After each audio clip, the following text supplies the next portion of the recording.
Alright. Well, I'm live. Scary stuff. Sorry I'm late. I went to get an air conditioner and, well, after 2 days of talking and chatting and back and forth and him telling me that yesterday he was stood up by somebody buying it in Portland, apparently today was my day.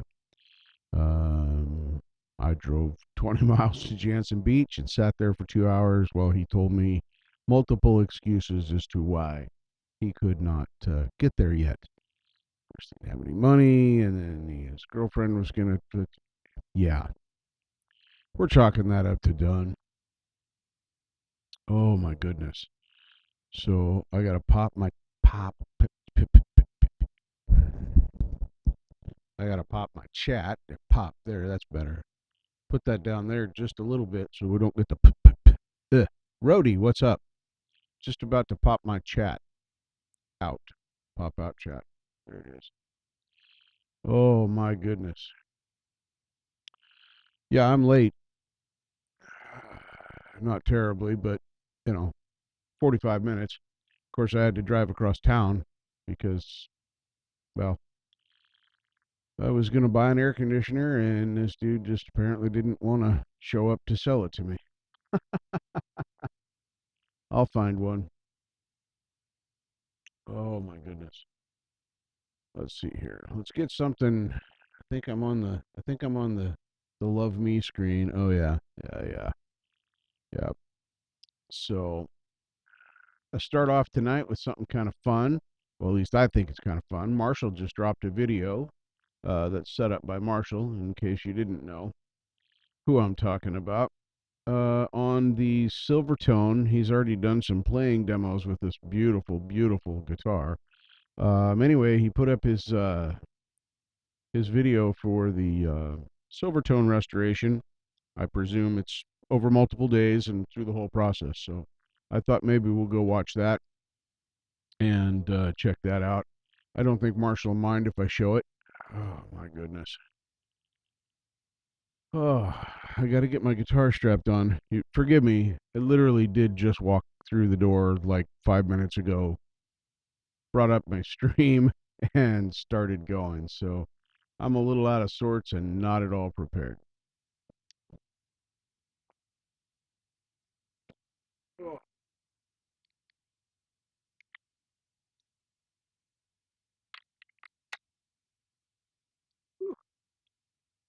let's see if this guitar still works. I hope so anyway. Let me back up here. Need my chat again. Well, Carrie Pruitt, thank you for stopping in. See if this guitar still works. Hey, it makes noise in my ears.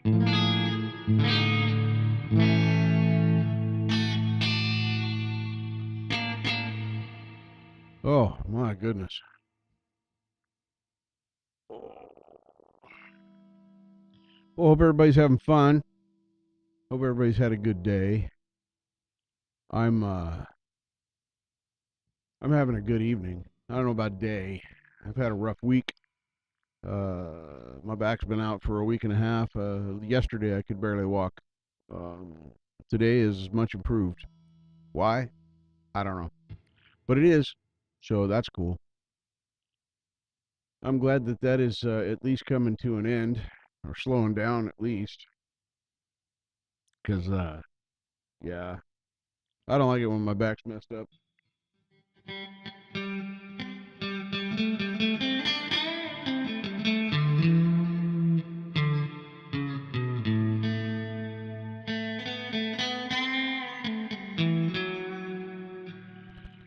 Oh my goodness. There's no plan for tonight. I got nothing super special planned. Like I said, was thinking about showing Marshall's restoration video. Just kind of a rebroadcast fun thing to do because Marshall's my friend. He's done a lot for me, and I like promoting his stuff. Mostly because it's useful and entertaining. Ooh, I think I need to tune my guitar. Let us let us alone without any dressing. No, no, no, not honeymoon salad. Let us get this bad boy tuned up. Let's see what happens. So far, no clipping. The adjustments I made the other night seem to be working. Let's turn on the doohickey. Oh yeah, there's the doohickey. And let's see here. Oh, you guys don't want to listen to me tune it. We'll just have some dead air. Well, that one's right. So is that one. Oh, there we go. The D was offensive. Come on, you can do it. Just a little bit tighter. There it is. G is fine. B is unhappy. B is way, way, way not happy. There we go. B is now happy. And E number one also was unhappy. A. I'll say that sounds like an E to me. I'm not sure what I did there. I must have missed the E string and hit the A. Come on. The heck. There. All right. We're going to call it good. Close enough. Close enough.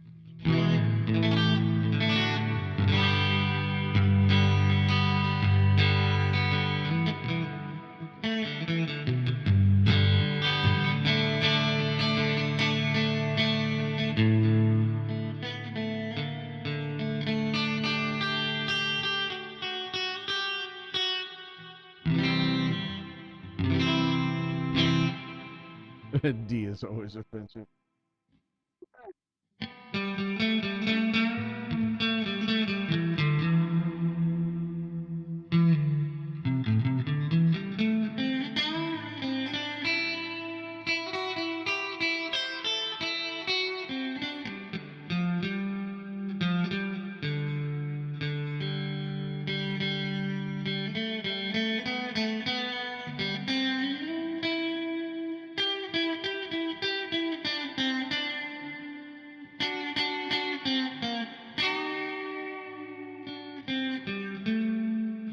All right. At least I feel like it's in tune. I'll see if I can beat the crap out of my microphone some more. I don't really like where it's sitting. This is going to be loud because. Thank you, Carrie. This tone has been a lot of work to get to where I'm at, trying to find something that I like, that feels good. I've gone through a lot of things.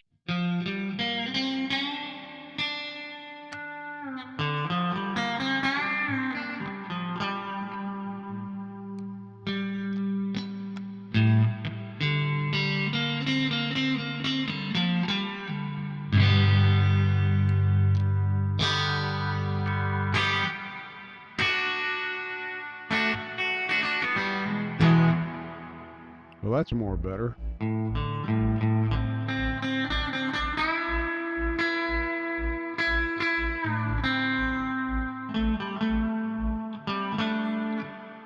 If you want to see, I use Archetype Nolly.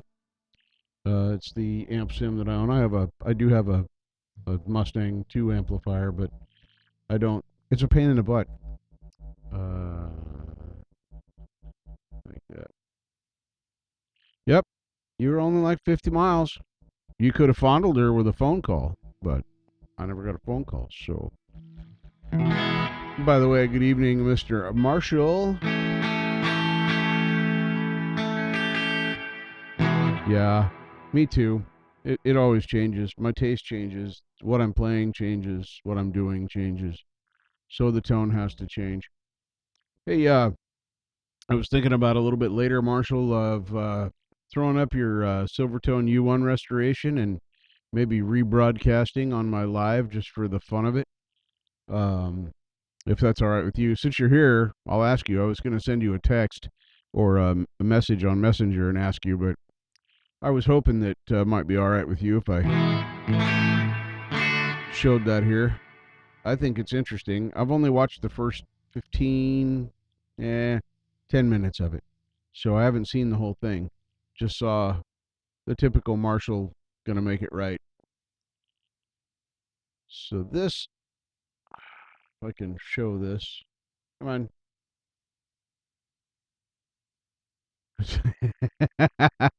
Just fast forward through it. Yeah. Yeah, I'll do that. I'll fast forward through it. Everybody will get it and understand it. Now, why did, oh, I remember what I was doing now. Let's see. Let's go to this screen. And then I'm going to make this like big. Come on. Large. There we go. This is the archetype nollie that I'm using. Clean every Sunday with some mods by me. I changed the levels, took out almost all the mids, brought up the bass, and added a bunch of treble gain I didn't mess with. And I'm using it on the bright setting. Bright. Not bright. It's amazing. It works just like a switch on an amplifier. I I don't know. I didn't make this stuff. Conspiracy Media. Welcome. Welcome to my Wednesday night live. So just showing off my the current setup that I'm using. Let's see. This is under I think it's under the Neurals. Yeah, this is actually one of Neurals Sims. It's not one of the factory. It's a factory one, not one of the artist ones. And like I said, you can see here, clean every Sunday. I've modified it. Turn on the tube screamer. I don't own a tube screamer. But I do have a saturation knob. What's on this right here? I can turn on some overdrive, light overdrive. And then if I want to do something funky, that's got a very Hell's Bells kind of tone to it. I don't know the notes.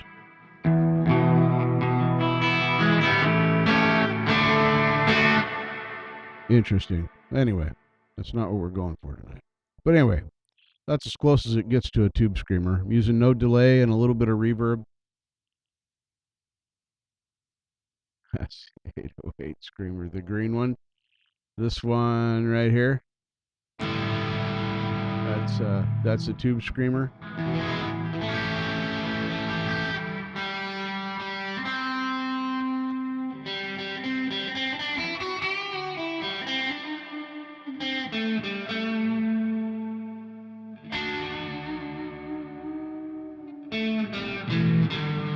Ooh, that was a wrong fret. Oh my goodness. I need to change the screen. So, as you can see, I'm no longer I'm doing this for Marshall's benefit. Marshall, are you paying attention? You'll notice that there's no clipping happening in here. And then, well, that's not going to work because you can't see that. It's weird that you know, stuff like that you can't see. Here, no red, no pink, no none of that, no clipping here. And then I can show you on the infinity screen that it's also not happening in OBS, but we're not going to do that. The guitar is sounding pretty good.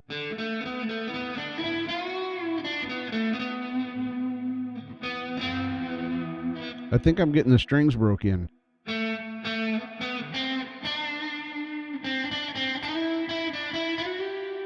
Let's see, they've been on here about 6 months, Marshall? Basically just before winter. Put them on for me last fall-ish, right?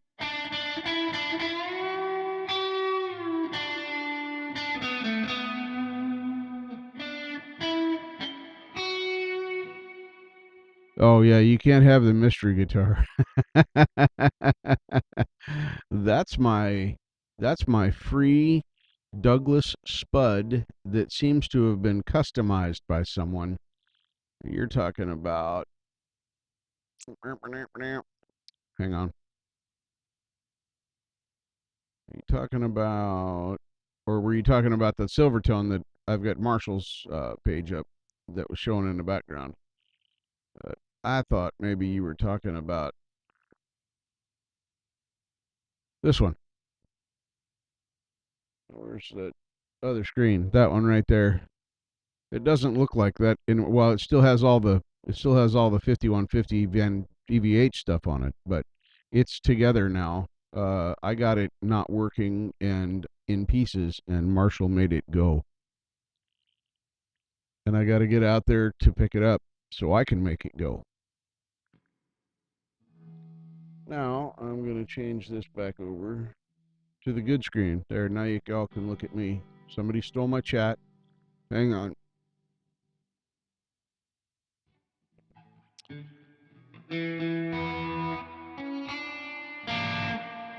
Well, it's all set up in your bedroom. I mean, that sounds kind of weird. You mean, wait, Epi, did you mean the Silvertone one right here? Let me move the chat out of the way. That one right there? Is that the one you're talking about? Because that one's unobtainium as well. Yeah, yeah. That is the Silvertone that Marshall has restored. We actually heard this guitar play. I think we have anyway. God dang it. Where's my chat? I want my chat. Thank you. Give him a little chat here. Nope. Don't grab that part. Grab this right there. Nope. There we go. All right. Move that over on top of the OBS screen so it's not here. Anyway, I do believe we have heard that. Yes, that's what I was afraid of. Oh, it's beautiful. You should hear. Go. Drop out of my live. Go to Marshall's channel and listen to this thing. It sounds amazing. Completely amazing. It doesn't look this rough when he's finished with it. But all right, I'm gonna shrink this back down. Yeah, I like me some crusty stuff too. Hang on, now bring my chat back over here. I change it back over to the pretty screen that shows me. About the 28-minute mark, you say? Well, let us follow the video creator's instructions, shall we, folks? I'm going to switch it back over to the other screen. I'm going to move my chat over here again. Hey, it didn't get stuck in the middle. That was cool. And then let's see, 2744, close enough. All right. Look at that. Oh, yes. If you have any questions, comments, put them in the comment section. I'd be happy to answer them. I do field most of the questions that people ask, and happy to get back to you and happy to hear from you. If you have any information about these that maybe you haven't shared in the video, please add those to the comments. I'd love to see, or I love to learn, and your feedback is really wonderful. Peace, y'all. Have a great day. Is that too far into it? My name is Marshall. Thanks for joining me. Yeah. Hit the subscribe button, hit the notification bell, and you'll get a note when I put up a new video. And I appreciate all of my new subscribers. It's really wonderful to see so many people joining my channel. The guitar is currently plugged through a Hall of Fame reverb pedal set to a room reverb into a Hughes & Kettner 2Meister 18 on the clean channel. With the EQ basically straight up. I've boosted the mids slightly and boosted the treble slightly, and the guitar just sounds fantastic. Shall we hear it?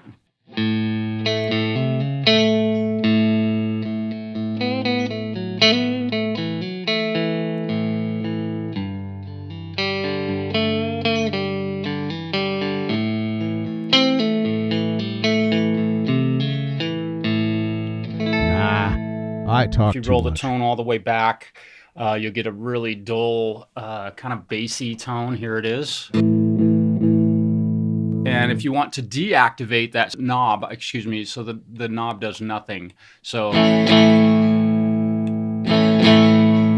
zero tone difference.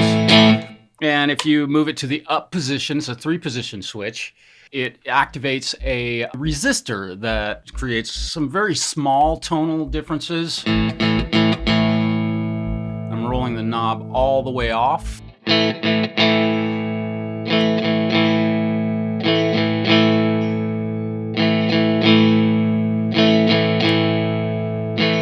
Cuts a little high end out of the tone of the guitar, and again with the knob, with this 3-position switch all the way in the down position, currently, again with the tone control all the way up,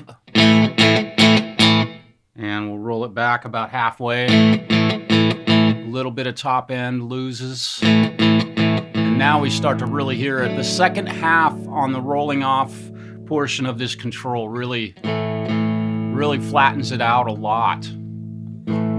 All the way off at this point. And about 2 o'clock.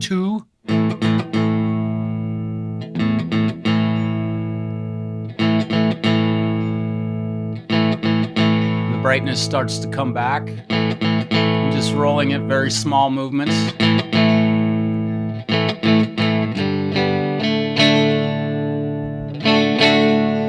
With the tone control disabled.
That thing seriously sounds good.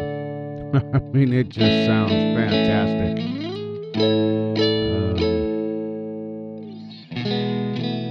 Honestly think that was an underrated guitar, and probably still is. I think people looked at that as just like it's just a player. But sub Marshall, because that's the kind of stuff he does. He's a magical man. Well, I don't know about like in all the ways, but in that way he is. So, anyway, somebody stole my chat. Hang on, I gotta go find it. There it is. I can bring it back over here. There. Yeah.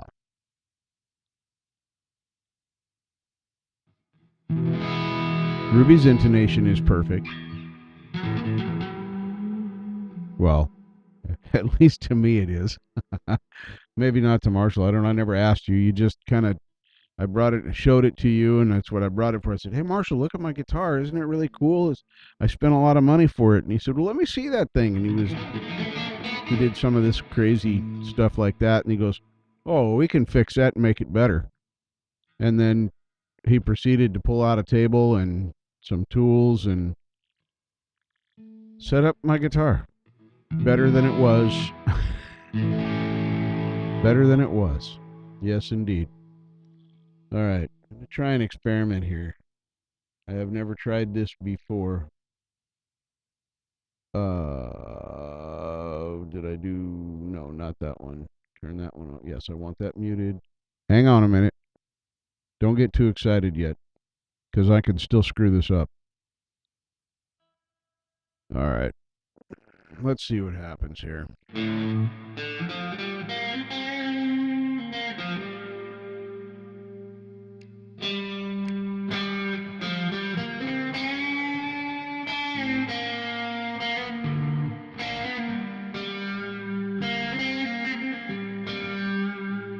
Okay, I think that's going to work. I'll leave a distortion on it for a minute. And then Wait a minute. Hold up. Turn that off. Ooh, that was close. I almost played the wrong thing. So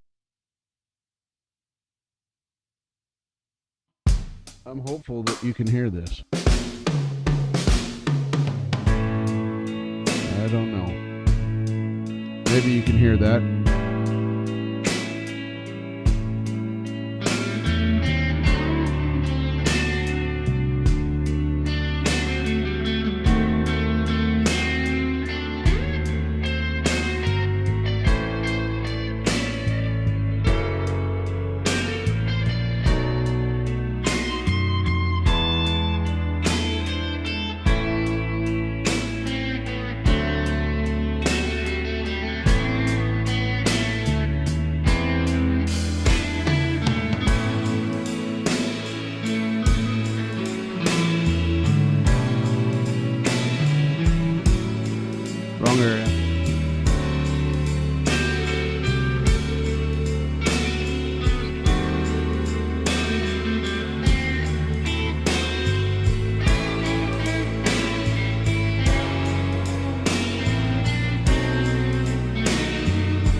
So there's that.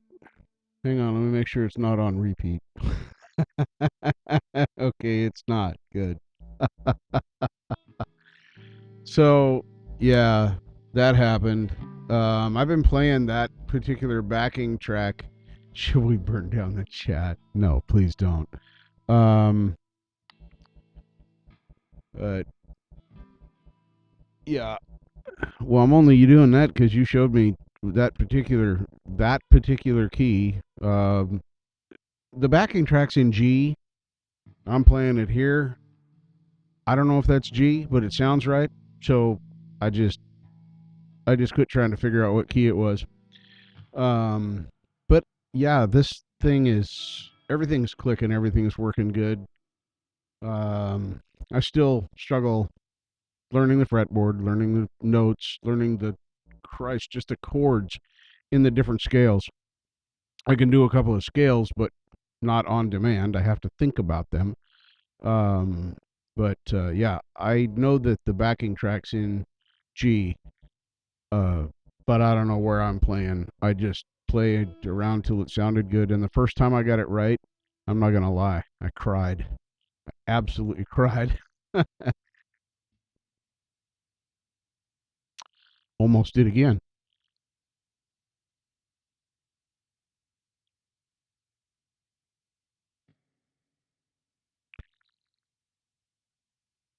Yeah, that's what I thought too, because G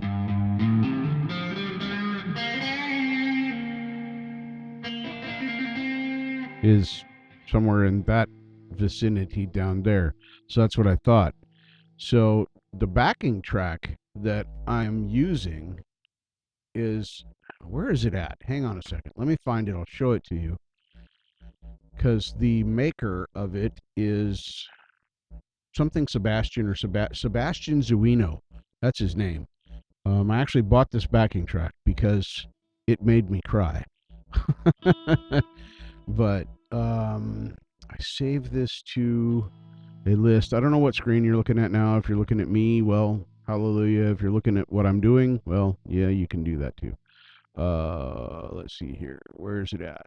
I put it in its own. Yeah, it's called Soul Blues in G, by Sebastian Giuino. Let me get over to the right screen here because I don't think I'm showing you what I want to show you. Here it is, right here.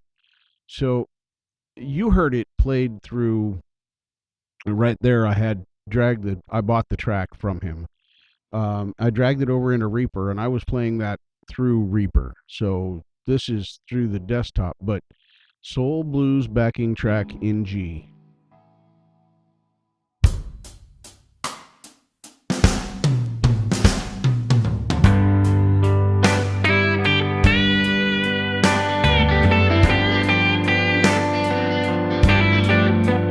Let's see, he's in the G position. He always starts out like this.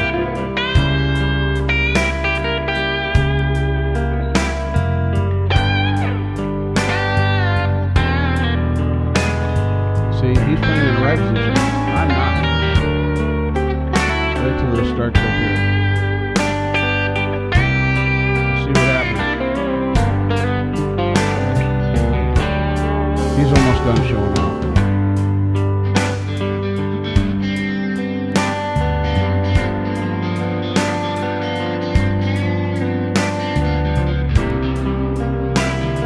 Well, that's weird. I could have swore that's what I drug in there. But it's right. Hold on. I got to stop this. Hold on. I got to... No, not go to the next one.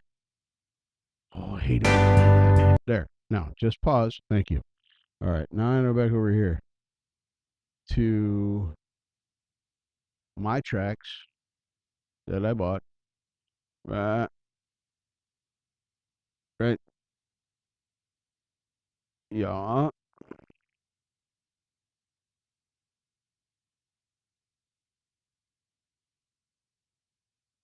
Is this the same track?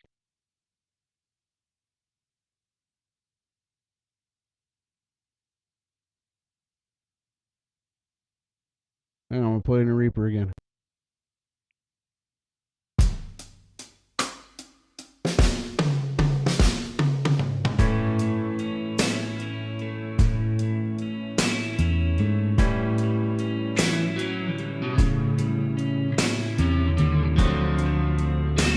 That is wrong. Well, this is labeled as G, but I think Marshall's right. I think this is A. I gotta stop it again now. Stop. There we go. Well, thanks for solving that little mystery. So I guess I was playing in A, not G. That's just weird. Yeah. Sounds better, quicker. I don't.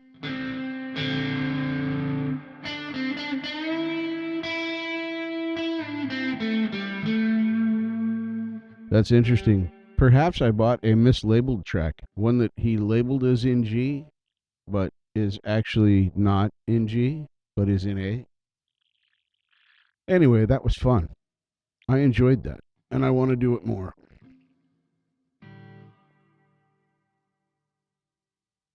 Yeah, that could very well be. Except that I didn't do it because I haven't put Reatune on any of my tracks yet. The only one I played with so far is that saturation knob. I don't think I'm using it right. Because what screen am I showing you guys? Somebody stole my mouse. What screen do you guys get to see?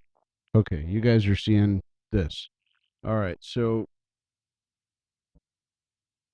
if I can make the saturation knob show up, there it is. So this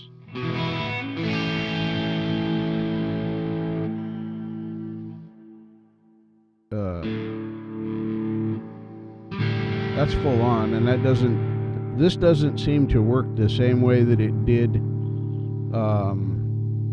when you were demonstrating it. Whoa, that is not what I meant to do right there. There, that's more what I wanted to do. So I don't know what these do. I mean, I know what they do. Let me rephrase that. I don't know what I'm trying to accomplish here. Okay, so there's neutral, but there's these things. This is -8. Now if I bring this up, there's 0. And whoops, don't do that. And there's 0. Close enough anyway. All right. So both of these say 0, and that's in neutral. Okay, now that sounds like it's making more of a difference. The difference.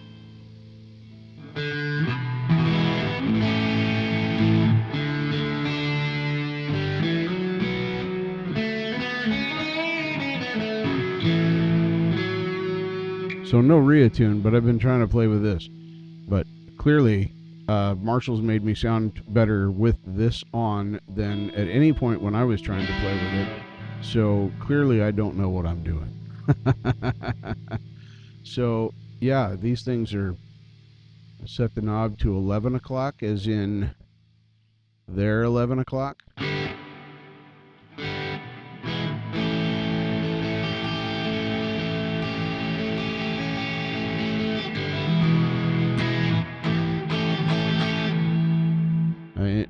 I injected some clipping when I was screwing with that, so let me go back and get that out of there. Probably did it in OBS too. Huh. Strangely, it didn't do it in OBS. Might have done it in Nolly though. Nope, Nolly didn't do it either. It only did that in Reaper. Alright, so saturation. Yeah, obviously the light doesn't have to turn on. So these controls left and right that I currently have set at 0 dB, what do these bad boys do? I mean, clearly this increases my gain.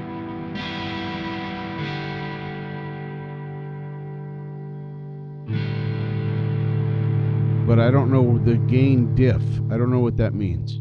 So, but it sounds cool. And it was free.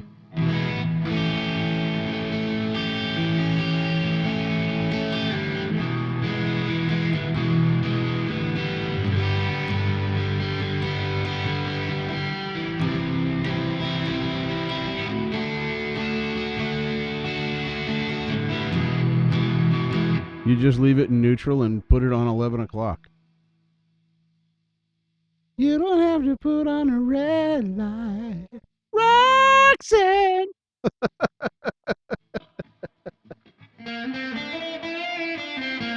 I am a child and product of the 80s, so I heard that song so many times. I actually liked it back in the day. Now, I mean, I still like it, but not the way I did when I was a kid.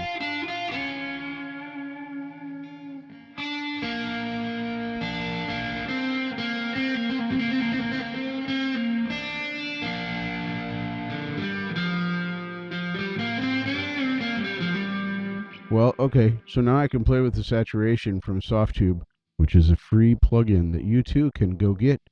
Just Google SoftTube saturation knob. Hey, Johnny, what's happening? Hello, sir. Welcome to my lame live, where we're doing all kinds of stuff. Okay, I'm gonna close this. Look at it. It's got. I love the green right here with the smiley almost face. I love that. Anyway, I'm gonna go back to the pretty screen so y'all can look at me again, because God knows you want to. Solo. Yeah, there it is. Well, hello, Miss Lala. Janice Lala is in the house.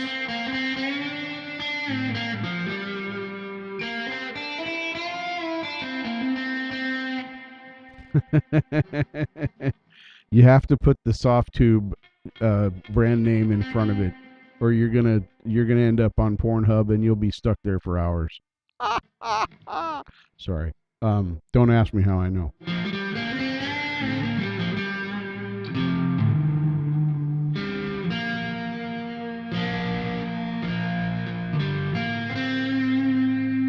Check out Janice Lala's channel because it's really cool.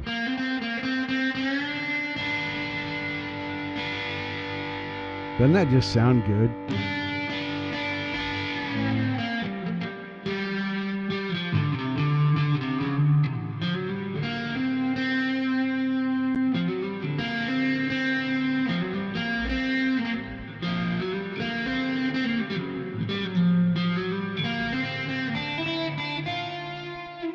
That note doesn't sound good.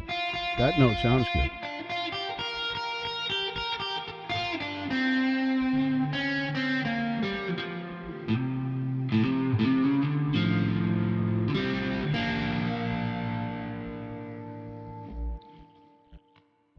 There you go. Thank you, Gary. I appreciate you dropping that link in there.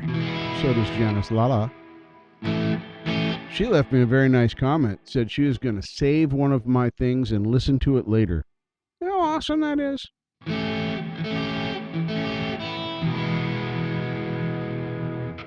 It's pretty awesome.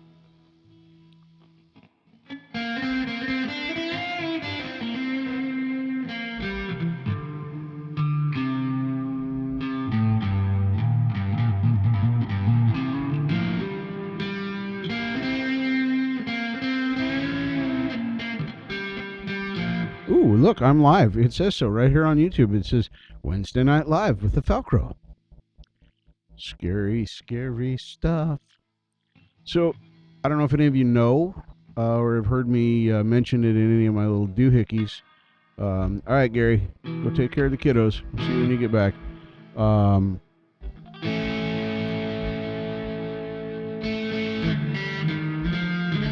Ouch.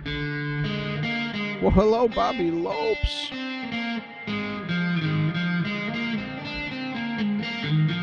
We're glad you stopped by to say hello and then go to bed and get some rest because, everybody needs sleep. Forgot what I was going to say. Oh, yeah. So I've been kind of alluding to it. I put in my application for moving. I am going to move, if everything works out right, the 1st of May. I will be moving to Forest Grove. That is still in the lovely state of Oregon. I can say that because I live here, like Willamette or Columbia. I don't see how people can get these names that wrong. But anyway, be that as it may, I'm going to be moving out there, and I will have a completely new space for my, yes, definitely sub to Bobby Lopes.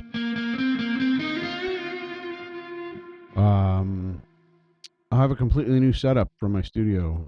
The shape of the room is going to allow me to do some really fun things with the space. Um, I will have more usable floor space that I can mess with. You'll also be able to see if everything works out, and I'm telling you it's gonna, because I'm gonna make it work out. As far as wall space goes, you are going to be able to see all of my guitars, as well as some special props that I have. Oh yeah, thank you. I did forget that. Wait, now I have to go back. Hold on. I gotta push all the right buttons now. Right there. Oh yeah. Turn off the saturation. Oh, that's less grittier. And then there's the, yeah, right there. Okay, we like that. Thank you very much, Marshall. I still have the what did you call it? An 808 tube screamer. That's still going on in there. That's, see, you can tell that there's distortion on it because listen. C sounds kind of poopy. C does not like distortion. I mean, you can play it lightly, but yeah, it's like G? Oh, yeah. I can do it to D. E. Ouch. That hurts. Let's see, that's the E. E minor 7. Did I remember that right?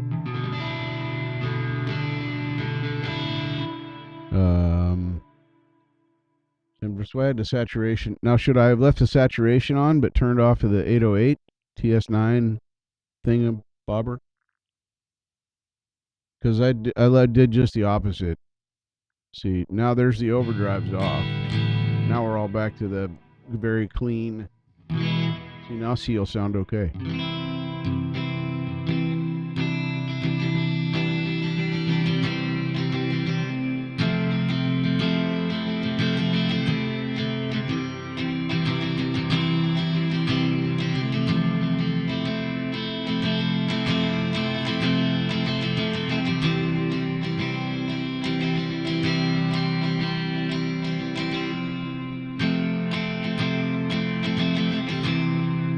See, it's much, much cleaner without that green overdrivey thing turned on. Whoa, stop. Nope, nope, nope. That's not, but I clicked on the wrong screen. I was trying to click on, yeah, that's the one I want. You guys looking at all this crap? Which screen do I have on? Oh, no, you're looking at me. You're all right. TS9 adds some grit saturation knob, drives it on the front end. Okay, so that kind of makes sense. It's kind of like making sure that the, hopefully I'm gonna say this right. So that the knob makes it like you've got full use of what the tubes can do to the sound. Is that kind of right? At least partially? Because it does seem to make the sound fuller when I play with it. Now, when I move those slider doohickeys up and down, that was bad juju. Because that just made things sound poopy. But I'm excited about the new space. Apparently the office has already looked at my application and talked to the person I'm going to be rooming or renting the room from. Yeah, I've been here at my friend's for almost 4 years. It did not feel like I've been here for 4 years. So it's time for something new, something different. They kind of want their house back, you know. I've been squatting in this room now. Yes, it is a simulated stereo. Marshall helped me set it up. It has this. I'm gonna show it because it's badass. So bring this over here. Whoop! Don't do that. close that up. Marshall's going to need to be the one to explain this, but I'll show you what it looks like inside of Reaper. Show me screen. Make this go up here. Because I don't remember everything we did, but no, I actually grabbed the wrong one. This isn't the one I want to show you. Hang on. Shrinky. The one I want to show you is... Oh. Thanks, Marshall. I needed 3 screens badly. I'm just being facetious.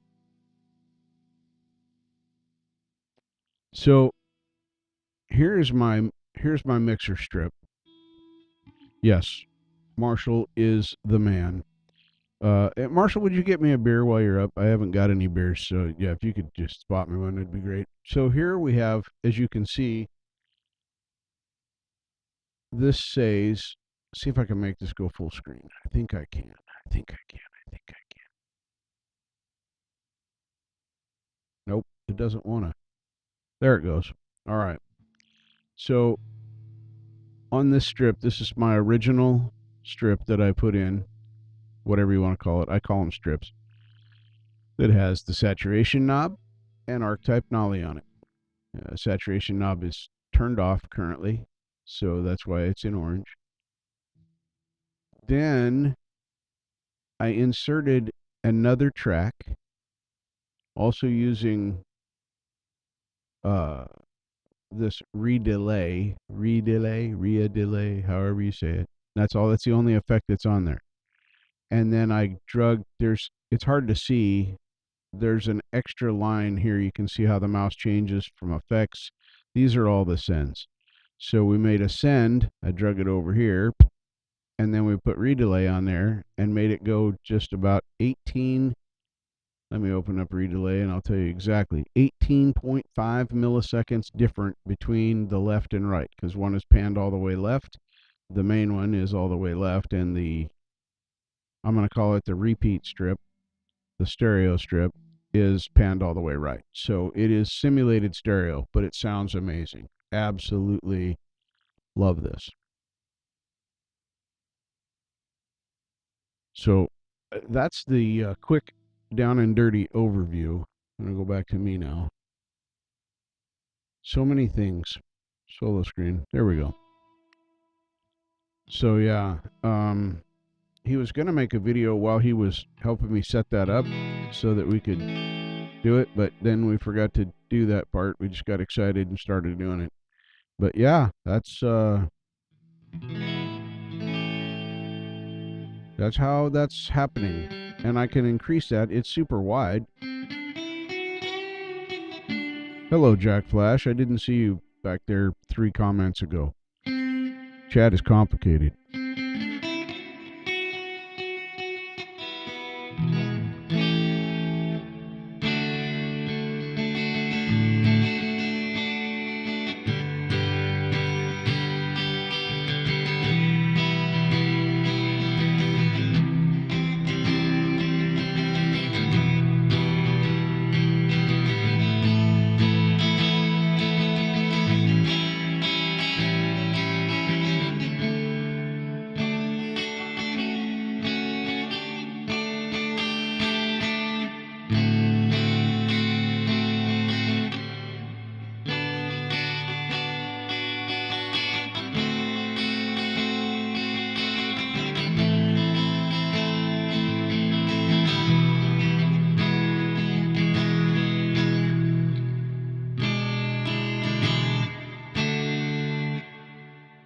Yeah, they're hard panned left and right. Yeah.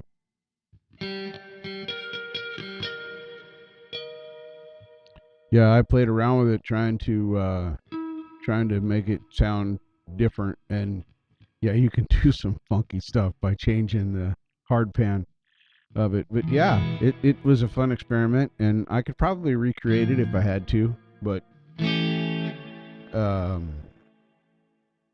I saved this as a template, so I can just start with this. And like this particular one, excuse me, I've resaved. It's Soul G was the name of it, but I'm going to have to change it to Soul A because we have discovered the track that I purchased is not in the key of G as it's stated in the title, because it says Soul Blues in G. It's actually an A. So I'm going to change it to Soul A. I still like the track, and it still made me cry.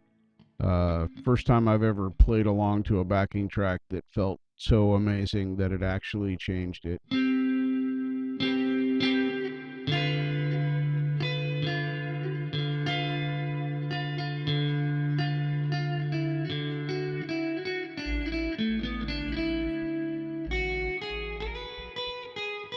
Thank you, Bobby. Thank you very much. Now I feel like I'm keeping you up because you said you had to just pop in and curse. I'd say I'm going to end the live like 6 times before I do, and then it's usually 4 or 5 hours I've actually before I've actually got anything working. So the effects on here, I have a preamp. I have a preamp on the mic. That was free. And it's pretty cool. I like it. It makes this really. I don't. I can sit back here and talk and yeah, sleep when you're dead, right? I can sit back here and talk and it's still audible enough. I don't have to get right up on the microphone, although we know how you like it when I do, because that's my sexy voice. No, it's not. As long as you play music when you're alive and then sleep when you're dead, that's okay. We definitely want the music thing happening during the alive. Alive. Live. I mean, I'm sure if you went live and played drums, we'd all come and hang out and listen to you. Drums confuse me. I don't understand drums. Especially when it's 3/4 time. Marshall and I found out as I did the Wrecked project. Marshall made me a little drum track for that because I was trying to do it to a 3/4 time. It's actually 6/8 time. The Wreck of the Edmund Fitzgerald is actually in 6/8. But anyway, 3/4, 6/8, similar-ish, just more poinky doinks. So I would flip. I'd be okay for a while. I'd be, let's see here.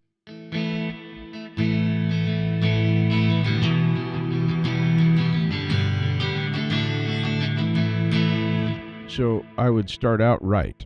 I would start out being 1, 2, 3, 1, 2, 3. But at some point, I would put an extra beat or two into it, and then I would be on. I would be starting on the and instead of on the one, and it flipped the whole thing. And to my ear, until I listened back to it, it sounded right. And then when I listened back to it, I could hear the switch. Yep.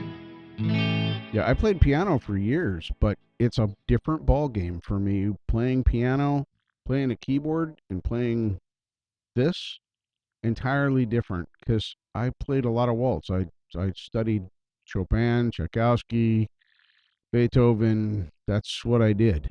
But not in the same way. So I was just reading music and copying notes. With this thing here, I'm kind of learning how to play. I'm trying to do that, but I don't really know how to make a proper drum beat. I tried with a little drum program I got for free. It's actually pretty decent when you can buy it too and get more drum things with it. But for what I was doing, the free version is more than adequate. So I tried to take the little intro tracks and put it together with the chorus tracks, and it was an absolute disaster. I could not delete it fast enough. It sounded nothing like what I envisioned in my head. So I'm okay not being a drummer. I'll just let you guys play all 13 of the instruments that are sitting in front of you. Because I just want to play one at a time. Because really, that's how I think about the drums. the bigger the set, the more instruments you have in front of you. And how you guys put them together and make them, yeah, I don't. Nope. Nope. Not going to do it. I just let drummers be drummers. Imagine I would have a similar problem with bass playing. Now, some of the bass playing would be kind of uh, the same as guitar. Some of it, I'm saying, not all. Um, some of it would be very, very similar.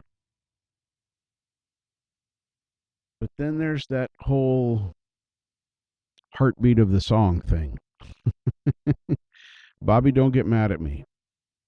I can take the drums out of a song and it still sounds like the song. It just doesn't have drums. Now, bear with me just a minute. Now, if I put the drums back in and I pull out the bass, it doesn't sound like the song anymore.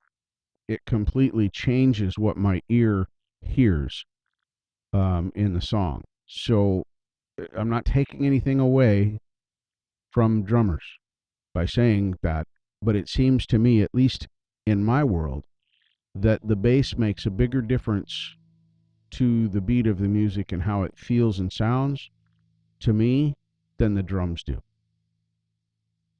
That said, I want drums and bass in all of my songs because, drums and bass, drums are optional. You heard that from a drummer, folks. And if you haven't heard Bobby's drumming, please go to his channel and listen.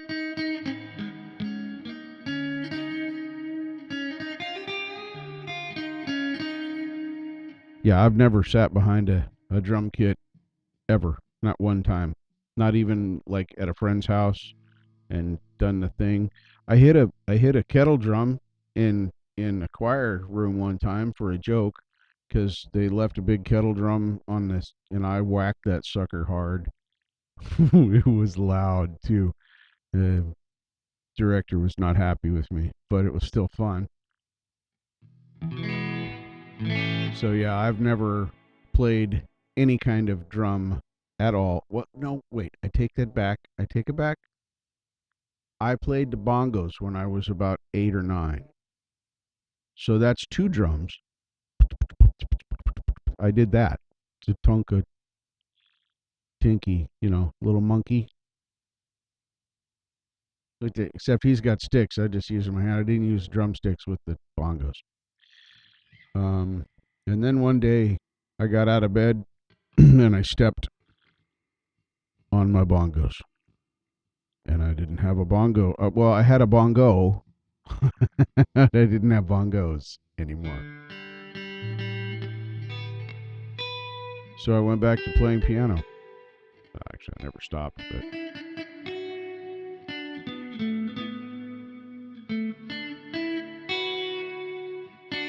I have never heard anybody say that the guitar is a percussion instrument. Everybody always refers to it as a string instrument because it has strings.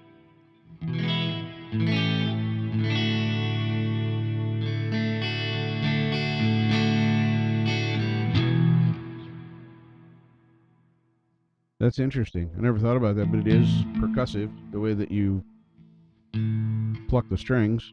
I suppose, 2 plus 1 equals 3 awesome. I presume the equals.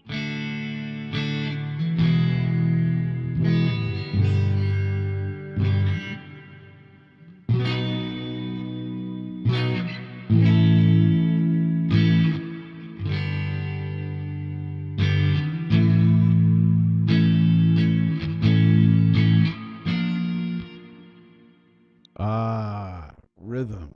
2 plus 1, 3 awesome. That makes sense, Marshall. I did not think about that. So piano, kind of the same, because piano is percussive. Those hammers hit the strings and make them ring. So piano, at least a traditional piano, would be a percussion instrument. Guess you're hitting the key too, so that's percussion. So cool. So yeah, I've been playing the drums since I was 5 years old. Not really. I freely and completely admit that I'm a drum idiot. Now I can probably be taught, but it's going to take a minute or 10.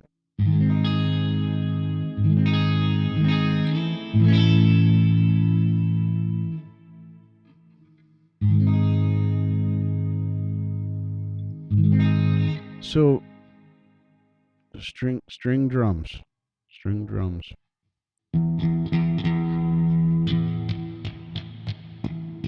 I don't get that.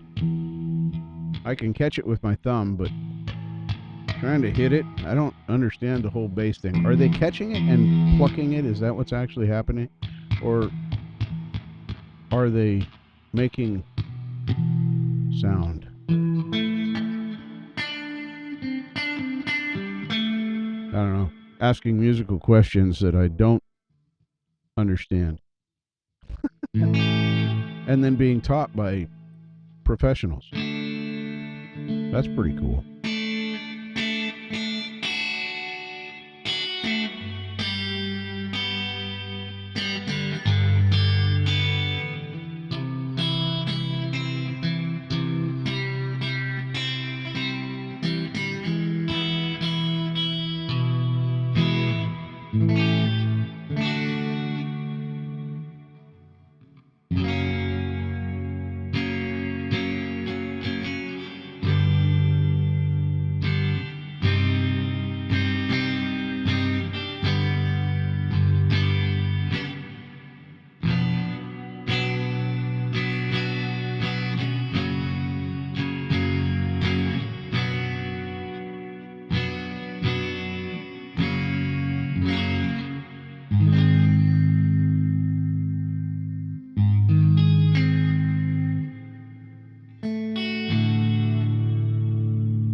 Wow, that almost sounded like a descending triad.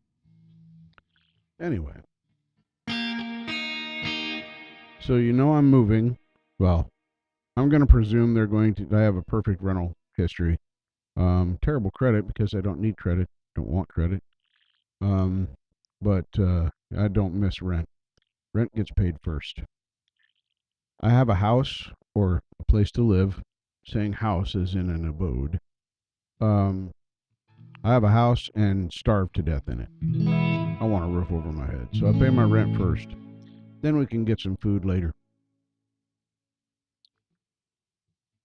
So that's exciting. That'll happen in May. So I'll disappear for a week in May, at the beginning of May, because it's going to take me, a couple of days to move, and then I'll be organizing and setting up. I've already ordered some cord organizers so that when I set everything back up over there in the new space, all of my power cords will go together, all of them that can. All of my sound will go together so that I don't have things. I have crossing streams right now. Scary crossing streams. And I don't have a lot of noise, which is good. That's very heartening. But I want to get my cords organized and not have the mess. If you could see under my desk, you would probably laugh. You would definitely point and throw rotten fruit, especially those because my cable management is garbage here. I've made so many changes and connected and disconnected and added and subtracted and never cleaned up from any of that. Yeah, I got cords over cords or wrapped around cords, through cords and into cords. So, but I'll be excited to show that off. Like I said, I'll be able to have it set up so that you can see all of my guitars in the background along with some props and some other things.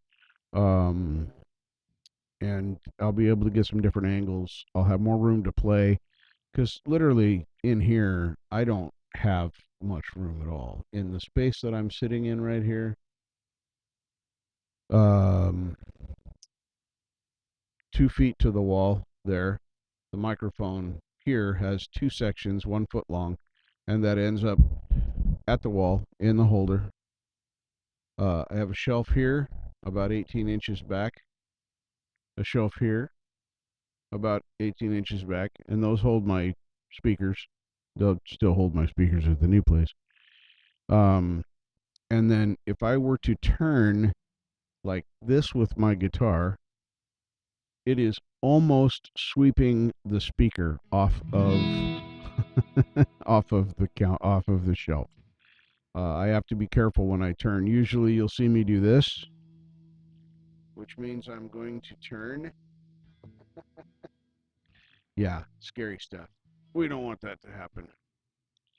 So, oh, and I got my new chair set up right there. Got rid of the old chair that was broken. And what else is going on? I'm going to. I was going to do it right now, but now I'm going to wait until I go to the new place. I'm going to ruin my Ibby, my Ibanez RG series. Not really ruin, but I'm going to put some super, super light strings on it and reset it up. And then after I've completely messed up the guitar, I'll take it to Marshall and have him fix it. But it'll be fun to try. And I'll get to use some of my $35 luthier in a bag from the jungle store. Um, and I already did straighten the neck. The neck was screwed up, and so I got one of these dual scale doohickeys in here. I probably showed this to you guys before. I got one of them. And the machinist in me makes me put it in a sleeve. All of my straight edges when I was building engines. Uh, uh, I, I I don't think of myself as having an accent, but thank you, Omni Collective Creativity. I love that name. Um, but I got all that done, and I got all that finished, and the Ibby plays much better with a neck that's not doing this, whatever that is. When the strings are going across it this way and it's curved that way, as opposed to the backwards one like that. It was going the other way.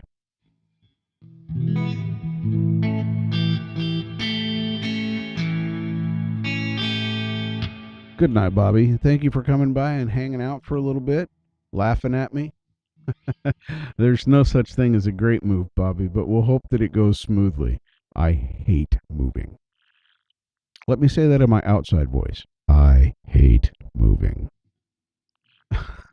Which is probably why I've been here for almost 4 years, because I really don't want to move.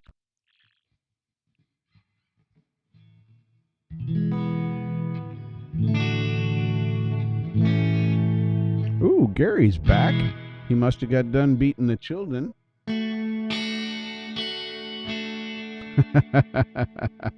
Thank you, Bobby. Thank you very, very much. So, yeah, this is my live. This is what we do. We talk about stuff. We look at things. Sometimes we find out that stuff that I was playing thinking it was in one key was in another because I was told it was one key, but that key was wrong. So, kinda.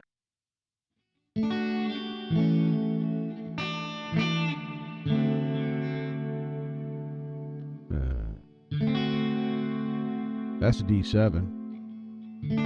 That's a D major. D minor. D sus4. I don't know what that one is. Add 9. Add 9. D add 9. I think that's add 9. Anyway. Oh my goodness.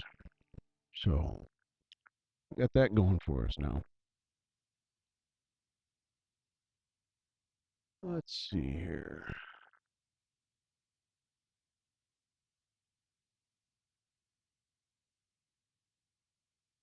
I'm going to go and choose another thing. I gotta open this up.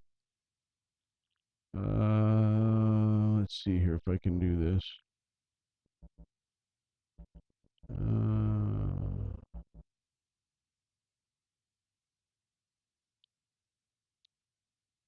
There is number, let's see, 1, 2, 3, 4, 5, 6, 7, 8, 9, 10. Nope.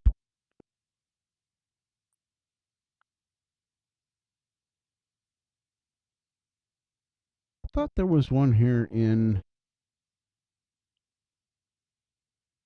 I thought there was one in G.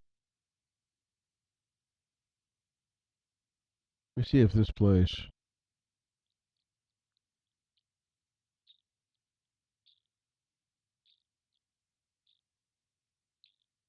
Nope. I don't think that's coming across.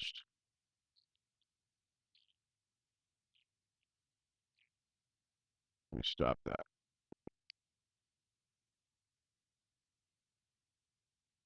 Ah.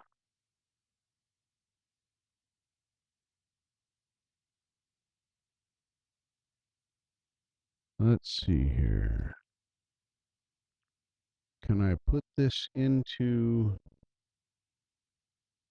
We're going to try something crazy.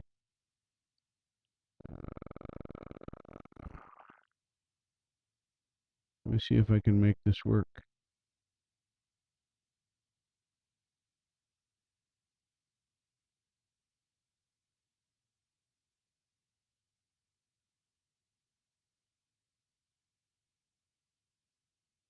There's that. Now, can I drag this over here?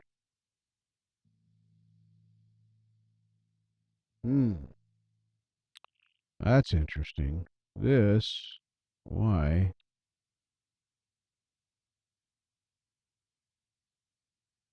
Nope.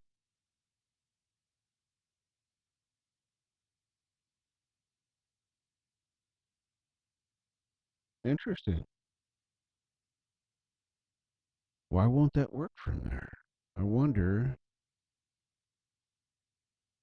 Let me go to here. Is this where it's at? Yes.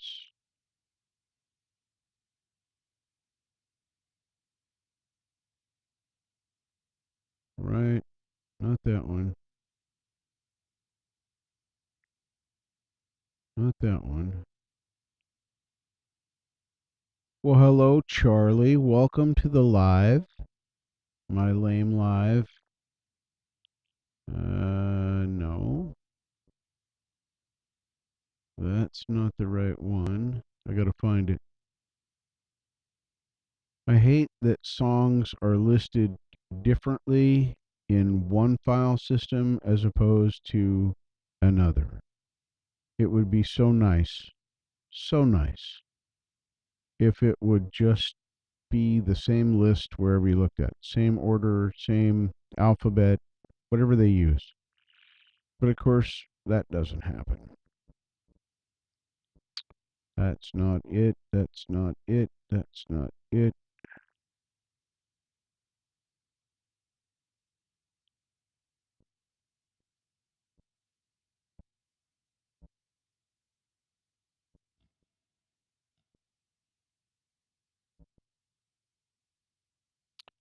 Nope.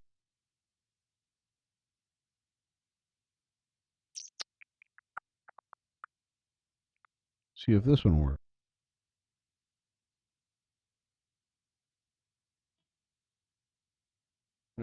Now we're going to do a test.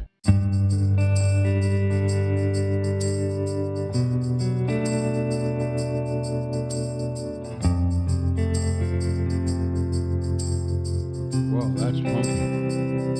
You guys hearing that?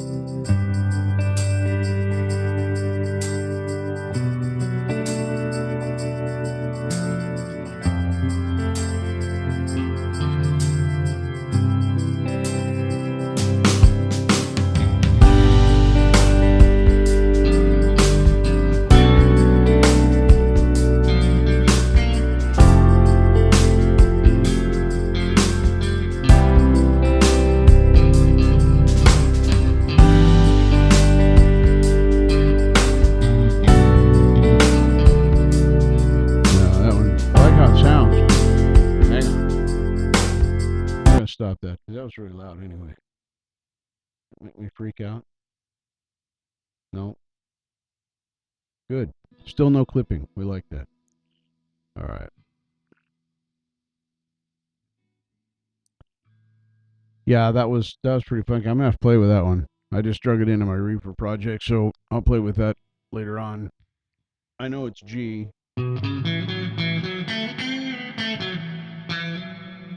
but I don't.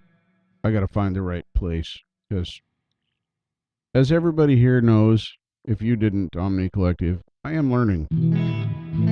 I've only been playing since about last April ish. Oh, on that track, on the backing track. Wait, come back. Somebody stole my mouse. Oh, there it is. I didn't pay attention to that part. Here, let me play it again, only I'm going to turn it down a little bit. Oh, no, no, no. Track layout, track panel, B. I want my slider. There we go. All right, so let's bring that back down a little bit so it's not as like, so it was really loud.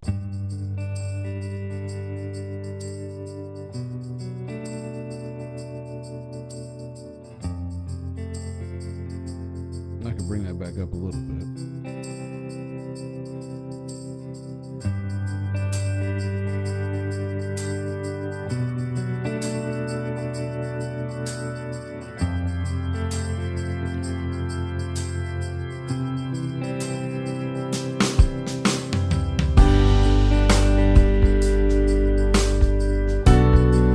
It's got a cool feel to it. It's definitely a mellow groove. Not completely blues. I don't know exactly what I'd call it. Blues-ish.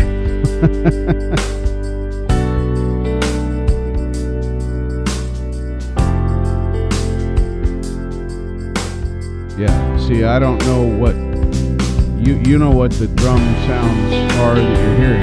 I don't. Yeah, I'm gonna have to listen to that one. I'm gonna have to listen to that.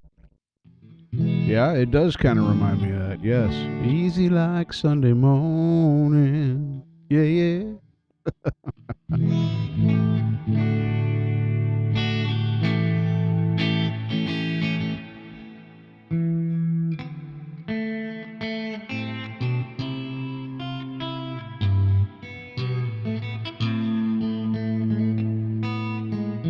Yeah, I'll be relaxing to it later.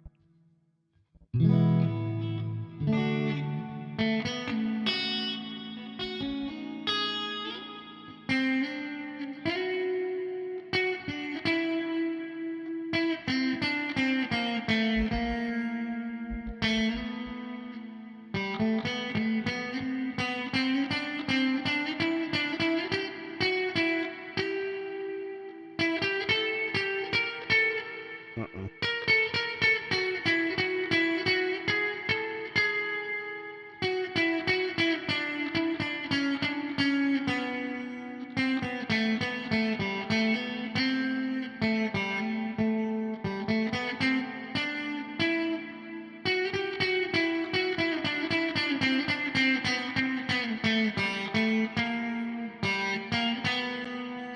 If I hit the right note, it sounds a whole lot better. That's a right note. That's not a right note in this case. That's a right note.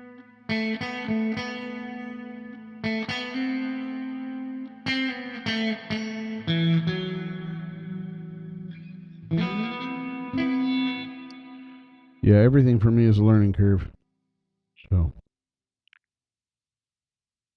and that other track that I played that to, that one I've played to all week. I've been fiddling around with that thing all week. And I just think it's hilarious that I listened to it here, Soul Blues backing track in G. Then I went to his website and I bought the track that was labeled Soul Blues track in G. But what I got was this, which we have discovered. Yep, mute that. Come on, play.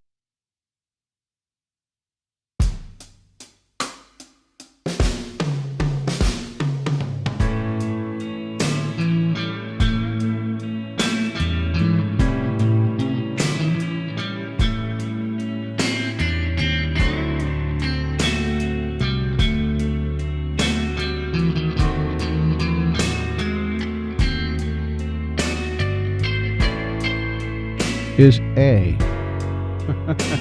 not G. So I'm going to have to figure out what I bought as opposed to what I wanted, because what I wanted, stopping there. What I wanted, hopefully you guys can hear this. You should hear this out of the desktop audio. What I wanted was this one, which is really in G.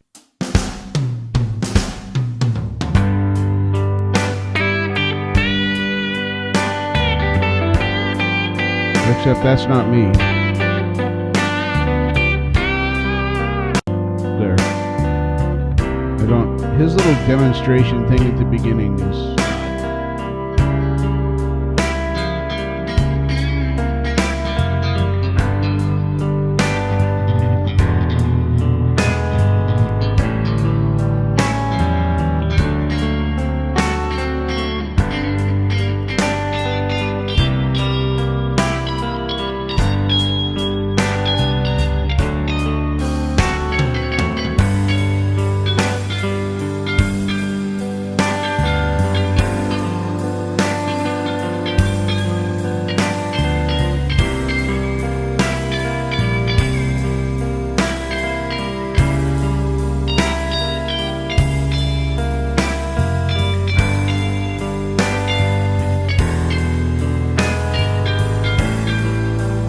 That is definitely in G, but it's not what I bought. I'm not going to stop that one because I can.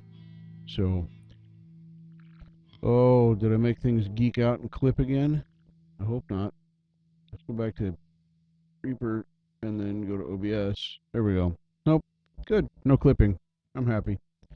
Now if I can just bring my chat back so I can see what you guys are saying about me. There we go. Well, hello, Mr. Hugh Caldwell from Scotland. I can't even do it right. I don't do accent, like, impersonations. And besides, I'm from Ireland, so we don't speak exactly like the Scottish do. Oh my goodness. So, yeah, we've shown. So, anyway, I got to get a hold of Mr. Sebastian Zunino. He is out of France, I think. He's got a lot of backing tracks. I went to his channel and I said that it was Nito. Let me go here. Yeah. He does the whole full meal deal. Oh, here, you're not seeing it because there it is.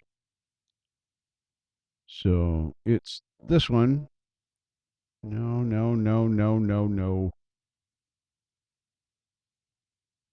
What did I do? Hang on, we got to refresh here.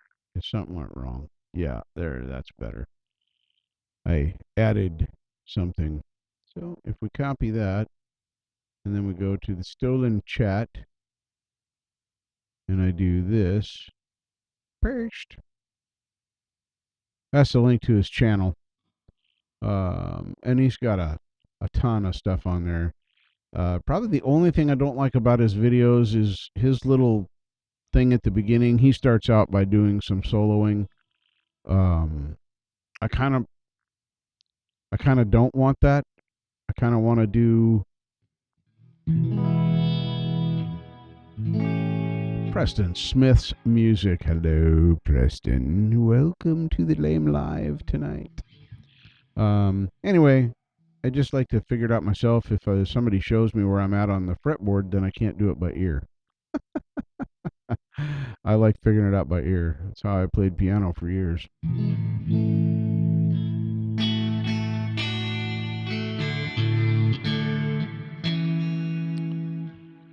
So yeah, I've been lazy, not working on the circle of fifths at all. Not even a little bit, although I know I need to. And yeah, we're still at the same, E, F, E, F, F sharp, G, G, da, da, da, da, on up. Doing that. Time. You're up far too early. What time is it, Hugh? What time is it? Is it in Scotland? In the Scot of the land? Because you say you're up far too early, and here in the Pacific Northwest of the United States, it is 9:15 p.m. on the 6th, I think, 5th, 6th. Today's the 6th. Lose track of my days now. 5:20 a.m. That's pretty early. Why are you up at 5:20 a.m., Hugh? Um, did you have a little call of nature and just couldn't help yourself from turning on the computer, picking up a guitar, playing a lick or two? Uh-oh. Hey, check the power cord, because that's happened to mine like twice, and it was the power cord both times because I bumped it with my foot and made it unplug. Insomnia. Insomnia. Yeah, insomnia is not the reason to be getting up at 5:20 a.m. You should fight the insomnia with your fisticuffs. And what's that English? When Marcus of Queensberry rules. Yeah. That way it's fair fight. Insomnia sucks. I am so sorry. But are the hands still okay? I mean, sure you can't sleep, but how are the finnes? Oh.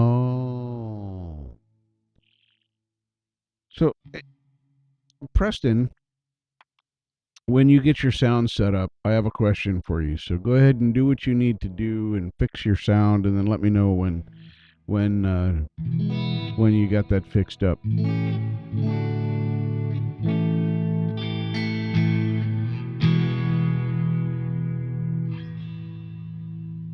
So, where did my pick go? I think I need to put another. I just need to get it below my mouth. Pop, pop, pop. It still does it a little bit, but it's better here. This doesn't make the as bad.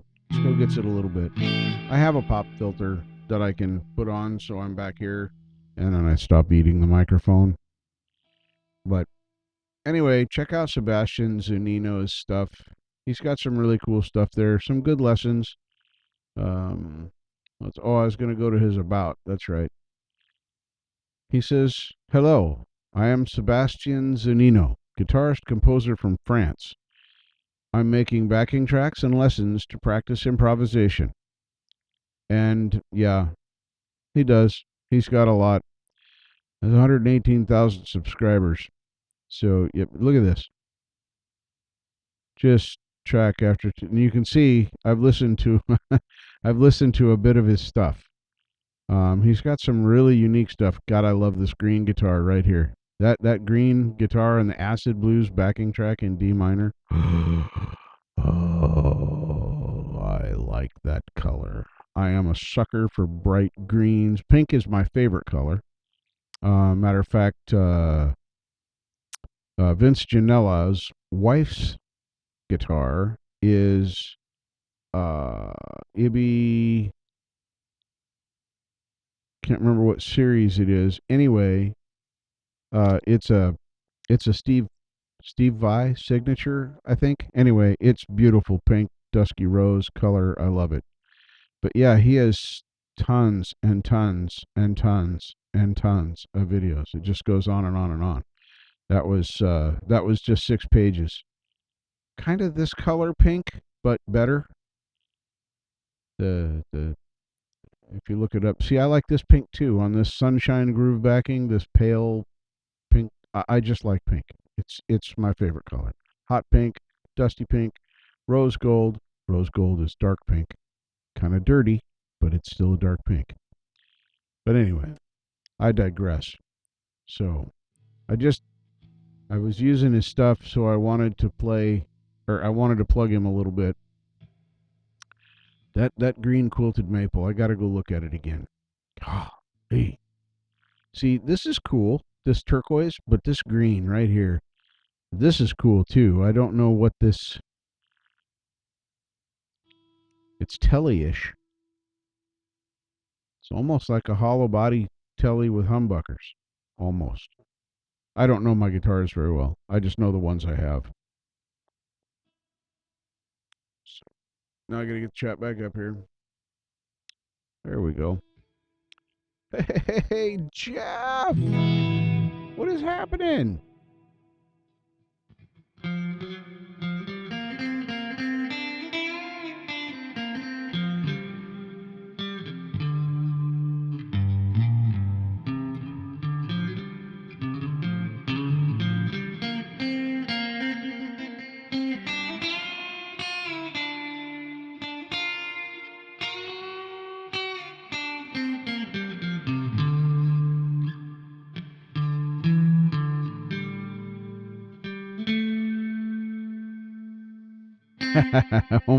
Home Depot was awesome. I went there. I didn't even buy anything. I just went there to look at stuff because I don't need any tools. But I like to look at tools, and I love the smell of the wood. There's just I go down to the section where the wood's all at, and I just walk, kind of hang out in the aisles. Yeah, yeah, I dig that.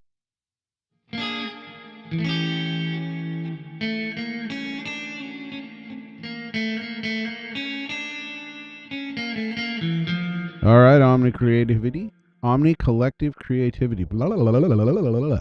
I'm gonna get that right. Thank you very much for coming by and hanging out, teaching me a little bit. Yeah, there you go, Gary, picking up on that. Follow that link and sub up to this guy and listen to his backing tracks. Buy a few of them if you want. There are actually some really good stuff out there. Thank you very much for stopping by my Lame Live.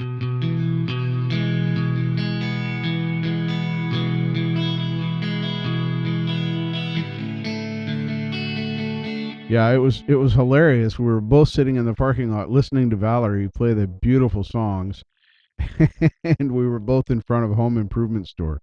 You were in front of Lowe's, were you not? I was by Home Depot.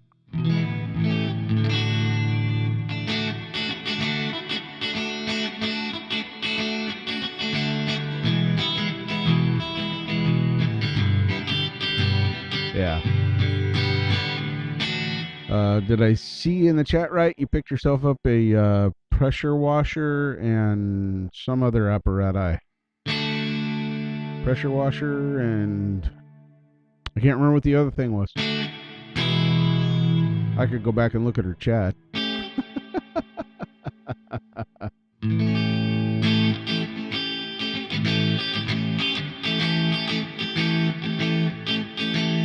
I didn't take any video. I didn't even think about it. I didn't even think about taking video while I was dinking around. I'm going to have to start doing that like you do.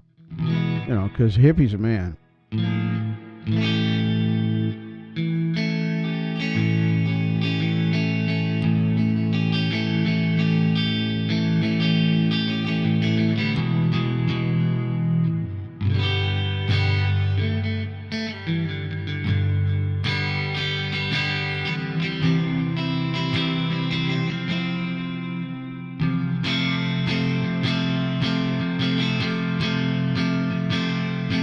Bread.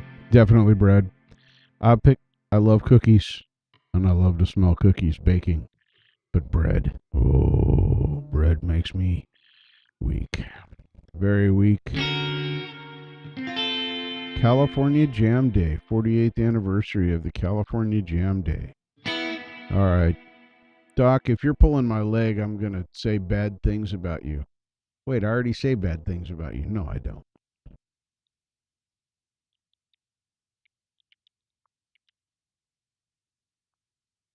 What did you say it was? Oh, I couldn't work at a bread factory. No way. No way.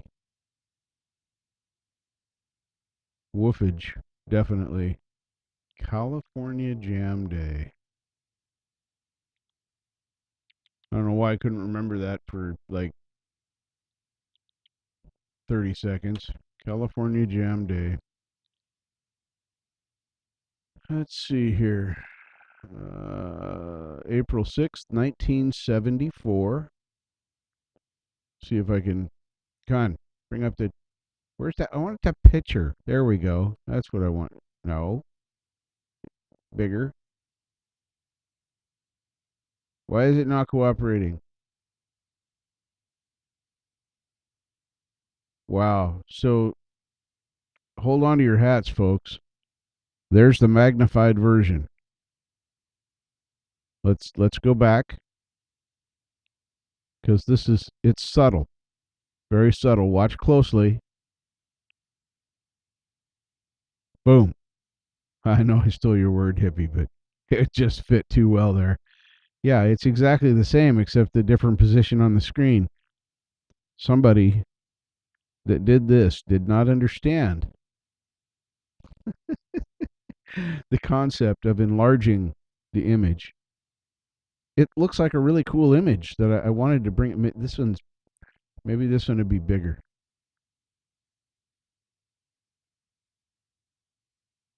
Yeah, yeah. See, I can't. I know what I can do. Can I pirate it? Nope. Can I hear? Nope. It's just a link. Can't do that. So anyway, in 1974, April 6th was the.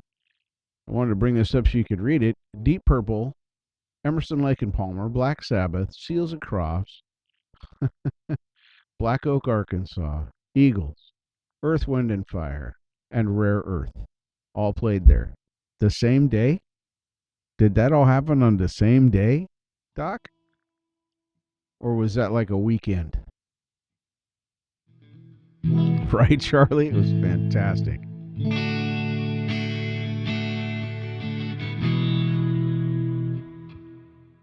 Yeah, I thought about doing that, Charlie, but I don't know. That's almost like a it's almost like work.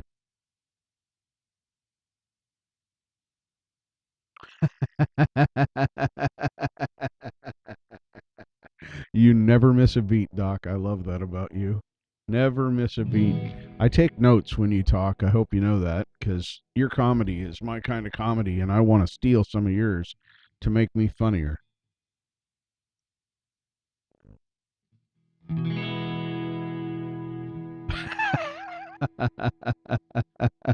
Let's see. You were a young buck. You were two. In 1974, I was 10. Not quite 10. I was 9 9/10 because, well, 9 3/4. Well, just to be fair, because my birthday's in May. So, I would like to hear all those bands on any given day. Yeah, there's the only one there that I wasn't really sure about was where is it at? That's whoa. How the heck did I get way down there? Um, Black Oak, Arkansas. I would have to go back and review some of their music. Everybody else on there, I know multiple songs by them and love them dearly, but the stuff that I may or may not know by Black Oak, Arkansas, I the band name is uh-uh. So I have to go and listen to some of their stuff. Ooh, hey, let's get a copyright claim. We have that technology, right?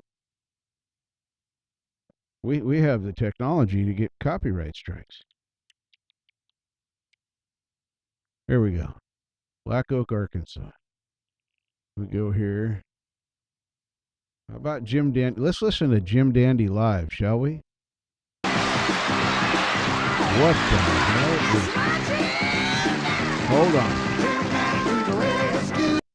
That is not in stereo. That is in not stereo. We're going to go back.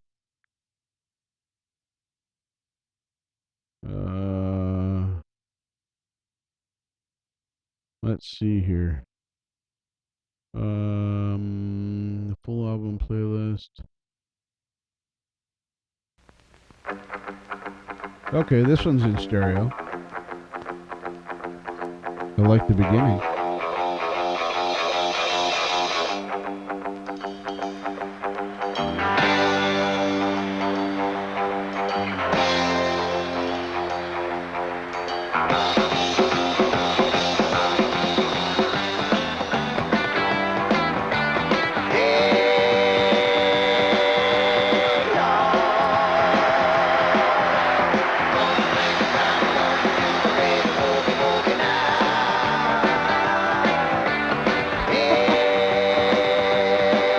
Hang on. Let's make this big. We got some 70s going on right here.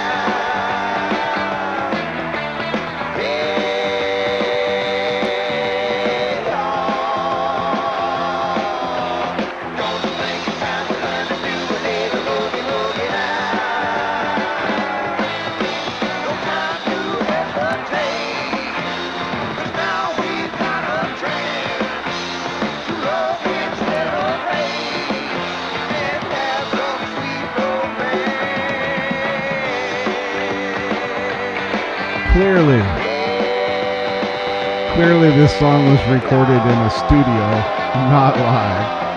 Just saying.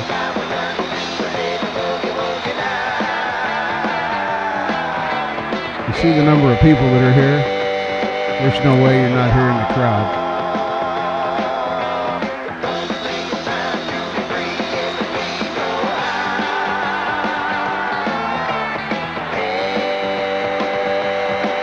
Pretty good.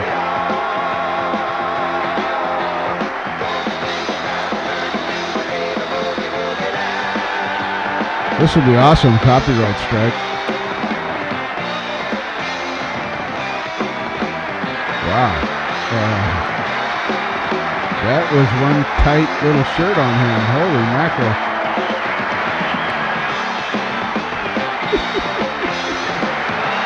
Oh, the 70s. What a great time to be alive.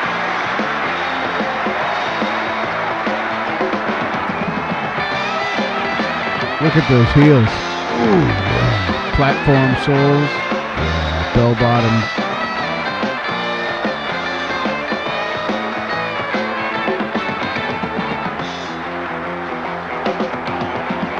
That was a pretty bass.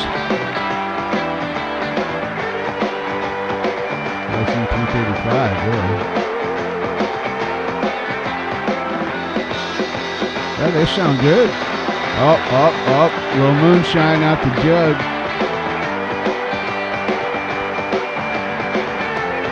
Them boys are swapping spit right there.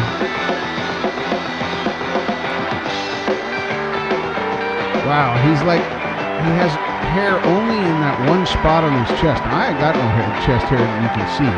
There's some there, but it ain't much. But this is all right in the middle.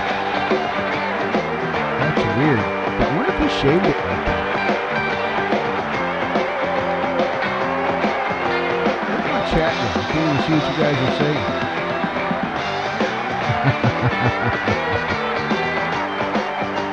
Yeah, $300. You'd give $300 for one now, wouldn't you?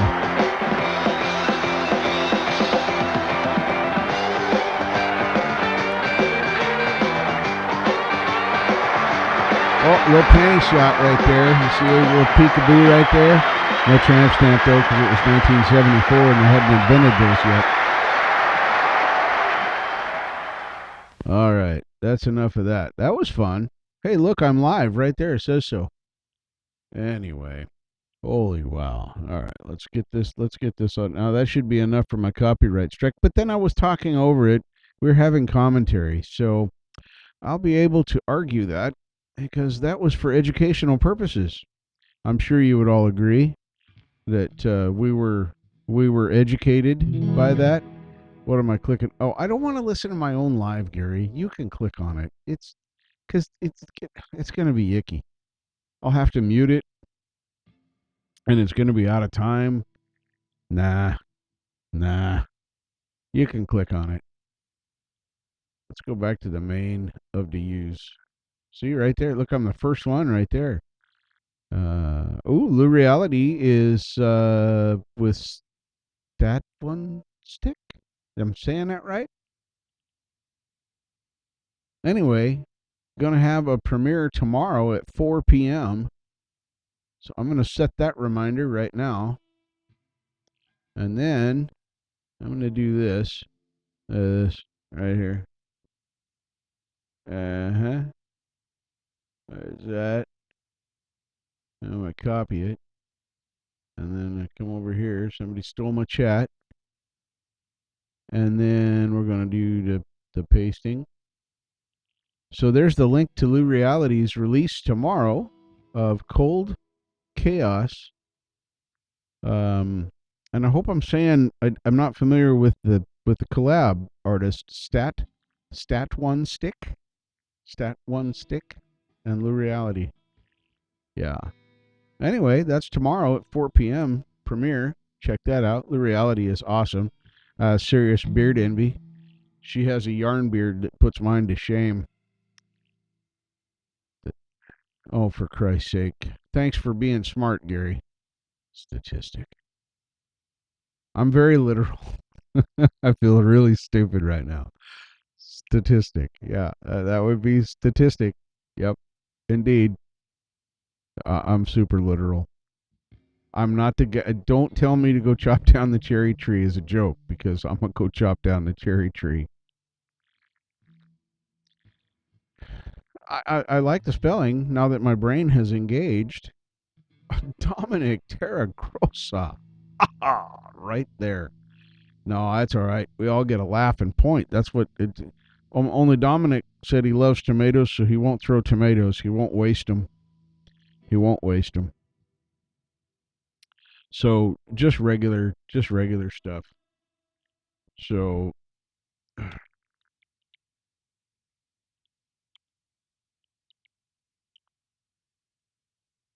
wow, I can't even. I was gonna do something really cool there, but somebody keeps stealing my chat. There it is again, right there. Does it really matter what kind of tomatoes?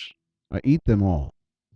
Pear, green, yellow, red, beefsteak, cherry, early girls. Doesn't matter.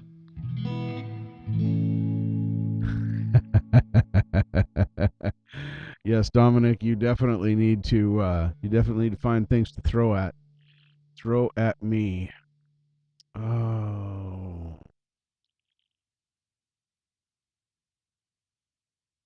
Hmm.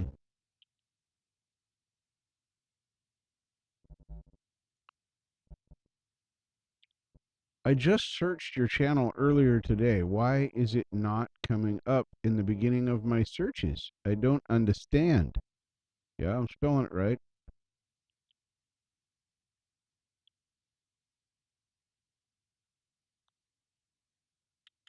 I'm sure.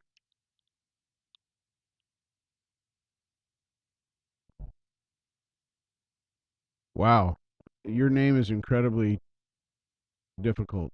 Oh, I was looking it up on Facebook. That's why. It wasn't on YouTube. It was on the Facebooks. I could probably just go here and let's see.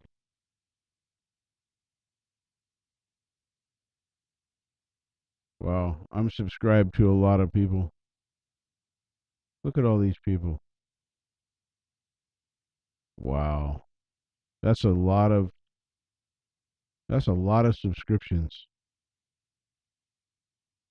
And you know what? The funny thing is that I get hardly any notifications of the people I actually want to see on this list. Let me go back to the other one. Bring the chat back up. There. Now I can see my chat. I don't know. We can talk about whatever you want, Gary. Do you want to talk about tomatoes, Gary?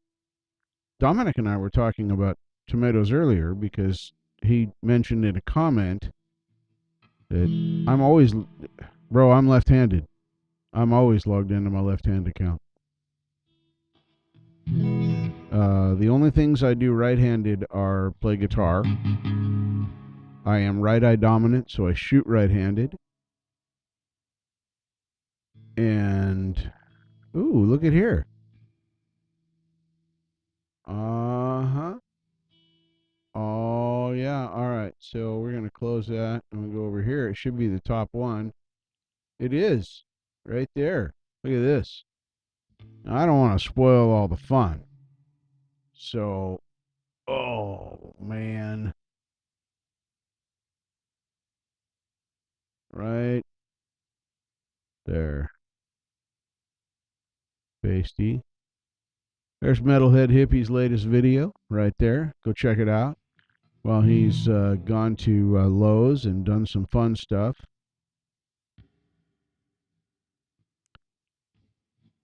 Yeah, I can shoot pool both ways. I eat left-handed. I talk. I write. Uh, Everything else I do is left-handed.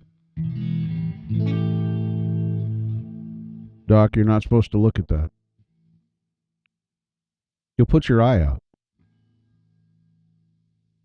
So yeah, go check out Hippie's new video. He just uploaded that. This is hot off the press. Special today only. This will be the only time that this is fresh and new. So there you go. Looks like Johnny Kramer's live. Late night guitar, he says. He's on the East Coast, so yeah, it would be late night for him.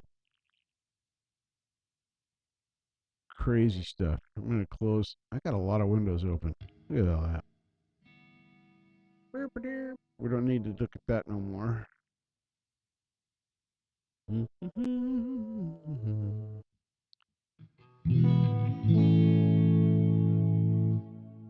Your hand is still warm? Wait, what's still warm? Making me nervous, Gary. Is the body still warm?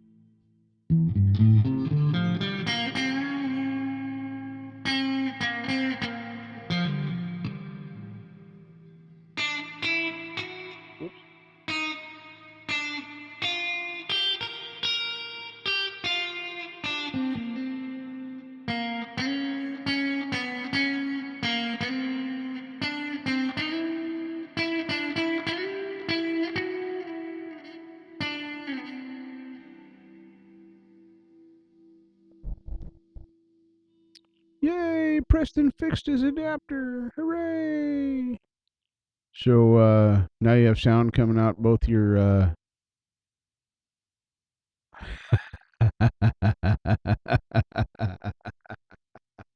Hello, Epi. Way to enter a room.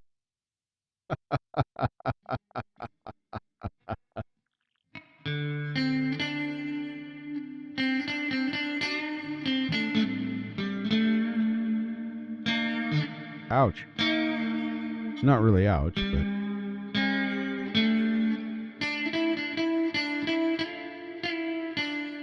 My back's been out for the last week. Yesterday I could barely walk. Today I was able to go around and do things. I'm still very sore, but. Did the yelling help, Preston?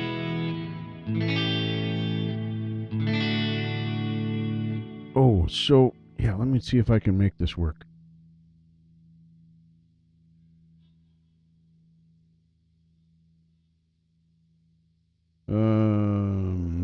Bear with me while I'm doing. Oh yeah, I yell every day.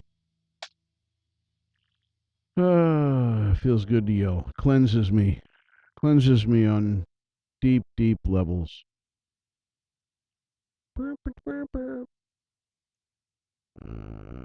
Here. Now, is it on here? Hang on. I got to go to other screen for a minute.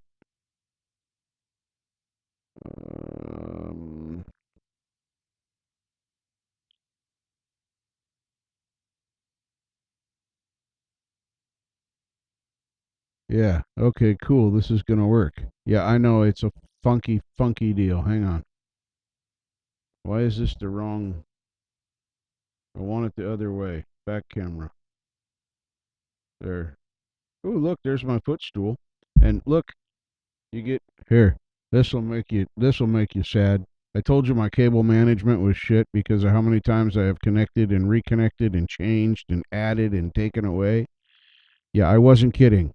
This is my cable management. Yeah. Yeah. So that's all going to get fixed when I move. Anyway, Preston Smith. I have a question for you. Um, Give me just a minute. I have to remember I'm getting ready to back in. I don't want to see your cables, Preston. So, all right, Preston, can you see this right here?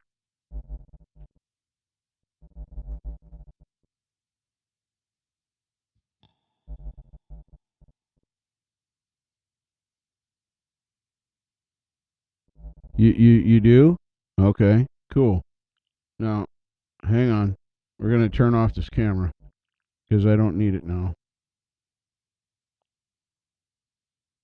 Holy wow! All right, turn off. Thank you. And exit. All right. So you do see that. That is a M Audio Radium 49 keyboard that I don't want to move. Um, would would you like this keyboard? Would this keyboard work for you to do the things you need to do to replace the keyboard that quit working?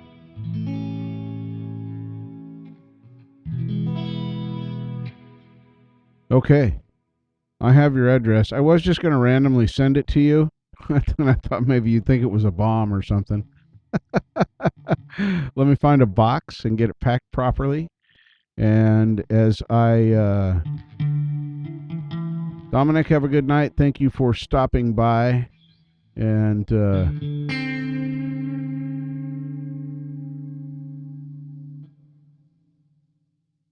well, I don't want to. I mean, I want to surprise you, but I want to surprise you in a good way. You know, it is an electronic device, and I am shipping it across the international border. Hold up. There we go. Sorry. I my cable was offensively doing that. So that's your new keyboard. I have a Nexium 61 or Nexum.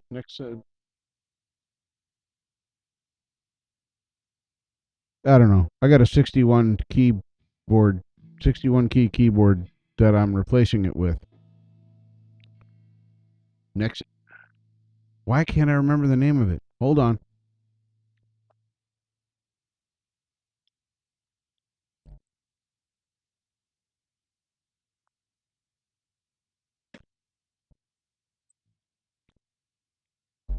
Glad you can't see me right now.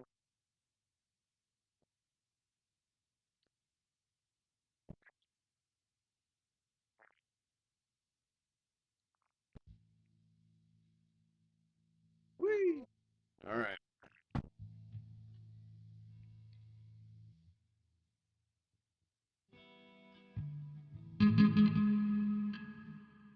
All right. Now, let me go back to. Hold up. There. All right. So you're. I'll let you know when I actually ship it. I'll put tracking on it and stuff. It's gonna be a few days. It is old enough that it is straight MIDI. Do you need a MIDI to USB cable, Preston?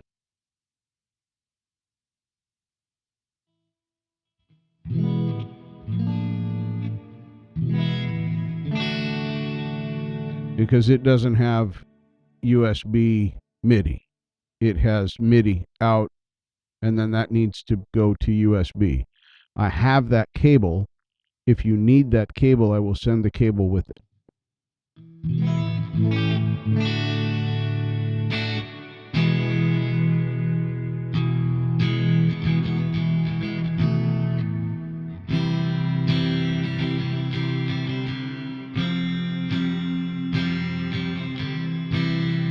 All right. So I will send you the cable and the unit. Um, it does have its own 9-volt power supply that I bought for it. I bought one from Sweetwater, I think. So it will have, you should be able to just plug it in and go. So I'll get a box and some packing materials that'll make it go safely, and then I have your address.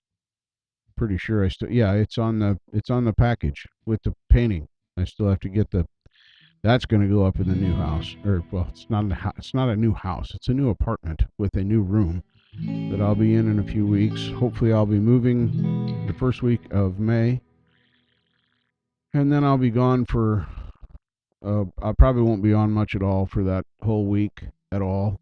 I may not even make appearances on other people's shows as far as just popping in to say hi, because I'm going to have everything's going to be taken apart. Everything will have to be set back up. And I'm not going to be in a hurry when I set this up. It's all going to go back up the way I want it to be. A deluxe apartment in the sky. Yeah, moving on up. Yep, that's it. Except this is a standard 2-bedroom apartment with a roommate in Forest Grove. No sky involved. But it is a nice room. It's about the same square footage as I have right now, but I'll have a window at my desk instead of behind me. I'll have a door, my own door to go in and out of. I'll be able to, it's slightly, the closet is one whole end of the room, and I don't need to have my bed in the main part of the room. And I hang up all my t-shirts, but I don't really have any long pants or anything, or suits or whatever that hangs low. So that stuff can all hang over the top of my bed.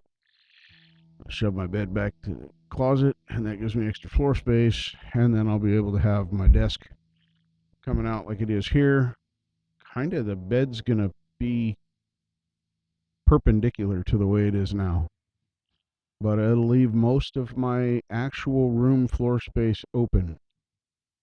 Yes, yes. And I can use that door, or I can use the door on the other end of the apartment that's, well, I don't know. Let's just say it's about 20 feet away. So that's kind of cool. It's very nice. I'm excited. I'm excited for a new chapter in my life. I've been here almost 4 years. I was fighting for my disability when my friends took me in here and gave me a place to live. And they didn't know if I was ever going to be able to pay rent, and they gave me a place to live anyway. So I know, an apartment with 2 doors, it's weird, right? They're very old, and they're very cool. They're almost like quadruplexes. I don't know how you'd say that. Except the buildings are joined, so it should be fun. I should be able to have a nicer space. It'll definitely be more organized. My cable management will be happy. I'll be able to have things in a thing. I do have to get a carpet protector, because here I have hardwood floors, there it's carpeted, and I don't want to tear up the carpeting, so I got to get a hooter for my chair, because I'm not going to buy another chair to protect the carpet. Thus the name carpet protector.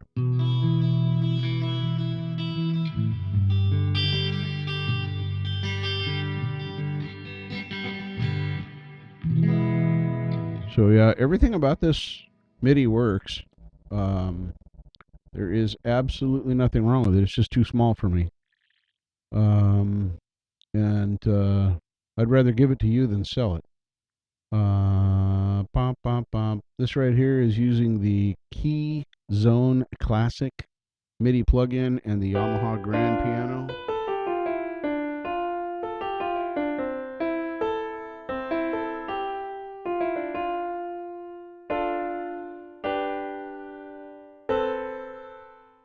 I hope it does too, Hugh. I think it will. It's going to be a new chapter.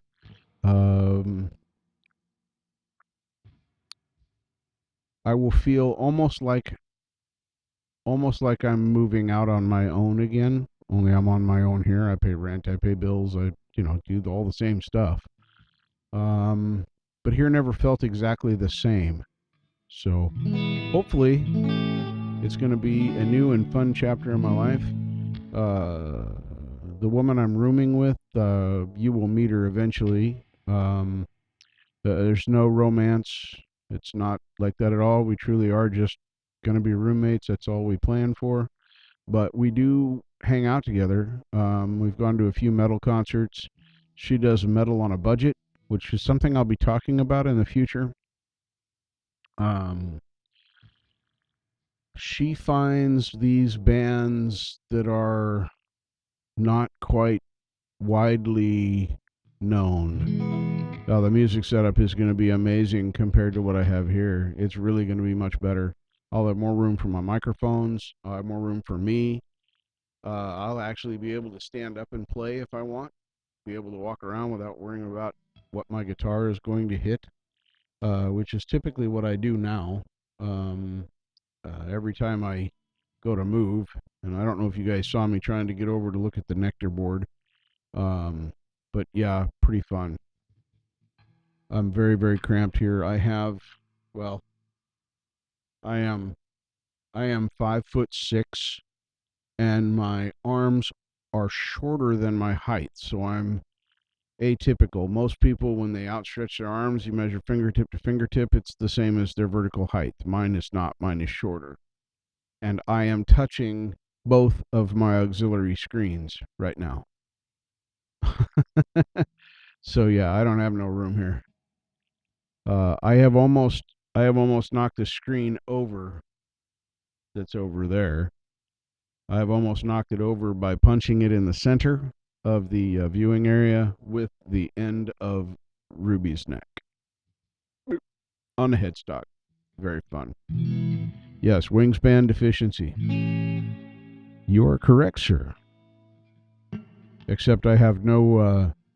I have no. I have no.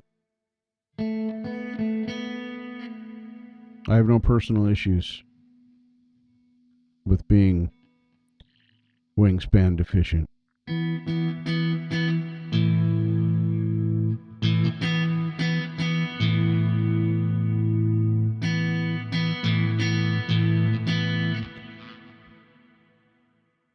Oh, I ain't worried about hurting Ruby. It's the LCD screen that I'm more worried about.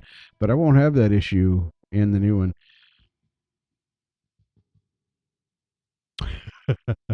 You know what's funny about that, Gary? I don't have a vertical leap. I don't jump. I just don't.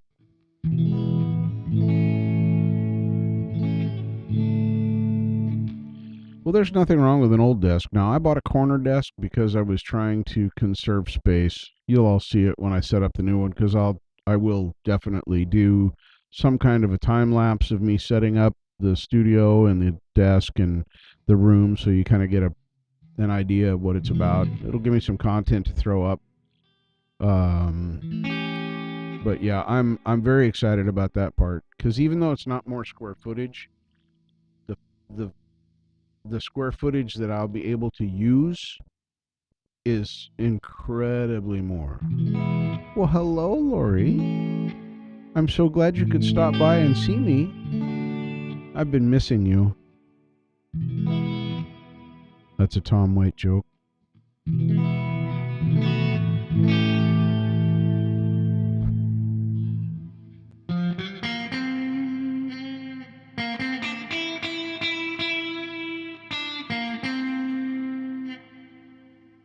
Yeah, this is I got this on the Jungle Store. It was cheap. I'm gonna say it was like $120 for this corner desk, but they did a demo. It's just pressboard covered with paper, typical cheapy stuff, but it's got a steel frame that's relatively well put together. It has bracing and gussets and the whole 9 yards that go with it, and it they claim it will hold 400 pounds. This is a pressboard desk. Pressboard. Okay, sawdust that they re-glued together. Yeah.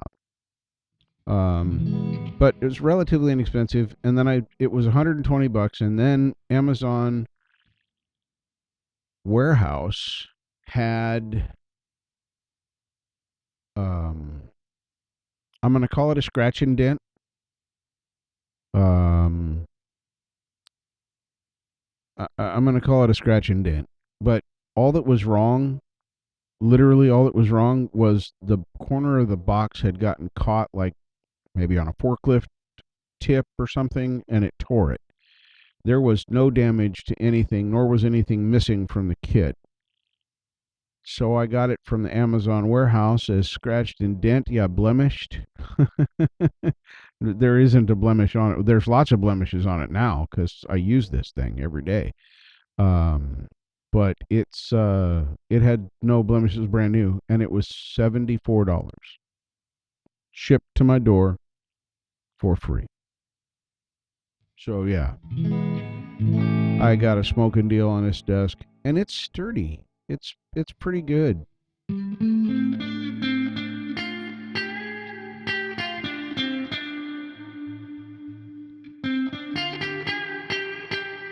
I'm blemishing right now. Have you got your flashlight out?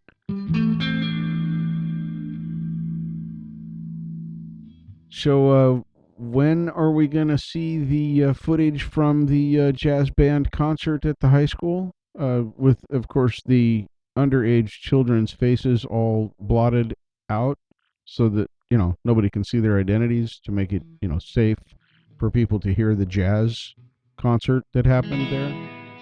If you couldn't feel the sarcasm, let me tell you, there was a little sarcasm on that. I'm a total Cam fanboy. That kid, oh man. The only thing that would make me prouder of him if he was really my son. So, yeah, he's a pretty good kid, and he's so super talented.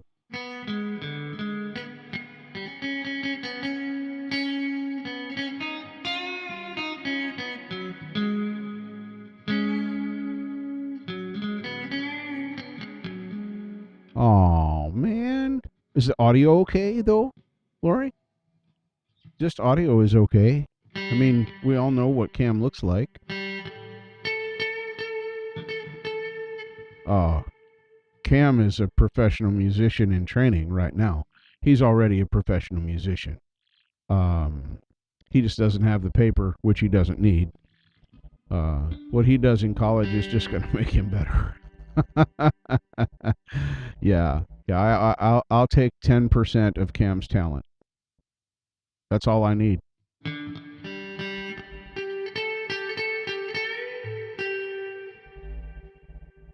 If it has good audio, you should put it up with, like, I don't know, some stock footage or something.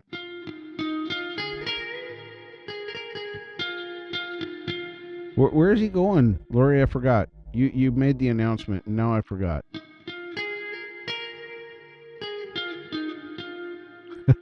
I bet. Yeah. Ooh, junior bands. Whew. I bet that was rough. Sometimes the choir is not too bad. Even the young ones aren't too bad because, it's a choir. So they can blend a little bit, kind of sound half okay for the kids that are singing with like this. Yes. Berkeley. Couldn't remember the name. Yeah, he's going to a good school. Kid's going to be the shiz. I mean, did you guys hear him sing the other night on Hippie's channel with the Cats band, the Rumble Cats? What? Kid's got chops. He can play the guitar a little bit, or the keyboard a little bit. I don't know if he can play the guitar, but I know he said he can play keyboards a little bit. And of course, we know he rocks the drums.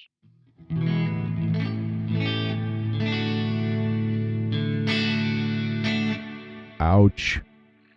My grandparents. So I was an upper middle class kid. I know that's hard to tell because I'm, poor as fuck now. But anyway, I was an upper middle class kid. My grandparents had saved, and so had my mother, my entire childhood, so that I could go to college because they wanted me to go to college. Except I wouldn't take their money because I told them straight up. I said, I don't want to go to college. I'm done going to school. I want to go to work. I want to build engines. I want to make race cars. I want to make things go fast. That's what I want to do. I've wanted to do that since I was 7. And I don't need to go to college to do that. I need to go to work. So all that all that money that they saved, God bless them. I don't even believe in God, but God bless them because they made sacrifices. I turned all that money down. My grandfather was a body man. Now he started out in 1912. He apprenticed at a stagecoach shop, and he started his career learning how to do hand lacquered finishes on wooden stagecoaches. Talk about somebody that could refinish a piece of furniture. Wow. Yeah, my grandfather could do that. So he could have taught me a lifetime of body and paint work. That's what he did. He just, as cars became popular, he just started working on them. And in the day, he worked on Judy Garland's car. He worked on Tom Mick's car. These are people for this older generation. We'll know who these people were. They were very famous. These people sought him out to work on their stuff. I didn't want to learn any of it. I didn't want to learn a single thing from him because all I wanted to do was make the car go fast. If the body held itself together and the engine would stay where it was supposed to at the front of the vehicle, that's all I cared about. So yeah,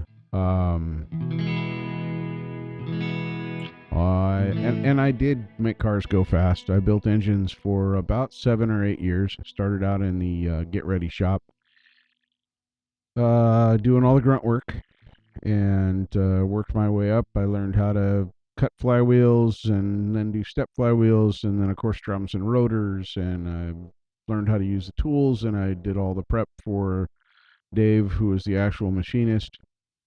And over time, he taught me. Within a year and a half, I was actually doing machine work. I built my first engine my second year there.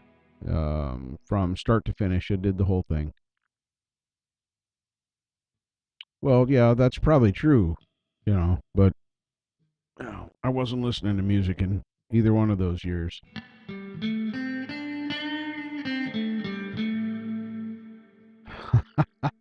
How awesome was that? I got to pit for the I don't know if you guys are familiar with it at all. Some of you guys probably are. The Mazda series, they look like Indy cars, but they're all Mazda rotary powered engines, and they're about 2/3 the size of an actual Indy car. Oh my God, they're so fast and so fun. But I got to pit with them Laguna Seca when I was down there for a promo. I got to do a lot of cool stuff.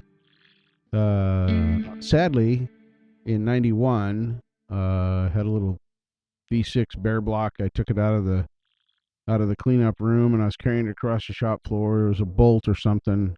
To this day, I don't know what it was. And I slipped. I stepped on it, kind of slipped sideways a little bit, started to drop the block.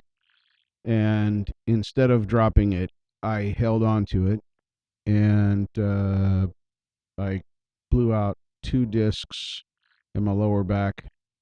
And that was sadly the end of my machine career. What I had dreamed of doing since I was 7 years old and was doing. We built monster truck, bogging trucks, engines, race boats.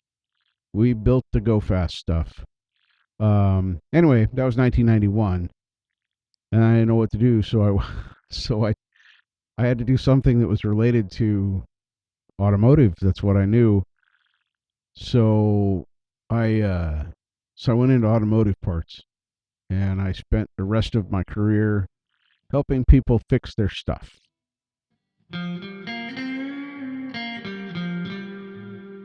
Yeah, that was the end of the vertical leap. And then you fast forward until I was 49. That's when I had my first major heart attack and got a stent. And then fast forward a few years to 2013. I was 51 and a half. I got my triple bypass. In 2016, the doctors said, sorry, we're not going to fix you anymore. I had a round of heart attacks then. 2017, I moved in with I couldn't work anymore. But the doc said, oh, there's nothing wrong with you. So then I went to live with my daughter in Missouri for a year and a half. She moved there and I followed her and I lived with her and her family. And then in 2018, February 16th, 2018, I had 4 major heart attacks that night. That got me 7 more stents. So I have a total of 8 stents and a triple bypass. And here I am. You better not. You better be just a total asshole, Gary. That's one of the things I love about you. I can always count on Gary to be the asshole. Not really, but yeah, you keep giving me a hard time. I don't tell this stuff to be a sob story. I have a good life. I had to fight for my retirement. See, and that's what makes. Okay, I'm gonna get on my soapbox just for a minute. So I worked for 35 years between my beginnings as a teenager and all that, and then my machinist career, and then my automotive career. I worked for 35 years. So I started full-time work when I was 17. So I paid quite a bit into the retirement system, Social Security, which we all know is going defunct. But then, when I had all this stuff go wrong with my heart, and some of it was my fault. Arguably, smoking for 40 years probably didn't help. Yeah, I needed to claim disability because I was too young to retire at 55, 54, however old I was in 2018. I'm 58 this year, so I was 54. I was clearly too young to retire. So I had to go disability. And then the Social Security Administration says, oh, you're not disabled. You're silly. You don't, no, you don't need to get that money. You just go push pencils or something. So I fought and I won because I was right. And I deserve that money. But here's the part that really, really rubs me the wrong way. In order to retire early, in order to do that, I had to lose 50% of my retirement. So that letter you get every year or so from the Social Security Administration, it tells you if you were to retire or become disabled today, you would get blah, blah, blah, whatever that amount was. The last letter that I got from them that said that was was when I was 53.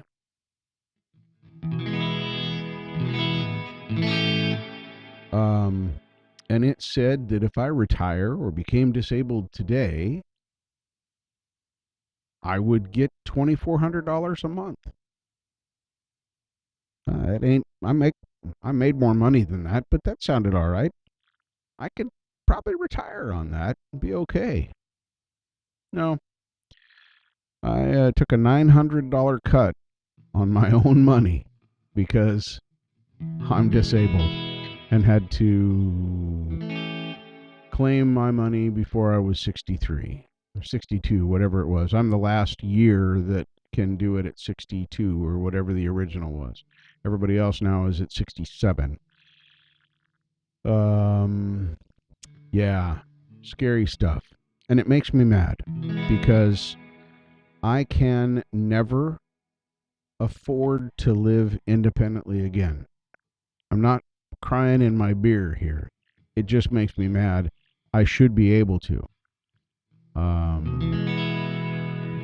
That was about 40% of my retirement, close to it. 33% probably close. If I actually did math and figured it out, it's probably about 33% cut from what my retirement should have been. So I don't know what you have to do or whose dick you have to suck to get your full disability early, but clearly I didn't. I didn't do that to the right one.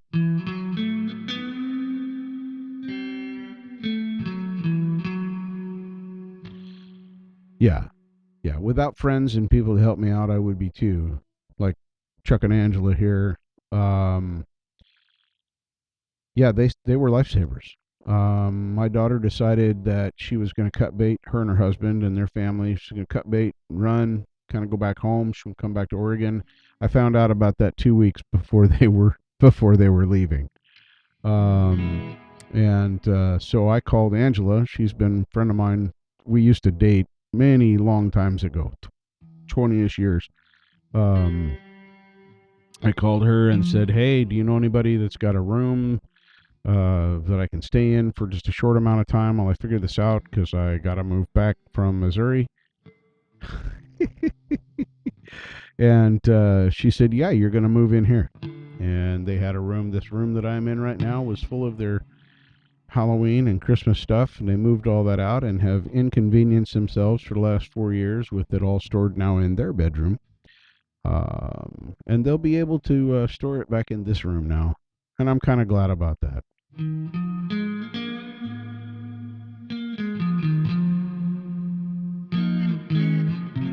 Oh yeah, I've heard of stuff like that. See, I messed up on the whole 401k. Oh boy, I could have done things way different, and I'm greedy. So people could have told me when I was my family all passed away when I was 23. My mom died of a pulmonary thrombosis. My grandmother died on my birthday the following May, which was about 6 or 7 months later, and my grandfather died the October after that. So I inherited all that stuff. I shouldn't have got until I was, close to my age now. Um, Yeah, I needed you about 35 years ago, Lori, because I needed one person to say, "Oh, hey, this money that, that car you want, the house you want to buy, the things you want to get, you can have all of those things and you can keep this money in the bank." I'm greedy. I would have done it. Even at, what was it, 22? Yeah, I was 22, 22 or 23. My grandfather passed when I was 23. So, yeah, that happened my 22nd, 23rd year. Um, one person, one person to say that, and I would be drinking little umbrella drinks in Tahiti right now or something, because I would have had all that money. I wouldn't have cared. Yes, I would have wanted the money that I put into Social Security to come back out of it, but I could have left it alone until I was retirement age and lived off of my own personal savings. This just This is a woulda, coulda, shoulda thing. So, Lori, you failed me. I'm just saying, retroactively, I don't know. You were probably like a young teenager when I was an adult at that point. But you should have been there to say, "Hey, you can keep all of your money and have all of these things that you want too."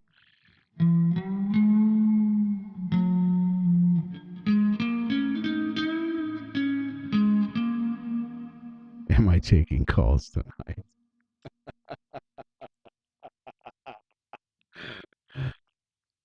1-800 lights out.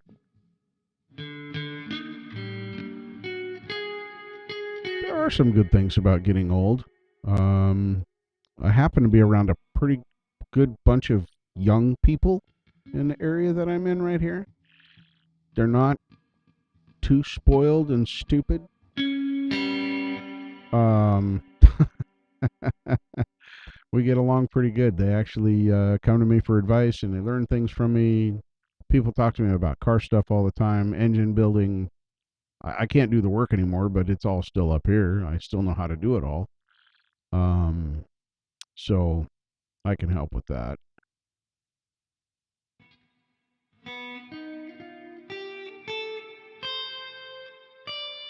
Wow.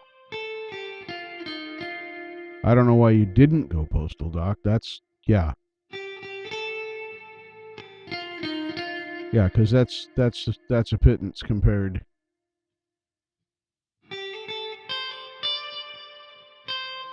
I still don't save, Lori.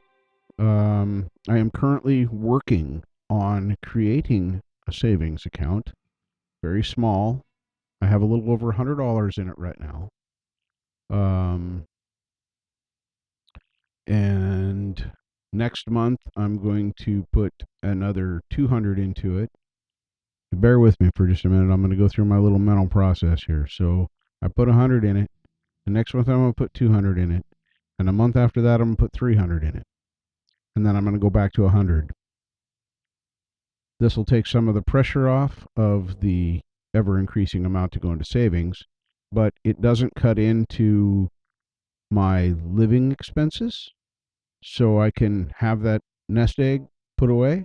So I'm hoping that by the end of 2022, I will have about $2,400 or so in savings, which will be the first time in my life I have had a legitimate savings account that I saved up for since I was probably 10, 11. Yeah, ish.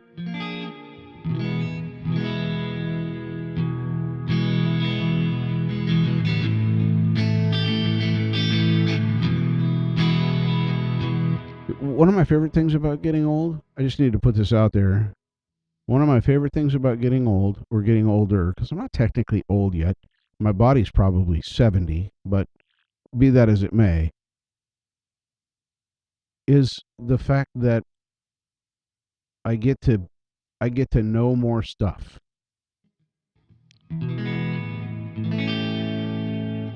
Some of my aches and pains are memories of the good time I had getting here, and some of my aches and pains are not, Charlie. I'll just being honest. Some of my aches and pains, nah, fuck that. I can live the rest of my life without some of my pains. Such as the back pain that I've been dealing with for the past week and a half. Yeah, week and a half. That finally seems to have relented today. But the best thing about making it to where I am now is I got to meet all you, and I mean that from the bottom of my heart. Um, Getting involved in this. Hey, Les, what's happening in the down unders?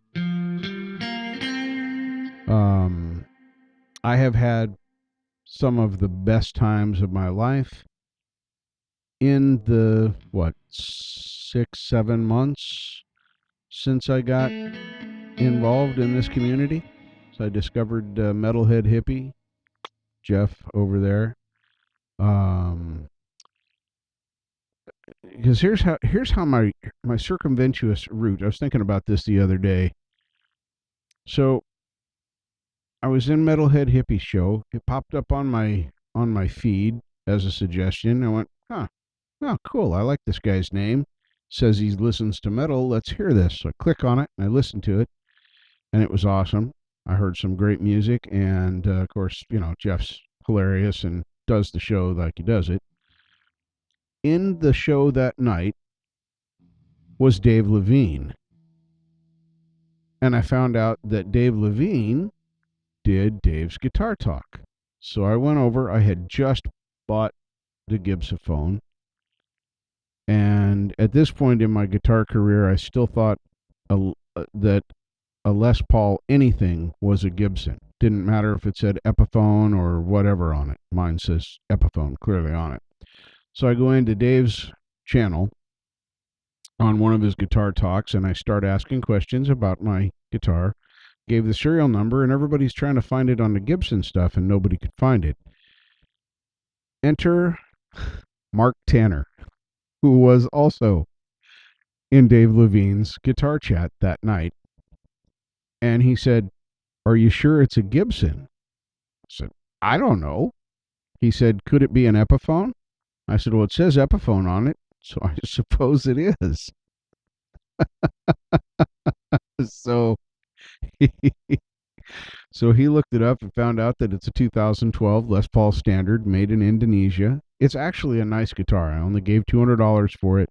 I didn't get ripped off on it. It's all good. Um, but yeah, that's how I started to get involved in this community. And then through Mark Tanner, I came in contact with Setup by Marshall and a whole bunch of others that I've since then. Lori was actually through Dave's channel. And then I started following Lori, and then Andy Dion, and the list just goes on and on and on and on and on and on and on. This is all This has changed my life, guys. I just want you to know that this community has changed my life. So, y'all are doing it right.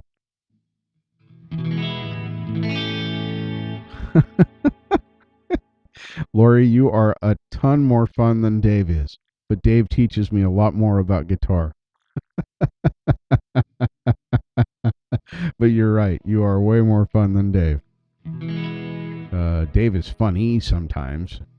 He's got his jokes and he's very opinionated, and that's okay because he has earned his opinions. Lori is no trouble at all. Look up Levine's eggs on my channel, Charlie, and give that recipe a try. That's a pretty good snack. Phew! I am reminded you wanted to ask me a question about something. You said you wanted to send me an email.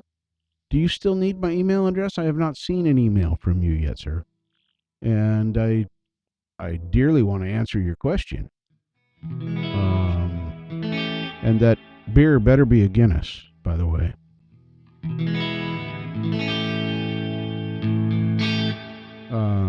Anyway, he's up now, Lori. It's like 6 o'clock in the morning now. He's got to start having coffee and probably some haggis for breakfast. I like haggis, by the way. I know people are disgusted by it, but oh my God, it's so good. So if it's a question you can ask me in chat or something you want to know about that I can answer in chat, ask away. Otherwise, definitely shoot me an email. If you need it, I can give it to you. But that's okay. If it's bigger than you want to try and go to into chat, that's fine. Just send me an email. And you've been busy. So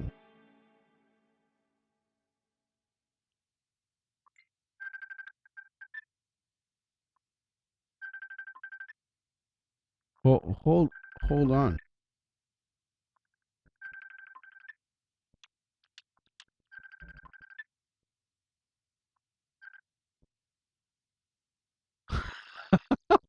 Hello, Lori.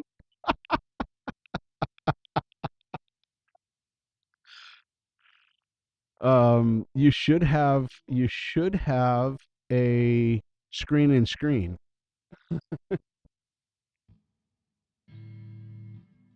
No, I have no echo on my end. I don't know about the chat from the people out there in TV land. Hang on, I got to change some screens around. Oh, I don't know if anybody can even hear you. I have to ask the chat. Can you guys hear Lori through my chat? I may have to add the audio from here through.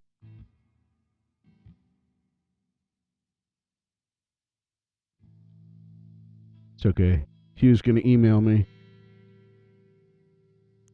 That's hilarious. I want to see if I can get the audio at least. Hang on a second. This is awesome.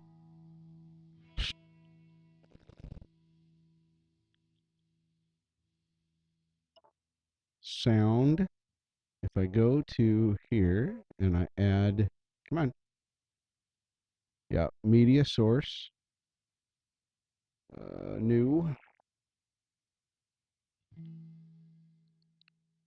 Browse. That's all right. I'm not going to show you. That would be the easiest way to do this, but you're going to make me learn new stuff. It does not want to see Messenger. Why? What if I go? Maybe that's a bonus.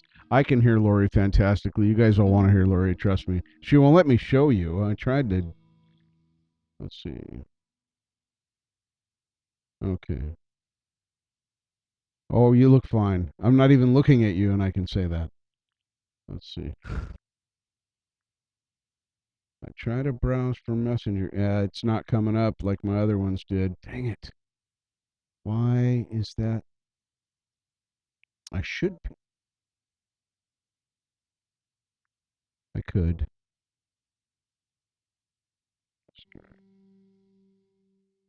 Cancel that. Can we close this?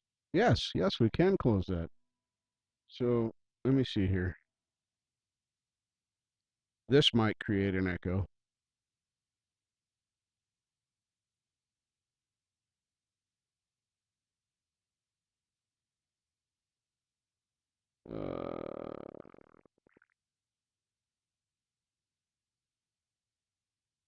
They might be, but I'm not as scared of your wrench. Nope. It's got you up on my computer, so it will not bring you up on my phone. I can't. Oh, that's okay. It would have been fun. It would have been absolutely fun, Lori. So, all right, go back to chat. Bye. Okay, that would have been fun had it worked. I could not get the audio captured from Messenger in my computer into Discord. That is something I need to figure out how to do that. But it wouldn't find. See if I go properties. Mm-hmm.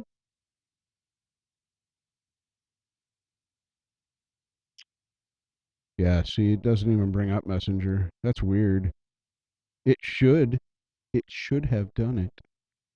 But I'll learn. Anyway, that would have been fun. Lori was going to be my caller.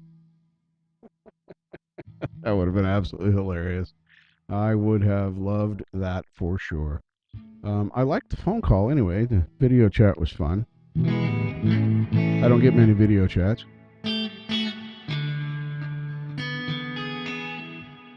But yeah, that was fun.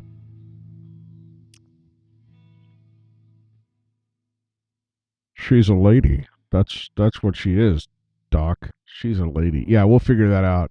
That'd make a fun bit to actually do. To have a. There's a caller on the line. And bring it up. It would have been easier to grab the video and audio feed from Messenger because that was there, but she said that she was not ready for her close up, Mr. DeVille. So we respected that and didn't put her on there because that's what I was going to do. That's easy. I just grab that, put her right on the screen, and then she becomes desktop audio. But she wouldn't let me.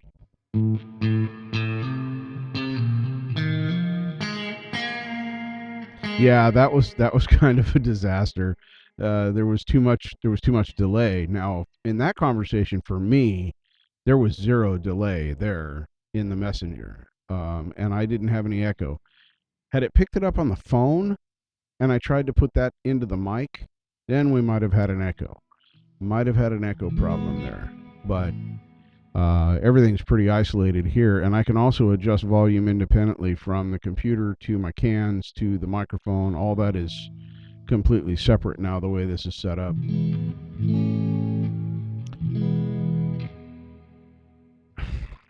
Okay, let me be clear. Lori, you always look good, okay? You probably look better than most when you get out of bed and haven't brushed your hair. Bobby pins sticking out in the whole 9 yards. Just saying.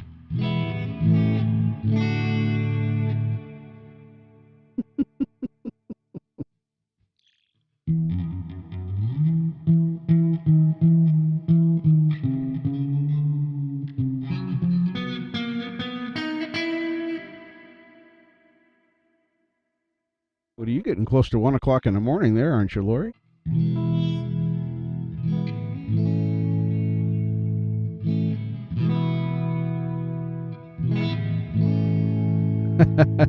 Stop. 1:30 a.m. What are bobby pins? You, if you say you don't know what bobby pins are, you are a liar.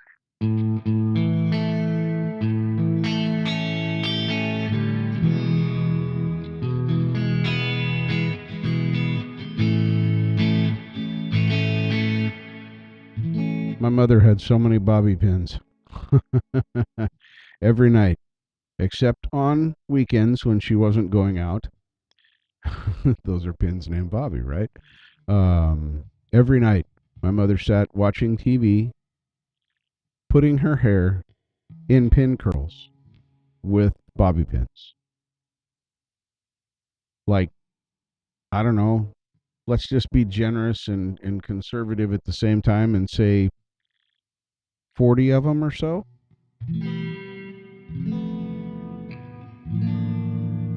Yeah, I tried picking a lock with a bobby pin. It didn't work out for me.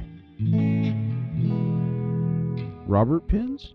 Ooh, we could start a new vocal trend. Don't forget your Robert pins.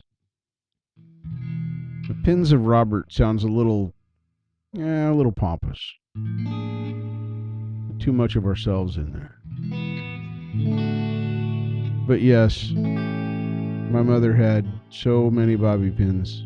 She had hundreds of bobby pins because she could never run out of them. I never understood why she spent all that time putting them little pin curls in her hair. Well, her hair was stick straight like mine, but she had really, really nice red hair, auburn red hair. My mom had the most beautiful red hair. And my grandfather had coal black hair. I got dishwater blonde. There was more red in it 25-ish years ago. But yeah, it's mostly been like this. But she had auburn red hair, and when she was a child, 5 to 10 years old, people would ask her where she got her beautiful hair. And she said, from my daddy's mustache, which was absolutely hilarious on many, many adult levels. But my grandfather had coal black hair. He had black beard, except his mustache. His mustache was red, and he wore it Gary Fisher style. He had the pencil thin mustache. Yeah, you see how much time I spend on mine. Ain't much. When I start to eat it with a sandwich, then and only then does it get trimmed. And then it only gets trimmed enough that it doesn't go in my mouth anymore because I don't really like eating my hair. Any of it, beard or mustache, either one. So right now it's pretty well behaved. I haven't had to trim it for a few weeks. It's probably going to be time soon. I imagine by the time I'm moving to Forest Grove, May, I'm speaking of those things that aren't as though they are and then they'll be, or some other bullshit like that. I'm just hoping that they approve me for this. I'm excited. I'm excited to start a new chapter in my life and have more space that's truly my own. Get to make it be what I want to be. You could be like those TikTok videos where they have the scene that cuts away and then they got the guy that says, "But what the dog doing?" You could do that about Doc. Say, "Hey, what's a doc? But what's a doc doing?" You know, instead of dog, it's Doc. You got to put an "ock" in there because otherwise it doesn't sound right.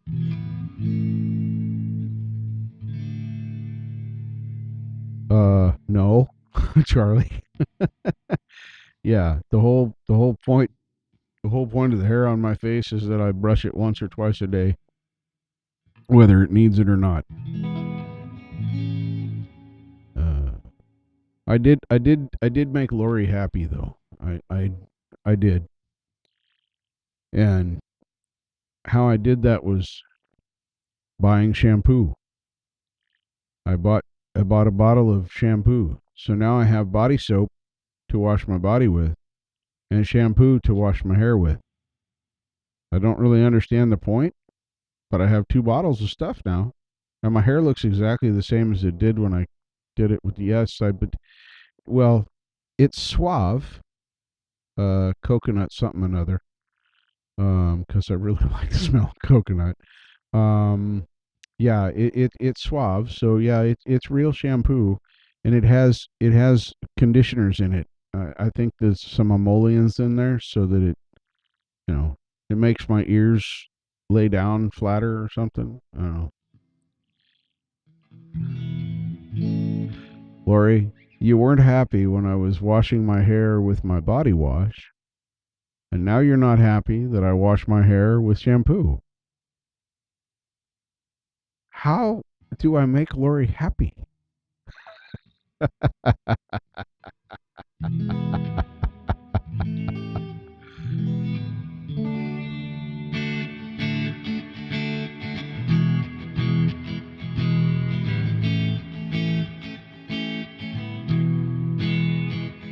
It does really smell good. It's coconut something. It's not just coconut. So it's coconut something else mixed together. Man, yeah, it smells like I could eat a spoonful of it. I promise I'm not going to.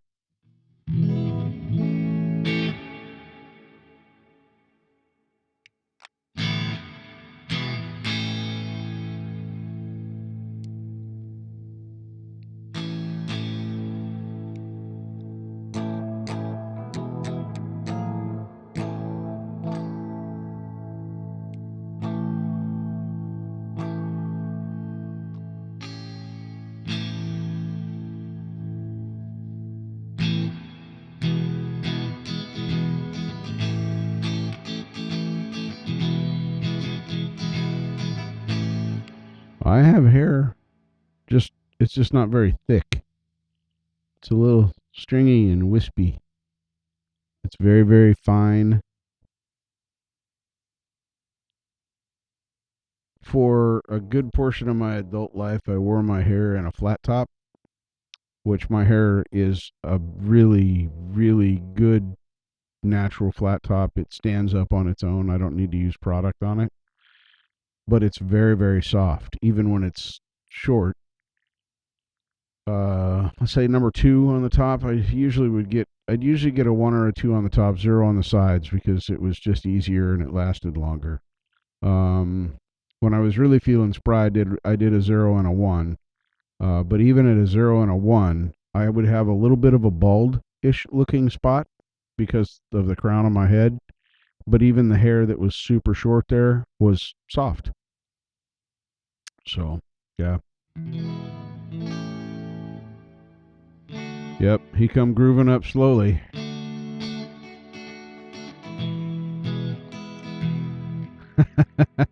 So on the drapes, body wash on the curtains.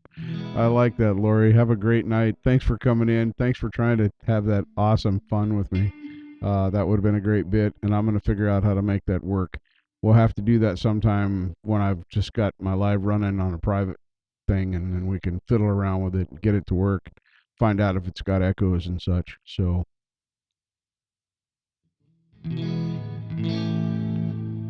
isn't everything your fault, Lori? Did I say that in my outside voice? Have a good night, Lori. Thank you for coming out. Thanks for hanging out.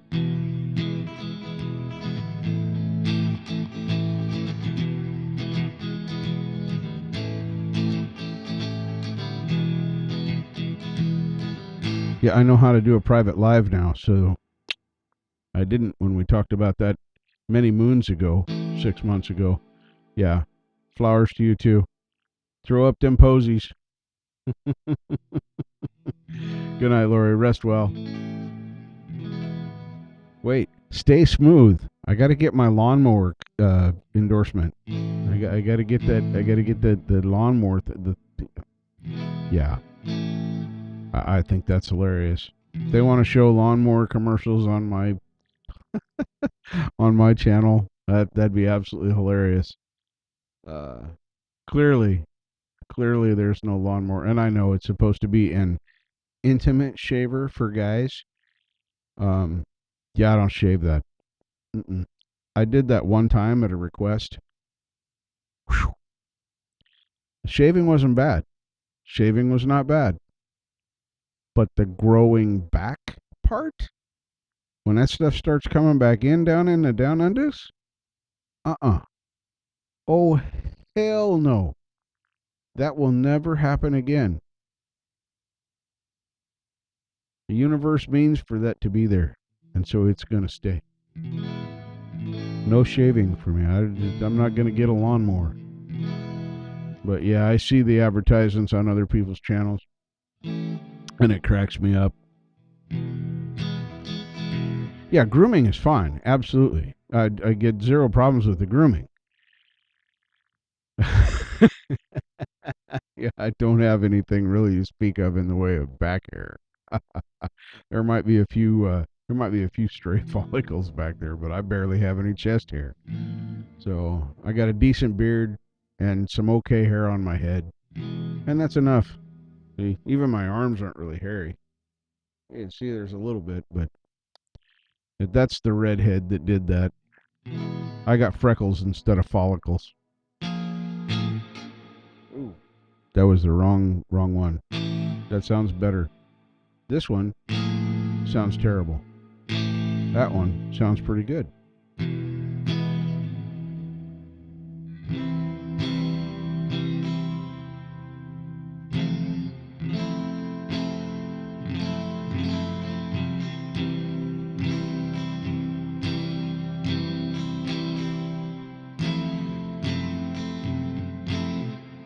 It must be out of tune again because it doesn't sound right. Did this really? Not sure what that. Yeah, C was demolished there. Yeah, it was not diminished. It was demolished. I'm checking my tuning. Hang on. No, don't touch me there.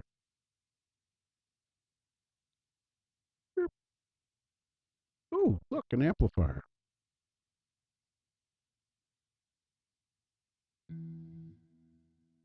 Oh, no. Oh, yeah, that's flat as hell. Oh, and that one's sharp. My guitar doesn't know if it wants to be flat or sharp. Come on. There you go. That one's right. Hey, Diggy was actually in tune. Wow, look, I just spit my pick out on the floor. I'm gonna have to pick that up.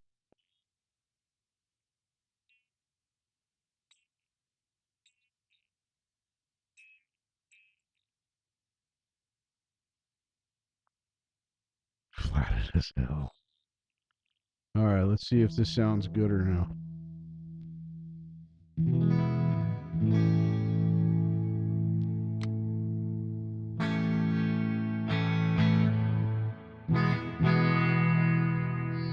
Okay, now let me retrieve the pick. I'll close the amplifier. Here we go. That's more better.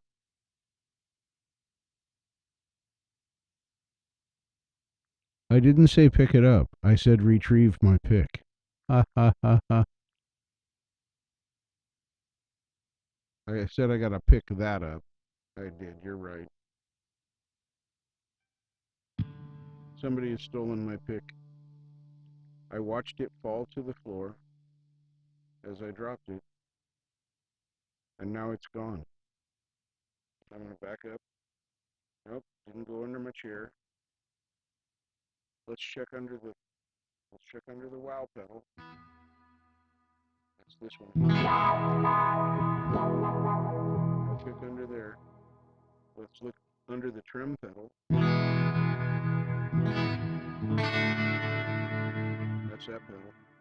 No pick there.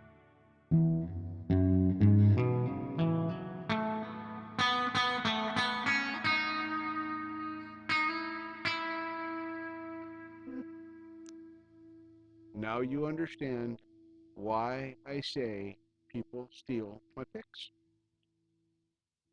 So I discombobulated my hair. Hold on. Ah, glasses off. Cans.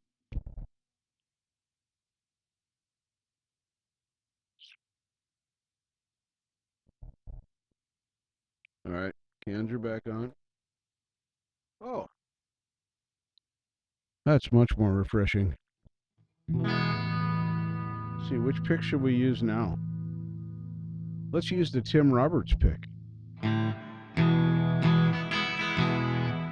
It works.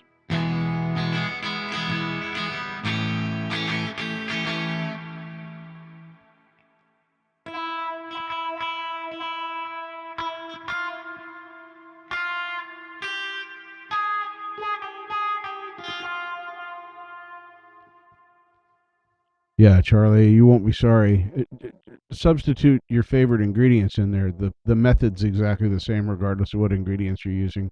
Although I will say this, if you're using sausage, um degrease it first. The sausage is better if it's pre-cooked. Otherwise it makes the muffiny kind of things a little bit Yes. Yes, put whiskey in the put whiskey in the eggs. It'll be good, they said. Whiskey in your eggs. It'll be fun, they said. What could go wrong, they said.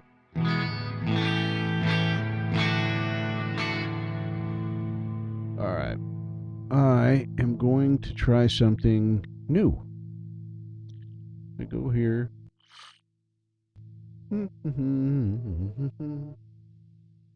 Let's look at.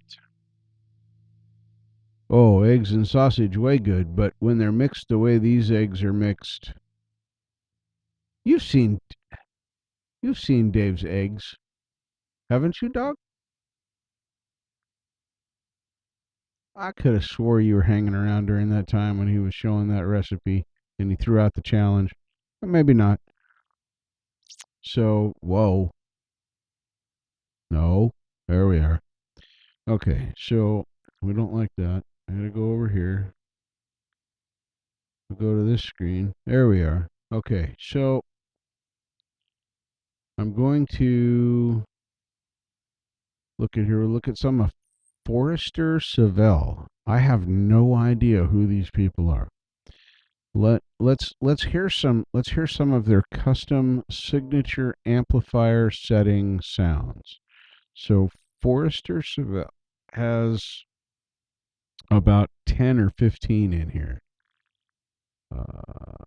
Yes, I have had frog's legs and love them. Will eat them every day if they weren't so damn expensive, or if I was in a place where I could catch a frog big enough to have decent frog legs. They do not taste like chicken. Oh my gosh. Yes, they're wonderful. I eat weird stuff sometimes, although I don't eat insects, at least not yet. So this is called 666, as you can see.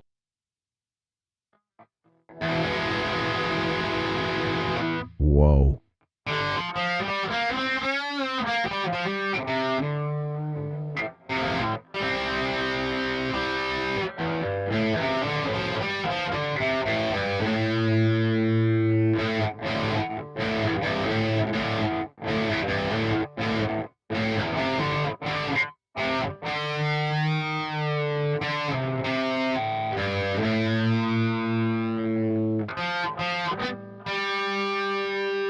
Yeah, that's what I was thinking too, Epi.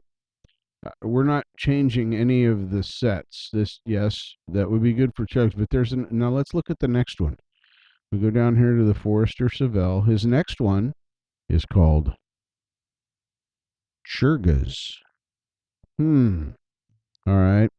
Now remember, I'm not changing anything. These are just their settings. Boy, there's a lot of gain on that.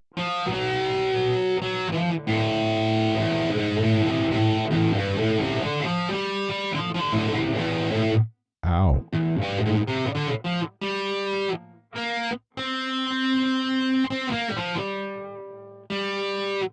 See, some of these gates, they have this gate. Can you guys see where that's set?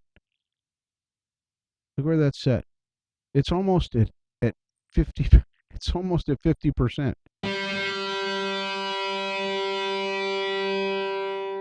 And then it cuts off the guitar.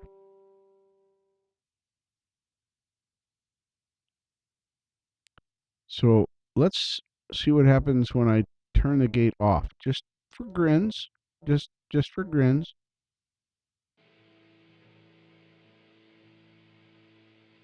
I hear nothing. A little bit. There's a tiny, tiny bit on the floor from, yeah, we got what? Maybe 3 dBs of noise. So that's dead quiet. Look at that. That's where the gate needs to be set. It was killing the sustain. Now, not that this is a sound that is necessarily fantastic for me.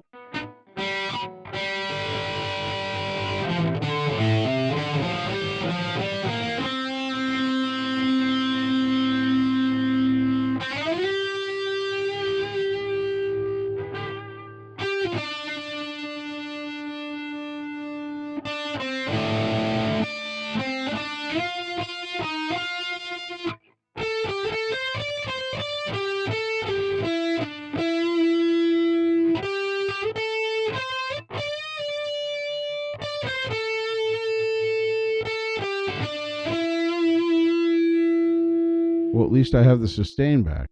Now I'm not 100% that. I said the sound for me.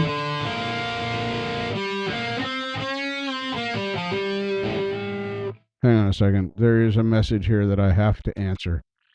For those of you that weren't here at the beginning of my broadcast, I had just spent 2 hours sitting waiting for a guy to show up that was supposed to be selling me an AC unit. I have heard so many excuses from this guy. So he just messaged me. I'm not going to bore you with all the details. I know you can see some of this stuff. Hey, my man, I'm sorry. It's been a rough day for me. Would you like me to send your deposit back, or would you like me to meet you tomorrow? I can head out your way tomorrow if you're still interested. Well, yeah, I still want an AC unit. You had one for a fair price. I was more than willing to pay. I even gave you a deposit to hold it an extra day. I don't want my deposit back. So what should I tell this guy? Should I tell this guy, yeah, we can meet tomorrow? Should I give him one more chance? I mean, he did answer me. So what do you guys think? Should I try again? Oh, I love sustain that lasts forever. But don't know what I'd call that forever. We'll get back to changing these amps around. I'm inclined to say, just my own gut feeling, yes. And then I'll try and meet him, but we're going to meet somewhere close to me. You guys think that sounds like a good idea? See, I could turn off this overdrive. It's got this orange overdrive pedal. It's still plenty crunchy.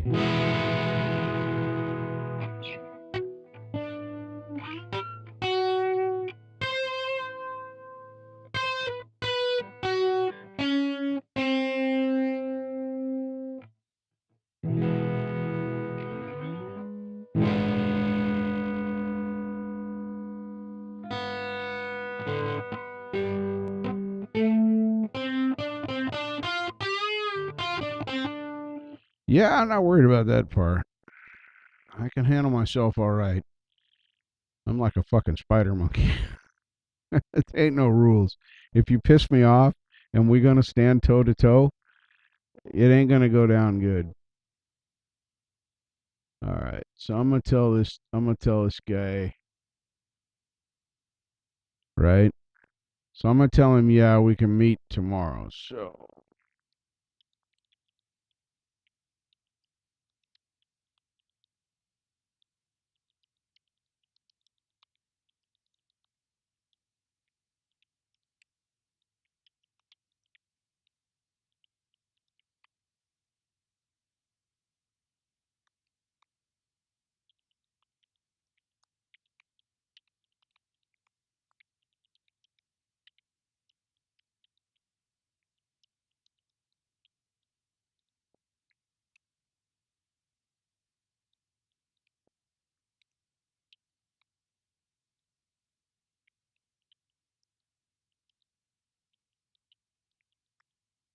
We'll see what he says.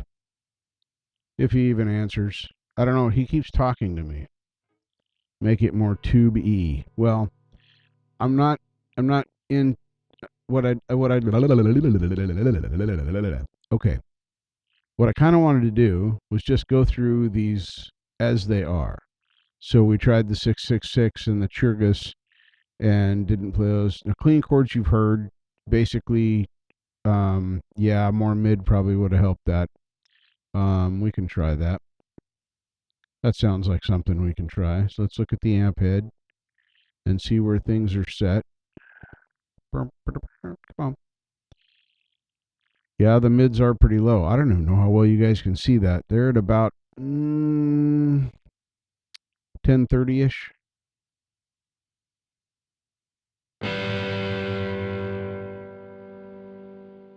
So now that's with the mids at 1, trebles at noon, bass is at about 10:30 as well.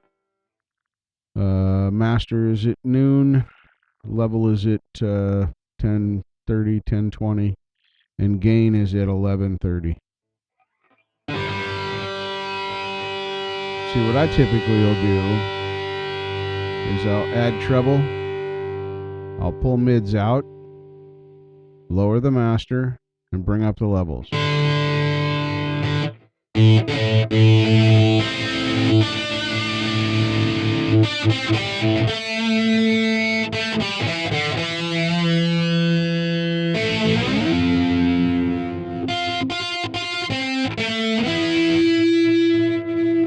See, it still doesn't have the stand. It sounds better, though. It's still super crunchy, though. See, for what I play, it's funny. I listen to metal and heavy classic rock most of the time. But what I like to play when I sit down and I want to do something on Ruby or one of my other guitars, it comes out as something bluesish. I like playing blues. So we know what clean was. What's clean mid ambience? This sounds like it might be cool. Ooh, that's way low.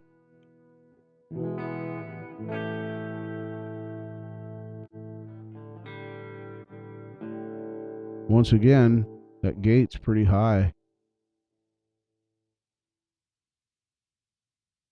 There's no noise on this. That's with the gate completely off.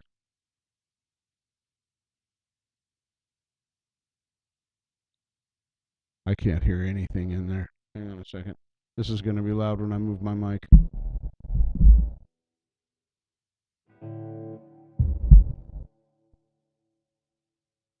Yeah, I don't hear anything on that. I don't think that even needs a gate. My input's at 0. Let's bring the output up a little bit. Bring it up to about 5.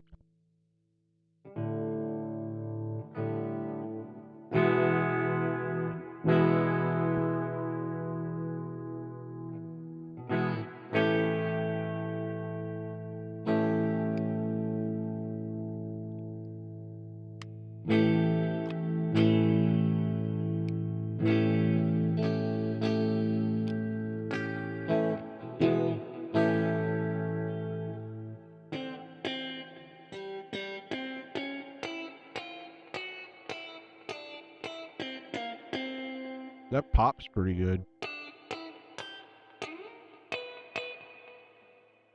don't know how it puts more bass in that. Ooh, hey, wait a second. Here, let me give me that.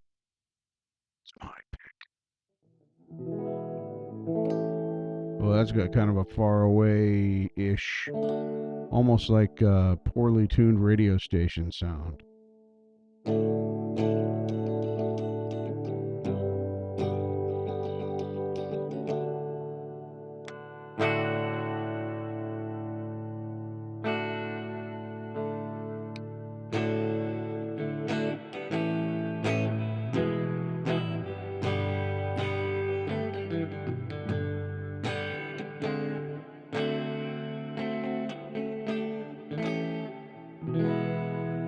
Now, see, that's got a ton of the mids in there.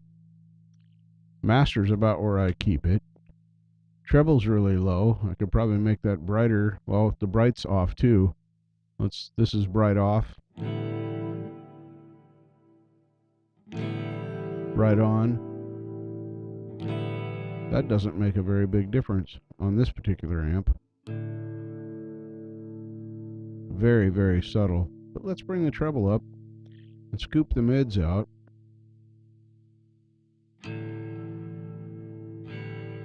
Nope. That didn't change a thing. Let's just, let's dime them all.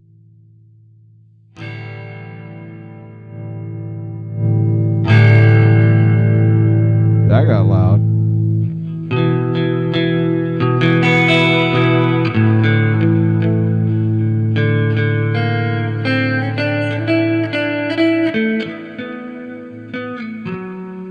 I clipped on that one a little bit. Yeah. So now we'll just go back. I like how you can double click on these so they all go right back to the middle. That's one of my favorite things. And if you don't like how it was, you just go off of it, go back to it. Now it's all back to its factory settings.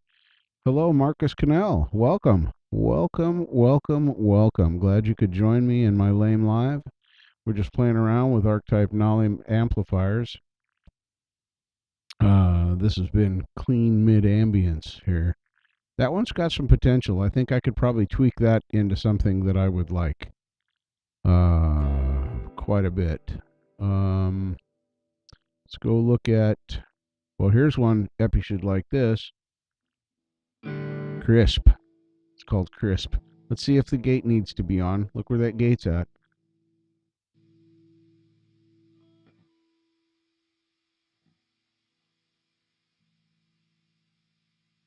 Yeah, that doesn't need a gate.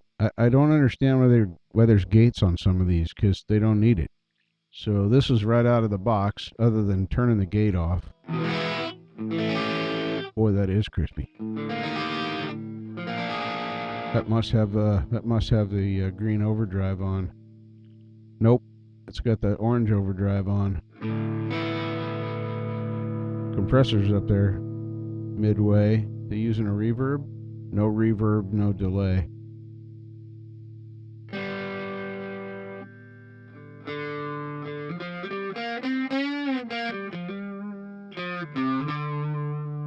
This has some potential.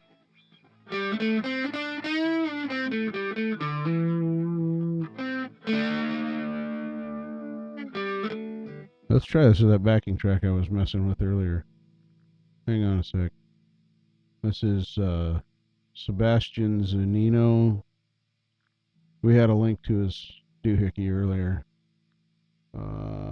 I bought this track, so, and not only did I buy it, but I emailed him, just to be clear. I emailed him and asked him if I bought his track, did he care if I used it for making music and putting on YouTube when I do my lives? And he said no. So I actually got permission directly from the artist. Now that doesn't mean that I can't get copyrighted or some other stuff.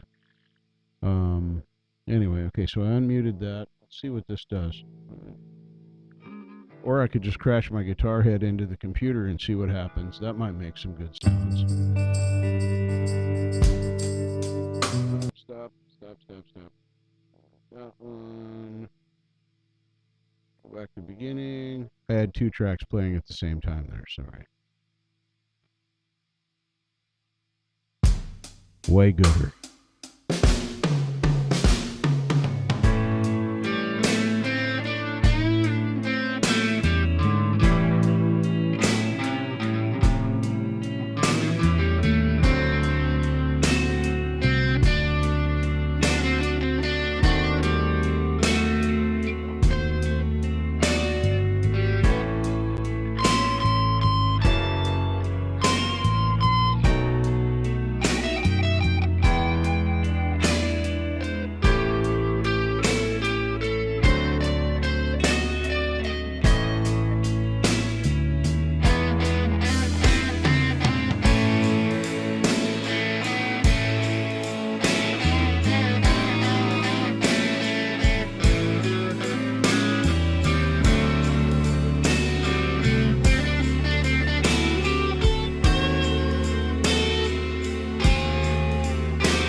Yep, I think that works for that one too.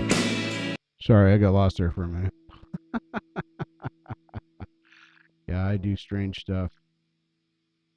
Um, oh boy, that was fun. That was crisp. And the only thing I did to that was change the gate. I turned that gate off. What's the next one? Got the mids. Got the mids. Ooh, super crunchy. There is a shit ton. Wow.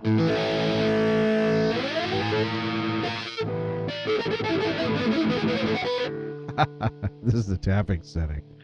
Anyway, they got this overdrive pumped up. And the bass is at mid, the treble's at 2 o'clock, the gain is at 3, plus you've got the gain dimed here on the amp itself. Master and level are pretty normal. Presence is at 6. Now mids are at 7. Whereas I agree. I just wanted to see why. They got so much gain running on this. Let me pull out some of the gain. Just bringing the gain down to 3 helped, but I'll bet it'll help more. I could put probably gain at 4, bring the mids down to 3, treble up, presence down, depth down, level up. Let's bring the master back. Still pretty crunchy, but then still got this pedal, and the volume on this pedal is huge. It's almost dimed. Take some of the bass out. Yeah, that's just a crunchy drive. That overdrive too. I don't know what pedal that emulates, but that's a serious pedal. So got the mids I'd have to play with a lot. That's not an out of the box setting for me. Oh, Marcus, I am using an SM57 or SM58 microphone, and I am running a preamp. Well, there's the preamp inside of the Focusrite. I have a 4i4, but that's almost off. That is way down. I am using, let's see if I can bring up this. Where's my vocals? There it is. Somebody stole my vocals. Right here, this, what is the name of this preamp? Toucan.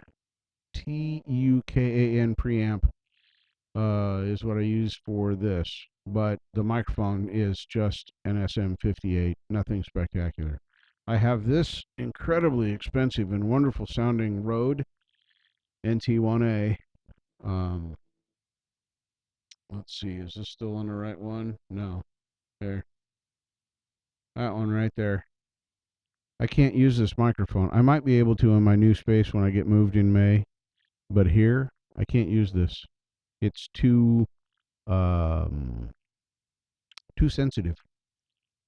You can hear people talking on the other side of the house, even with the gain almost turned off. It is a fantastic microphone, but it has almost no rejection.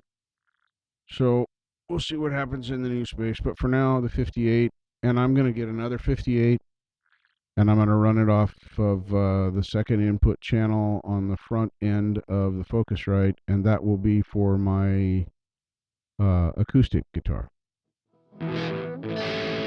So yeah, got the mids is not the one. Let's move along here. Forester Savell. Insert riffs here. And once again, where he's got that gate set. Do we need the gate set that high?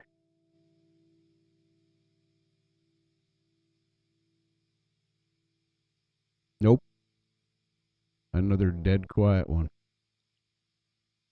So it isn't what the Okay, Doc. I know you'll help me out with this. What the fuck does woke mean? Does that mean you understand something, or does that mean you're completely stupid about it? because the term implies to me, when I think about the word woke up, that you are somewhat in touch with the things that are going on around you. I don't know.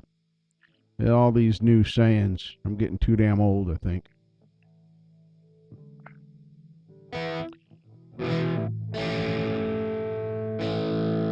This guitar. You asked me about the guitar. Sorry.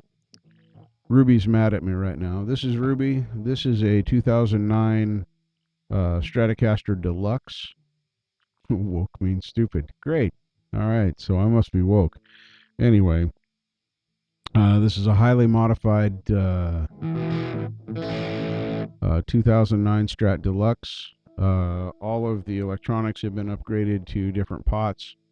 It has quarter-size pots, and I don't know what brand they are. Got Area 57, Area 57, Area 61, and Area 58 pickups. Super hot.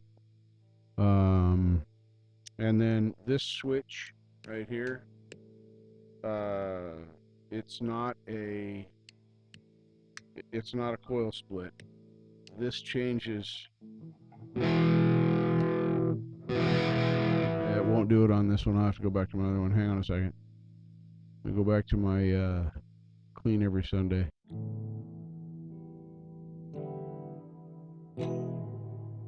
How in the heck did I get that turned on to stereo? Let me fix this.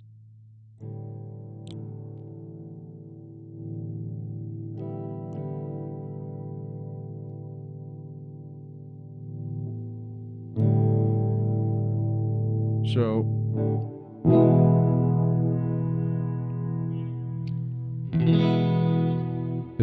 it's more of a tone thing. You hear that?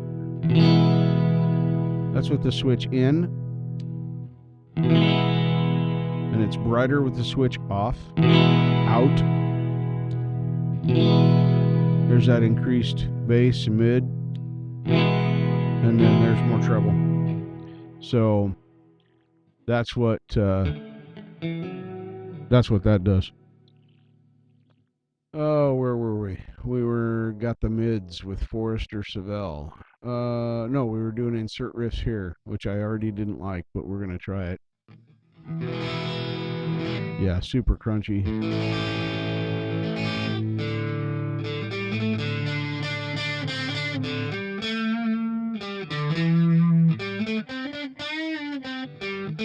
This makes me feel like I should be, I don't know any, but this makes me feel like I should be playing some Led Zeppelin.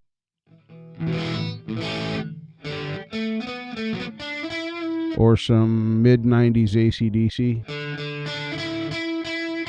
Oh, this SM58 is... Okay, I'm just going to say this right now.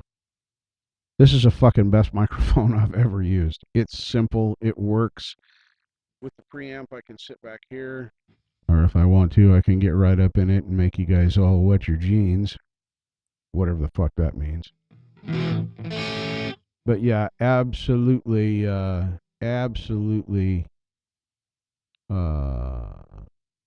favorite microphone. That's the reason I'm going to buy another one. And then here, let's go back. I want to get off and insert this. Ooh, jangly. Let's see what jangly is. I know what jangly sounds like in my head. Well, that's like dry. Once again, don't need a gate on this one. By the way, the sampling, the oversampling, my computer does not like it on high. It'll eventually fade out the sound of the thanks, Marcus. Appreciate you coming by. All right. Stay smooth, be good. You know the rules. I will see you later, Jeff. And Marcus, thank you for stopping by. I do this about every other Wednesday. Sometimes sooner than that. I just get on here and I just do all this crap. Just freestyle, talking, rambling on, showing stuff. All that stuff. So, yep, I'm going to do that. So now we get the jangly here. Wow, it's just super dry. I don't know, is that... Am I the only one that feels this way? This is just like super dry. There's nothing special there. I mean, it's got hardly any gain, a lot of bass, mids, trebles, levels way up there, but it's still super quiet.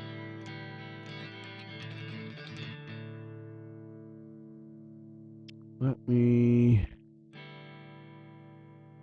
going to play with input and output here a little bit.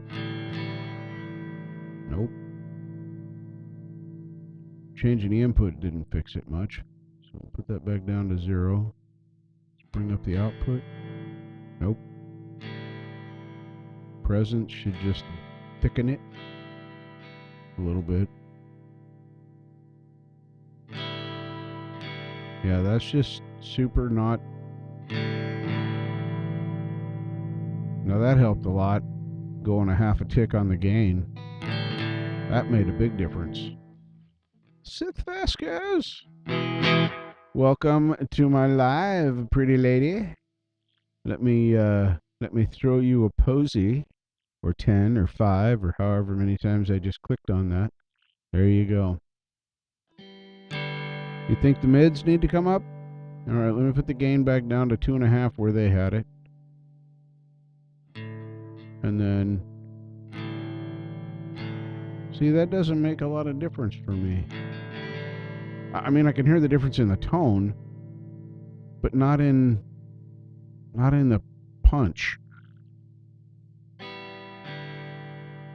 The depth is fun to play with, though. Presence doesn't make a lot of change for me on this particular one. I mean, that's going. Well, apparently I'm having OBS issues.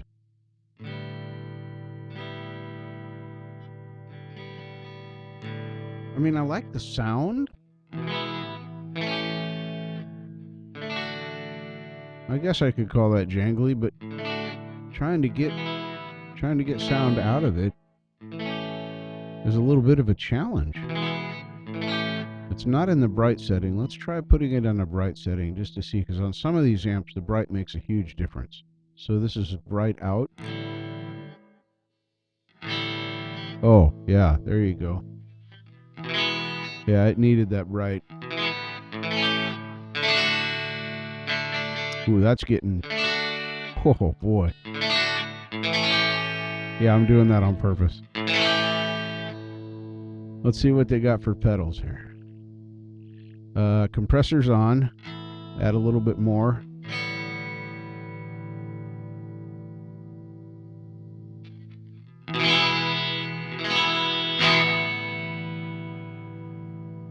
Clipping too much of something.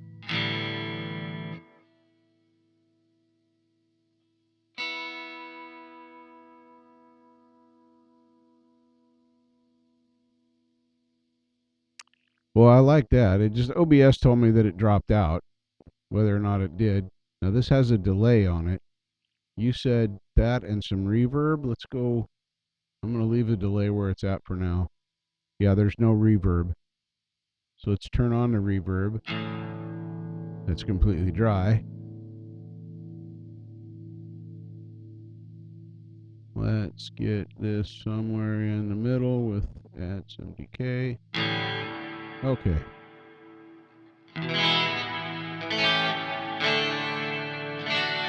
I know I put way too much in there, but I'm going to bring it back. I promise. Apparently Snoqualmie Pass is having a snowstorm right now. That's a pass here in Oregon, or in Washington. Pull that out a little bit more.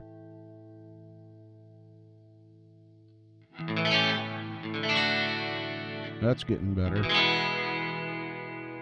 Bring it down another tick.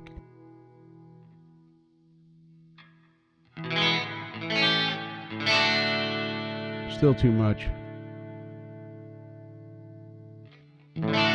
Ooh, there we go. Okay, now that's working. So what do we change? We got rid of the gate because that didn't need to be there. Brought up the compression, added a touch of reverb. We left their delay alone. I can't even hear that delay. It's so far down in the mix. Boy, you better listen quick.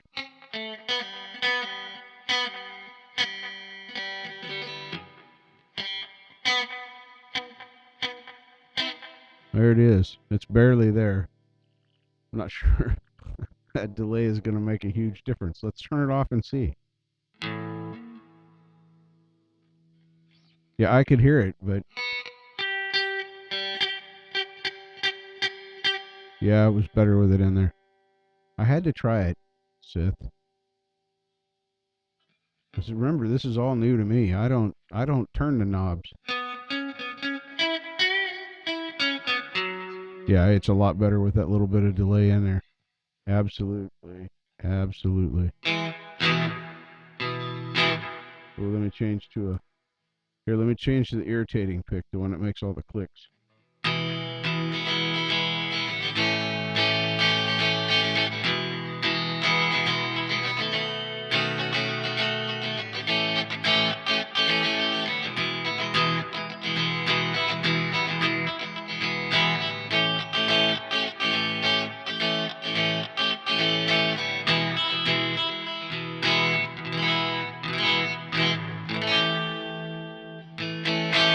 Yeah, I don't have a true chorus on this particular amplifier sim.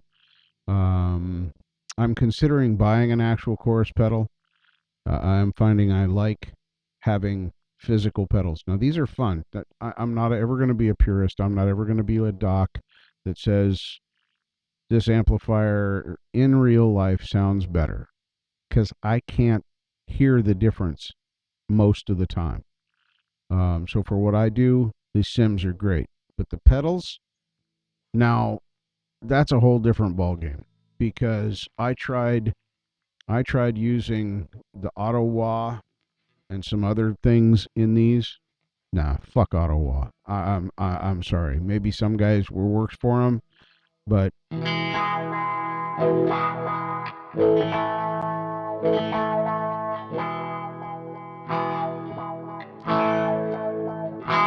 I like the adjustability of these sims, and I may eventually try. I need more music gear, like a hole in a head, but probably we'll try an MX5. I'm going to wait until they're used, and I'm going to get a used one. I'm not going to pay full price for a new one. But I definitely like the pedals. I like having the physical pedals. My trim is awesome, you know, and it's there right now. I don't have to grab my mouse and flip to another screen and that part of it. So I like fiddling with my amps, get my amp sound the way I want it to sound, the way it sounds good to me, and then use my physical pedals. So yeah, chorus is probably the next purchase.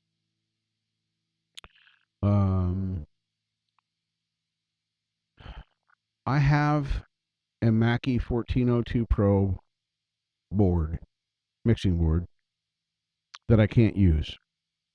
I could run it into something that would accept its output, such as the Focusrite, but then what's the point?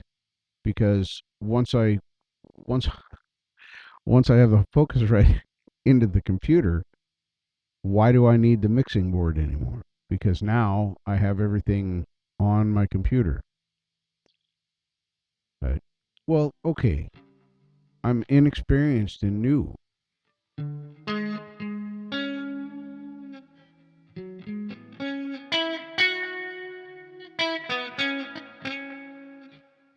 This wah is fucking killer. Hang on. We're going to go do dumb stuff again. Hang on. I go back over to OBS. There it is. And then I gotta turn this on and get out of there. Oh, by the way, the dude with the AC, I answered him and said we could meet tomorrow, blah, blah, blah. He hasn't replied yet. I don't know. I think he's a drug addict that is just high as fuck and confused. Um, I do that, and then I turn on this. There. Oh, look, there's my foot. So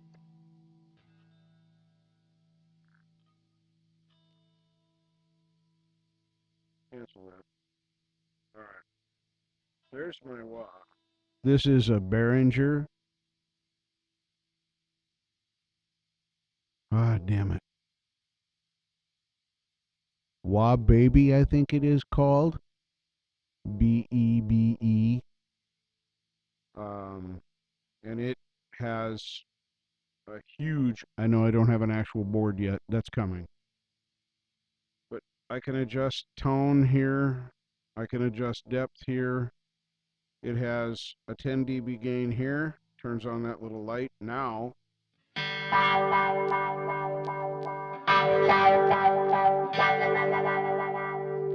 I pull that out,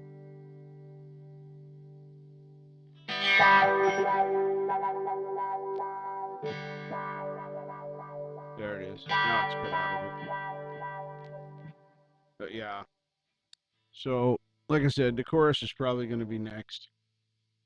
Hang on. Now I got to remember how to turn the camera off. I just recently learned how to do that, and I now can have like 5 cameras. I can do that on my phone. I can do it on my laptop. I can do it on both of my tablets. And wait a minute. Hold up. You guys got to see this. I forgot. I was going to show this at the beginning. I picked up a toy for later. I'm not going to hook it up right now, but I'm going to show it to you. Let me turn this back on again. No, I'm not going to show you anything you don't want to see. There it is. All right. There's my footstool again. Isn't that comfy looking? I mean, it's so airy and nice. Anyway. All right. I got to do something here. Hang on. You're going to go dark.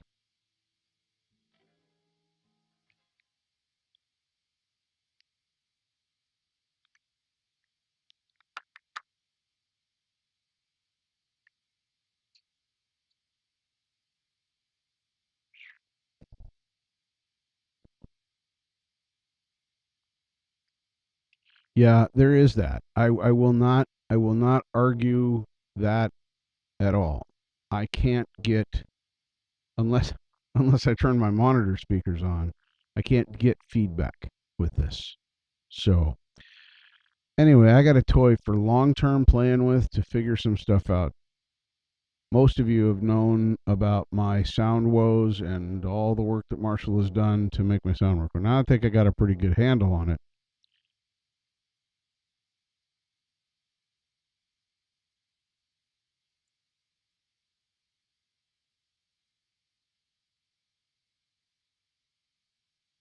That is an old Apple Mac, iMac. And I got that with, you wonder what I'm doing? I'm turning off the camera so you don't have to look at my feet anymore. Um, that I didn't at first. I had a ton of trouble. Um, I spent way too much money on stuff I didn't need. I needed somebody like Marshall in my life right to begin with. But I want to play with the Apple stuff. I'm in that whole system. I got the um, I got the iMac,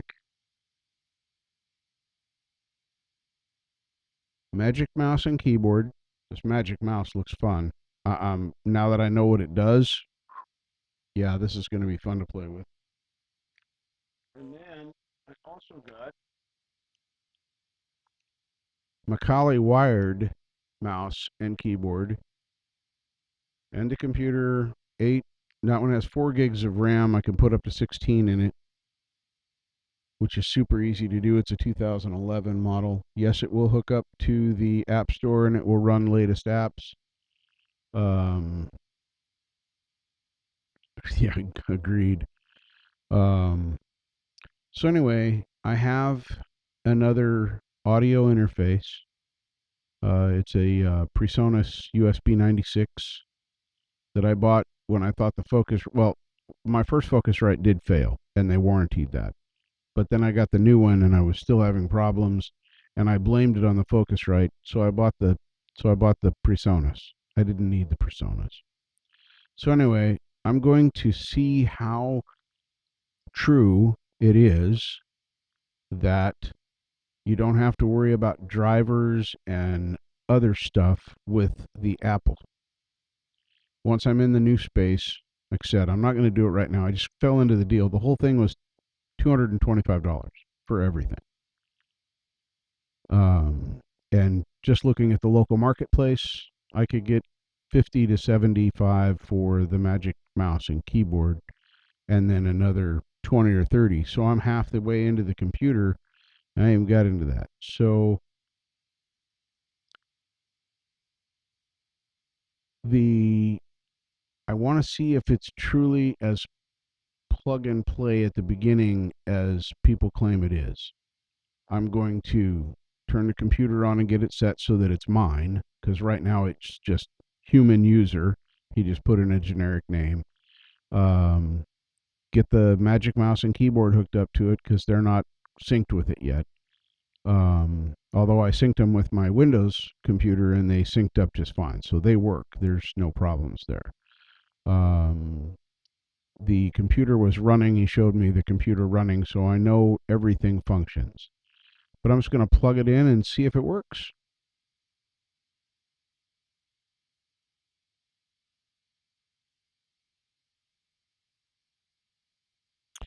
Well, I did find that you have a point there, Doc. I did find their warranty process to be, what's the right word? Cumbersome? Jade is in my chat, folks. Jade Star is in my chat. What an honor. Thank you, Jade, for stopping by. We all know the world isn't going to end because it's tomorrow where Jade is. So we know the world's going to be here tomorrow. Good night, Charlie. Have a great one. Thanks for stopping by. I saw the picture of that, Jade. I'm looking forward to seeing you play with that. But did you see what I just showed there? My my foray into the Apple world. Um,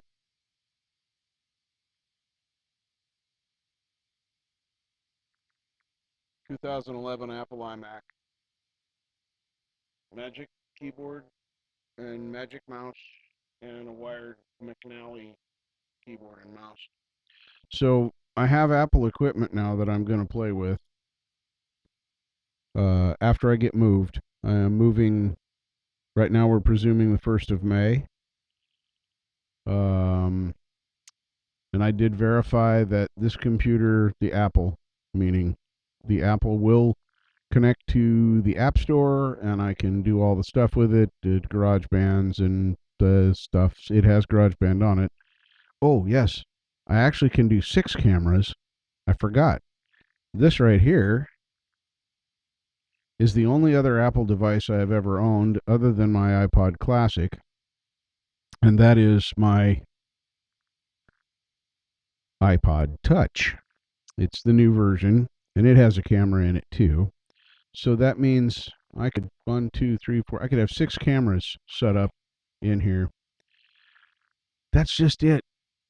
I thought the same thing, Epi. But I stumbled across this. Like I said, I'm in this keyboard with both the wired and wireless keyboard and and mouse setups, and the iMac was $225, and I saw everything work. I know everything works. He had it hooked up at his house, connected to the Wi-Fi, blah blah blah, yada yada yada. Everything was functioning fine. It's just a clean computer. Nothing's broken. Nothing doesn't work. So I'm going to play with it and see if it's really as simple, because I'm going to do the dumb thing. I'm going to connect my interface. This is after it's set to me instead of human user for the owner. I'm going to plug in the PreSonus, plug in my guitar and my microphone, and see what the computer does with it. Because I'm telling you this sounds great, and I love this setup with my PC. In the computer alone, I am $1,200 into the computer, and I built it myself. Now, I've got a $150 monitor in front of me here. I have a $40 used monitor over here, and a Lenovo free 21-inch monitor here. Plus all my other equipment. I probably have $2,000 easily in my PC setup. Well, yet you're fighting 20 megabits per second is abysmal. So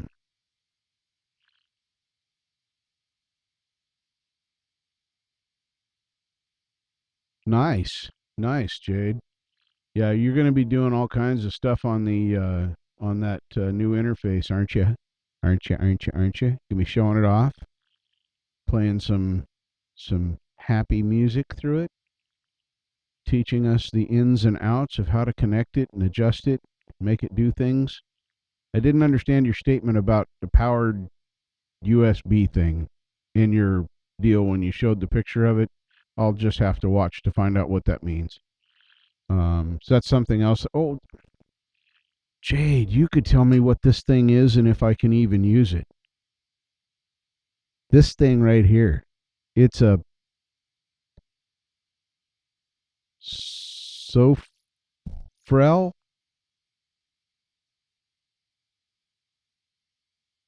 I got this too, but it's got two USB-Cs. Whoops, turn around. There it is. Two USB-Cs there. And then, of course, here you've got a power in port from stuff. Nice. Is this something I can even use with that iMac? Or is this for a different Apple computer thing? Because I don't see where I could connect two Cs on there. Yeah, it's got a card reader in it too, Sith. It's got a USB 3, a USB-C for power, I think. Yeah, this is for wall wart power. USB-C. Then it's got micro SD and SD card reader, USB 3, two HDMIs. Oh, here's the power port. This is actually a USB-C port. Then the USB-C that goes to the wall wart power, and then another USB 3. Hey, what's up, Tim? But how do I connect it to my iMac when it doesn't have any of them? I have a Firewire, not Firewire. Trying to there's a whole bunch of new words. Not Firewire. It'll go to Firewire. I can use it to adapt to a Firewire piece. Thunderbolt? Is that the right one? Jade, Thunderbolt? I have a USB-A style on the back. I have a Thunderbolt and something else really weird looking, different shape that I'm not familiar with. But I don't have any of the Type C Thunderbolt like that. So I thought maybe this was for a Mac, laptop Mac, whatever that one's called. Yeah, there is, but this 2011, it's mid 2011. It's called Thunderbolt, but it's a slightly different shape. It's not like that. It's almost like a B with the dots in it. So it's a little bit differenter. Yeah, the new Thunderbolts look basically just like a USB-C connection. I agree with that. But the one on the back of the iMac, it doesn't look like that. So I'll have some questions, some things that I don't know. But I'm excited to just see if it's as simple as the Apple people do And for the money, if it works, it'll be a great backup system because I can just turn it on and use it. Yeah. So I will need a different powered USB hub thing for that old iMac. Most Apple jokes are not PC. Beautiful. Beautiful, Doc. That's why I keep you around, because you're the smart one. How is Tim doing tonight? I'm going to pick up my guitar again.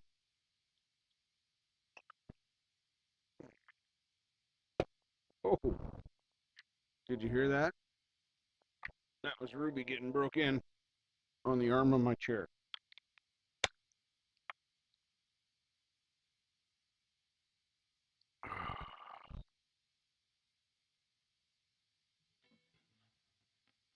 Smart, smart,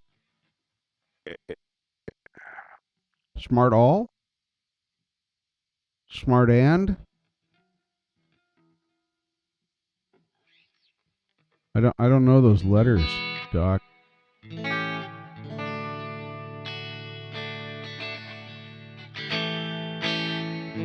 Man, that is super crispy. That wow.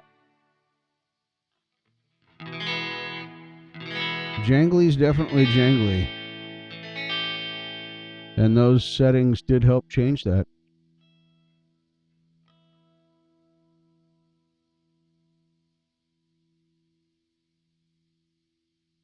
The busy is good. So we're going to hook.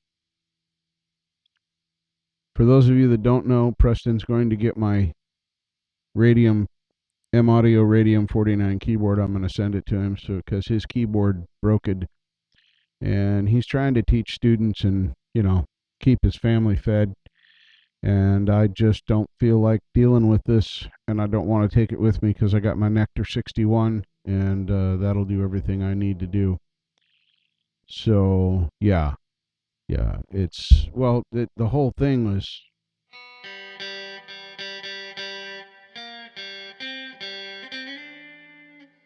You really think it's sharp? I mean, you have a better ear than I do, so let's just check this out. Yep, sharp. Of course, I had to play it really hard.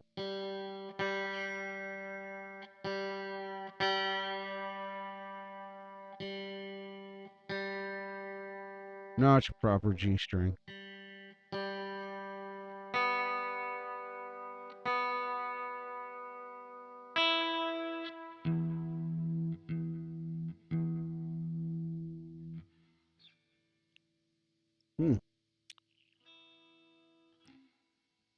Check this out.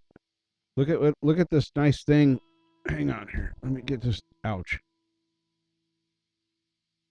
If you smash your finger right into this part of the microphone right here, it hurts. So anyway, check that out. What do you think about that, Tim? Does that look familiar?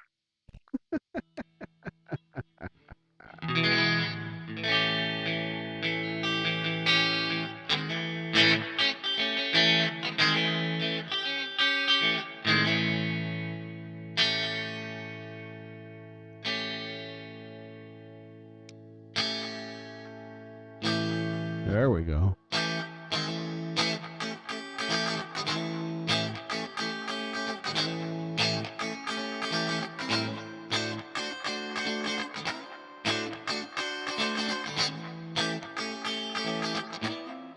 Ah.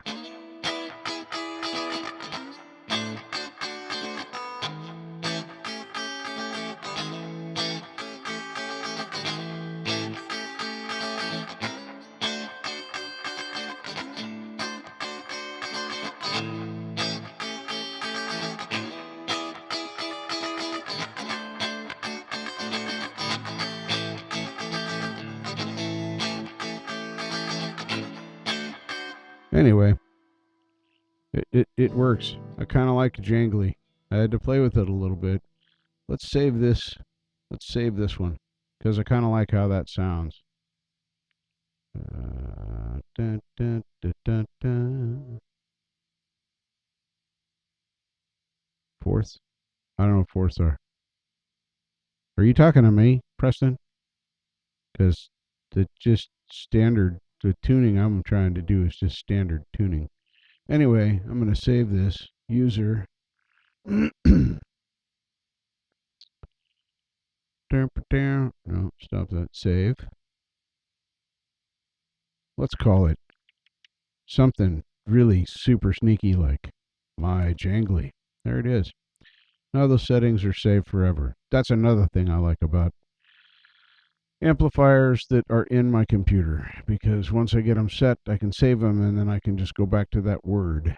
So we're still doing Forrester Savell. Forrester Savell. This guy's going to kill me.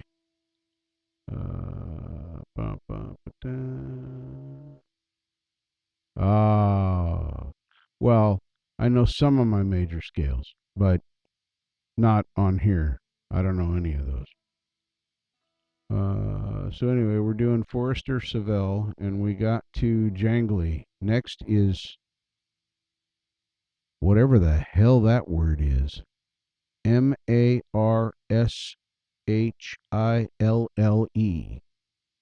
Marshille. Marshally?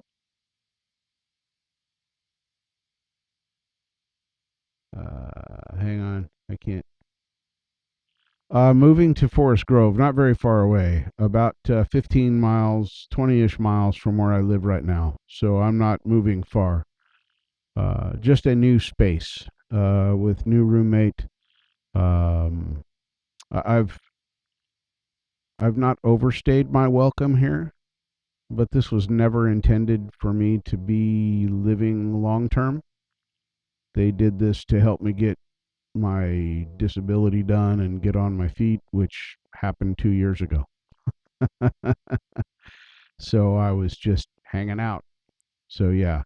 But yeah, I'm going to be moving on the first, and I'm moving to Forest Grove. So when you are visiting, I will still be close, and I will still be able to do all of the things we have discussed at other times and places. So that is all still doable and in the cards. So uh, now let's see here. I think I've answered all that now. Nope. Stop it. Artist there. Yes. Yeah. Marshally. Ooh, that has some possibilities. That's got some creamy.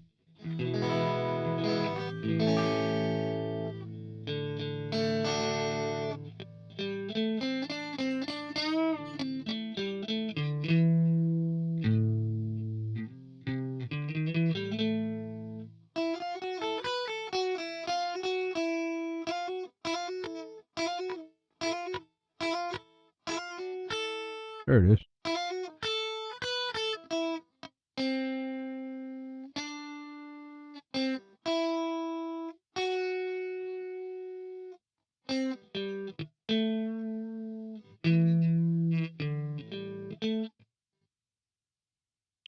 Okay, my chat has now exceeded my intelligence level. Sith just said something about fourth being the high E as a reference, and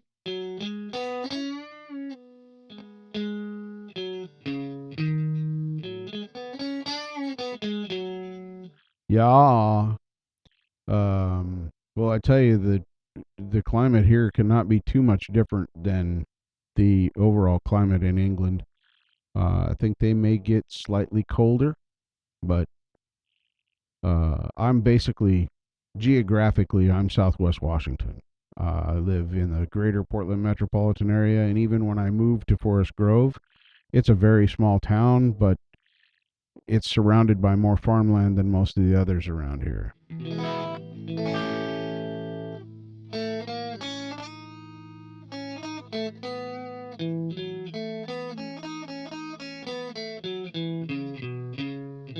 Yeah, I've heard you say you hate Texas too, and I can't imagine. I would love to visit Texas. There is a lot of stuff there I would like to see, but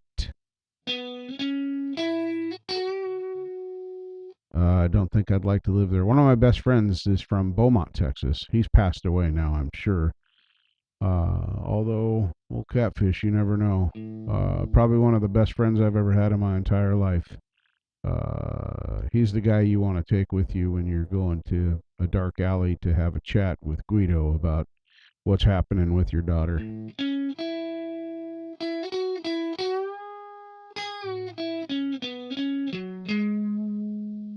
But yeah, Southwest Washington, Oregon, median temperature is really nice here.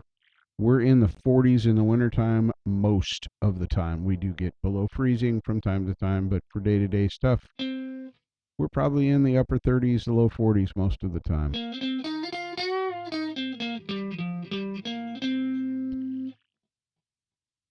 I believe that is for. Yes, exactly. Exactly, Tim. That's catfish.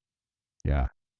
Yeah. He's the guy that he's a little crazy, but he shook your hand and said you're cool, so you ain't got nothing to worry about.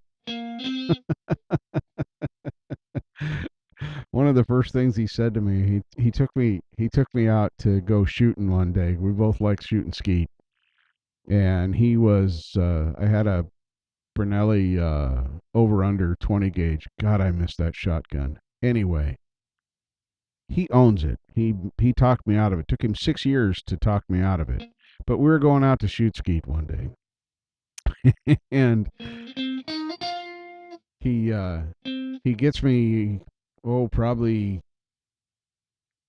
8-10 miles away from the house, and he looks over at me, smiles, and I can't do a Texas drawl, but he says, "Hey,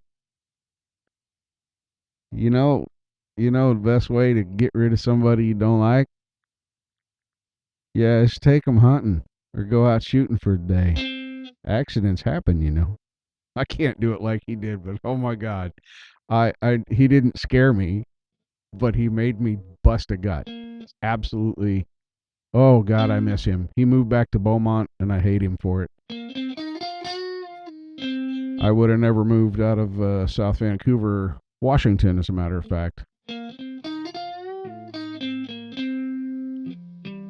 Oh, nothing's wrong with skeet.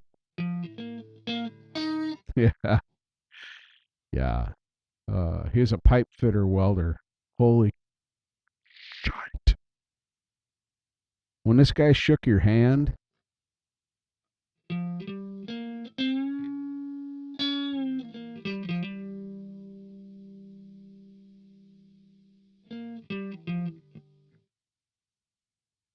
that's making my head hurt, Doc.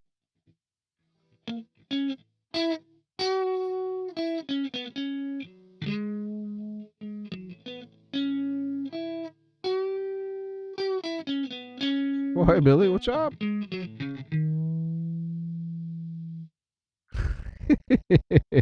Right, right, Tim. Yeah, yeah.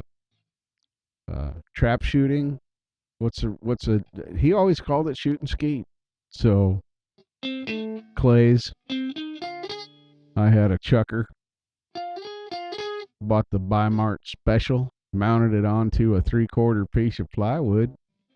Yep. And then put two 12-inch spikes through each end of it so that thing wouldn't throw itself upside down every time you threw a clay pigeon out of it. Oh my God.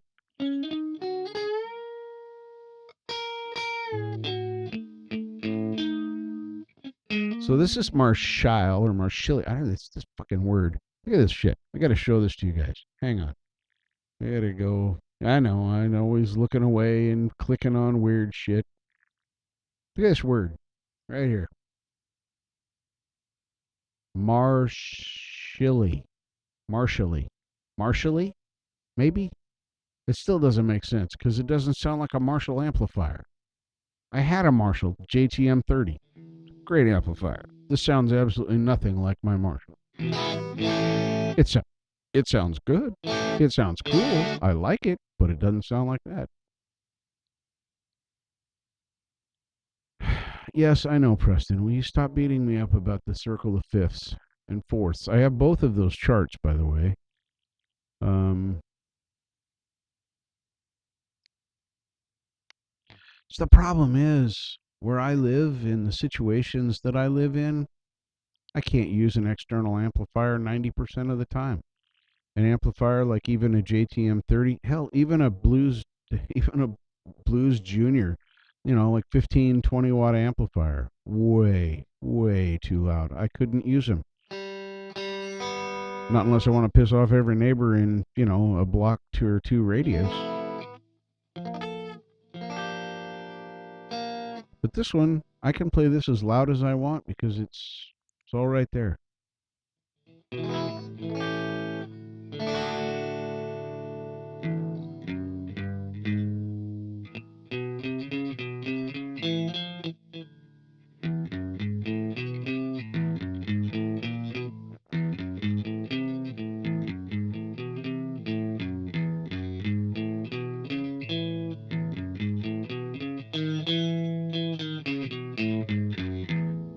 See, look, I did a scale. I think it's the E scale. I think.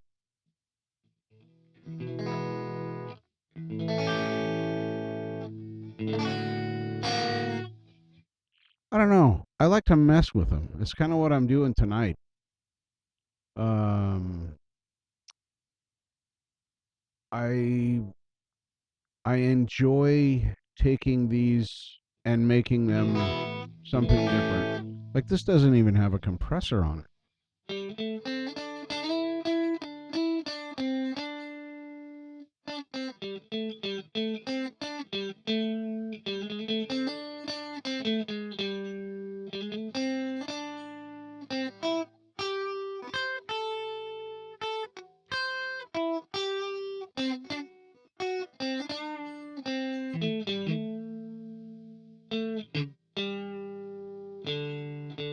That's probably because I'm pushing on it too hard.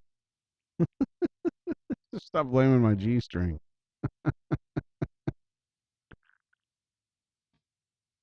And yeah, it is sharp.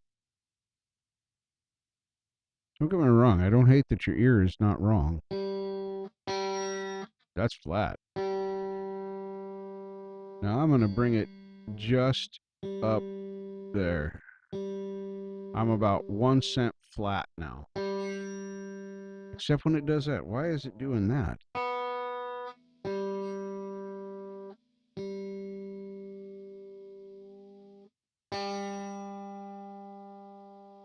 Now it's sharp.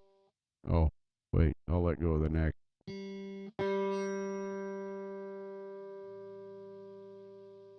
All right. The B string is about 6 cents flat.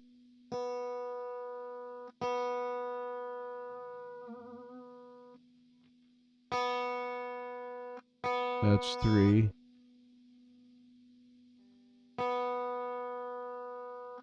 4.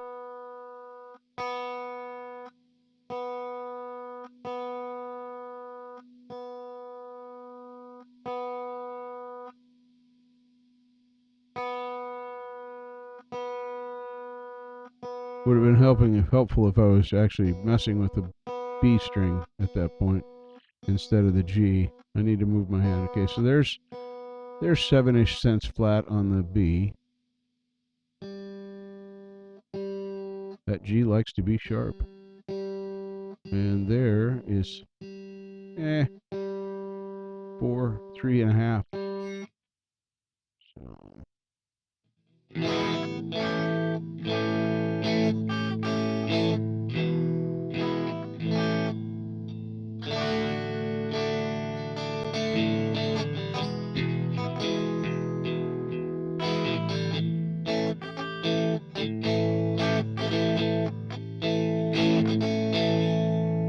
yeah, that does show my A chord being in.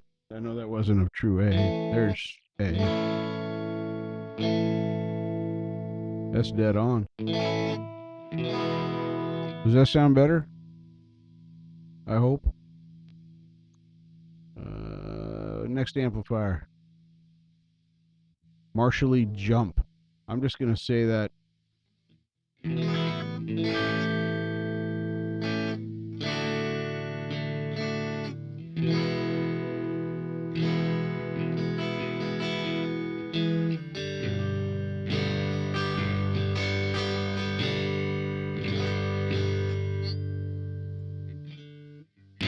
That pick is too strong for me.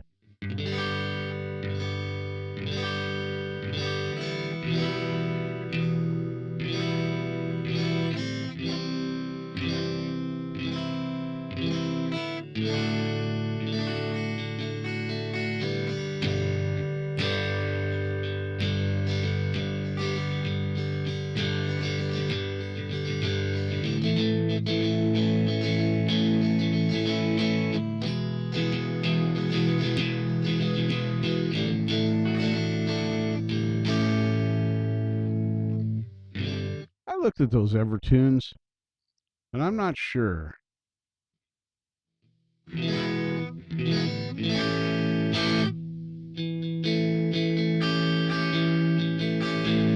Yeah, but the noob is sure attracted to the idea of the Evertune.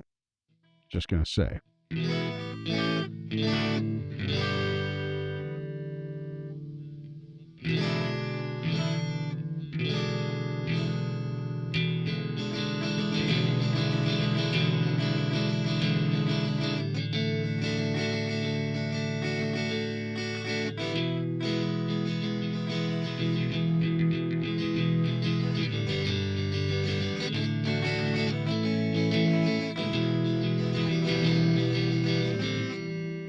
Ouch.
Well, I plan to do that. I've been working with StreamYard with Marshall. Got it pretty well dialed in. I just need to do a couple of test runs to make sure that everything's still working. We managed to get stereo both ways. Marshall and I were struggling with that at first, um, but last week we did a private live and played around with it and actually got it working stereo both ways for the first time, which is important to me. I know some people don't care about stereo. I know that not everybody even uses stereo, but for those that work, true, Tim. Um, but to people, well, like Tim, like Marshall, like stereo is important. Everything that you guys do and mix and spend countless amounts of time. Um, yeah, I think this is true. I appreciate a good stereo signal, and before I was not happy with my signal. Now I am.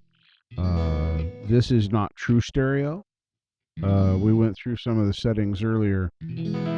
Somebody was asking questions. This is a simulated stereo done with a delay.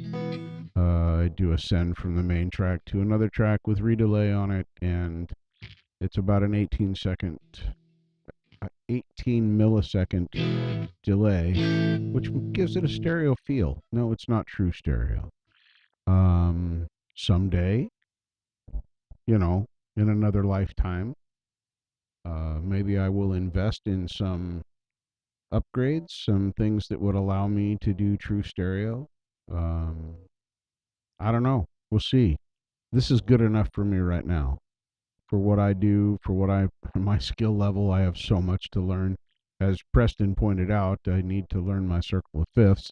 I should also learn the fretboard and the positions of all of the keys, since I know where like one of them is.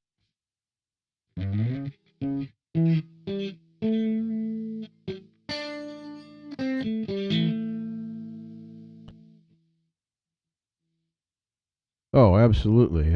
I appreciate. I'm said it earlier tonight uh, that since becoming involved in this community, the people I've met, Marshall, you, Sith, Preston, I, people in this room, and probably 40% or 50% of the people you see in anyone else's room, uh, has changed my life. When I bought the Gibsophone, I was just going to learn how to play guitar for myself, and I wanted to be able to play it in my computer. And then I discovered, then I discovered Hippie's community, and all hell broke loose. So yeah, y'all changed my life. Let's see what that was. The Marshall Jump. Let's try a different amp. Let's keep going down the Forester Savell.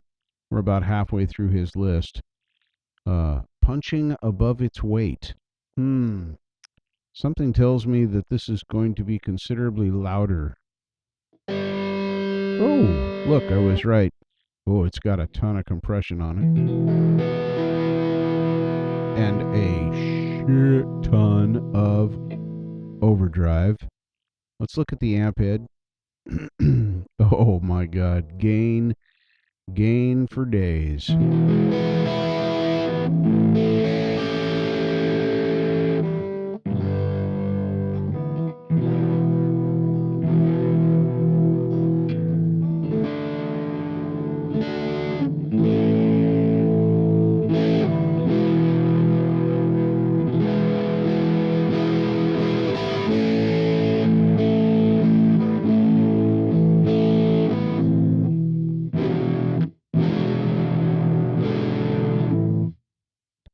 E minor 7 doesn't sound good under those circumstances.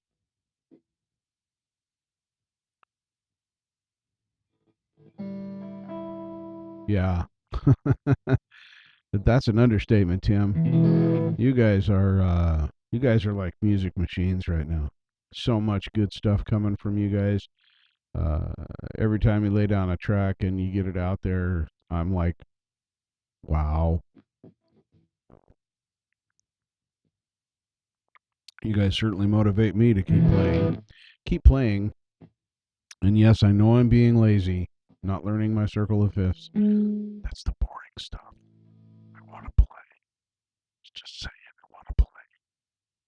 I will learn them, and I do spend time. I know it doesn't seem like it. I don't do it when I'm on these. That would be, I mean, it's super boring. It's super boring. To show that, I wouldn't even be able to do it in a lesson format. It'd just be me going, let's see here, E, F, sharp, G, G sharp, A. That's, nobody wants to watch that. They all had to go through it, or will have to go through it if they want to learn to play. So punching above its weight is not a sound I like. I can tell you that right now. So let's go and look at some more. Let's see what else we got here. Ooh, Rumble in the Jungle. I wonder what that's going to sound like. That. Rumble in the Jungle. All right. Very, very fuzzy. This sounds like something Hippie should be using for his doom.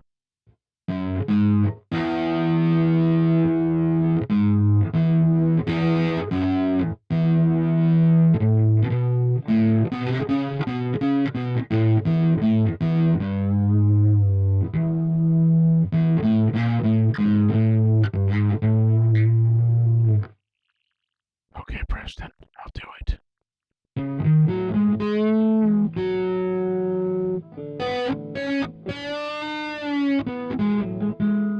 This one has some potential. It's got that weird gate thing on it, though. Hang on. See what that gate does? It's just such a terrible sound. Let's see if it needs the gate. Okay, it needs a gate, but does it need a gate that's set at -70? I can hear that clearly. Sure you guys can too. Because I'm deaf, so if I can hear it, everybody can hear it. And there I've got 89, -89.6, so 4/10.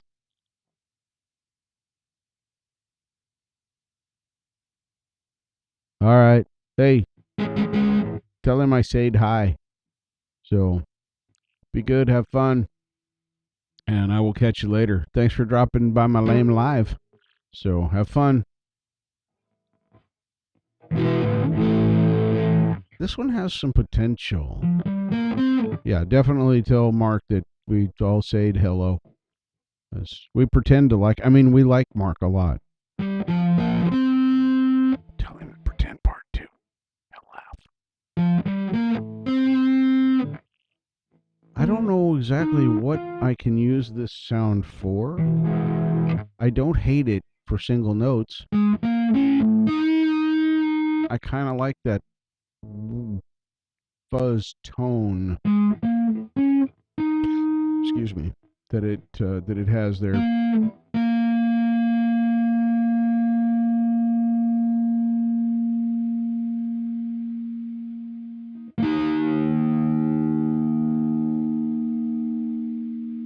Good sustain.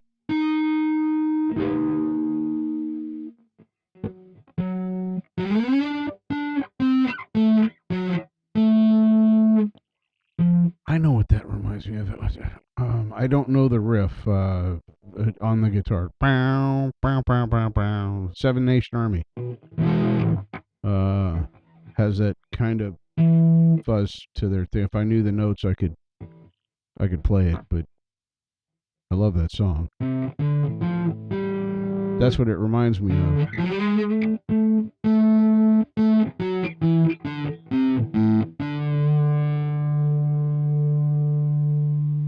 I do like the sustain. I don't like it for chords. Maybe for... I hate it when they call them double taps. You mean 2-note chords? Yeah, that's what I mean. Yeah, a double tap. That's something you do with a gun, and it takes a lot of skill and practice to get to do them. That is not a double tap. It's not even close. So I hate that they call it that because I'm a shooter. But yeah, they just call it a 2-note chord because that's what it is. If you did it on the piano, ooh, that's a 2-note chord. It's not a double tap. Because if that's the case, then the C chord right there, yeah, that'd be a triple tap. Oh, baby, I got the triple taps now. Hear them triples in there? Yeah, I got the trips. What the fuck ever. Sorry, I'll get off my soapbox now. I just hate that term for playing a 2-note chord. I mean, technically an arpeggio is a scale with notes missing.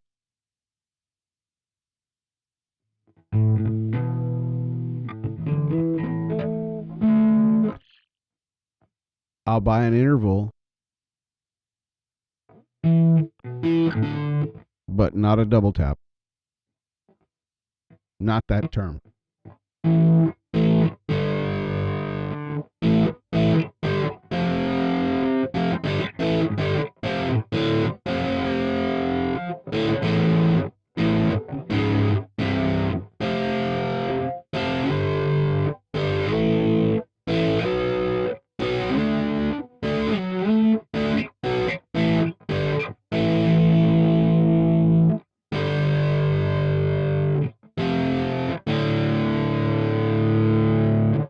Now that I like. Yeah.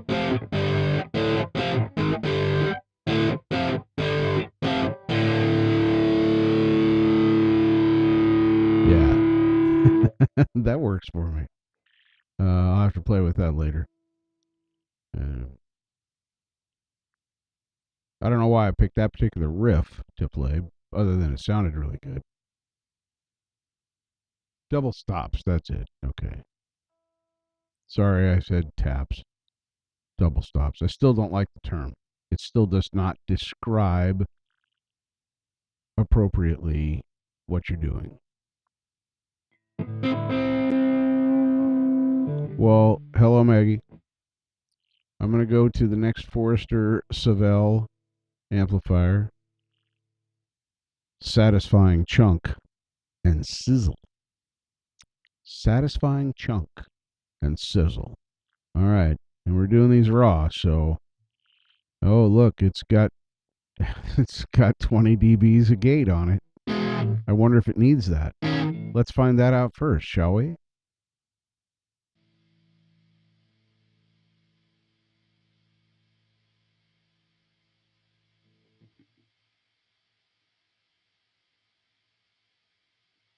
I hear nothing.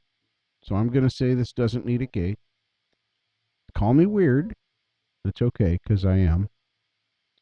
But I'm going to say that that does not need... I got to move this chat thing over so I can see it better, because it keeps interfering with my amplifier screen.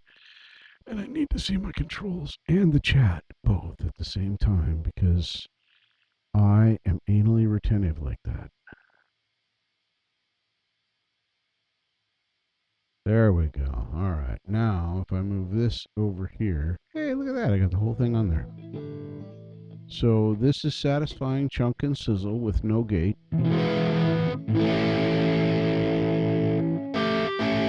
Another fuzzy one.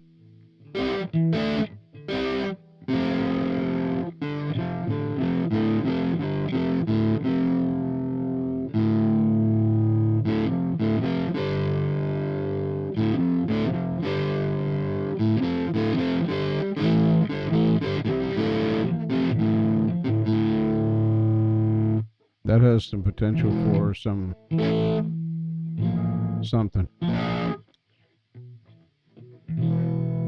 At first, I was thinking that I don't hear the sizzle. I hear the chunk. I guess the sizzle is that leftover fuzz. It kind of comes in after.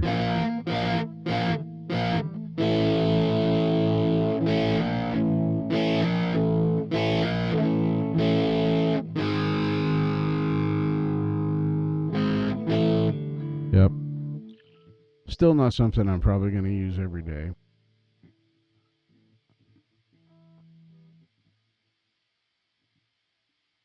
Yeah, no smoke on the water. Yeah.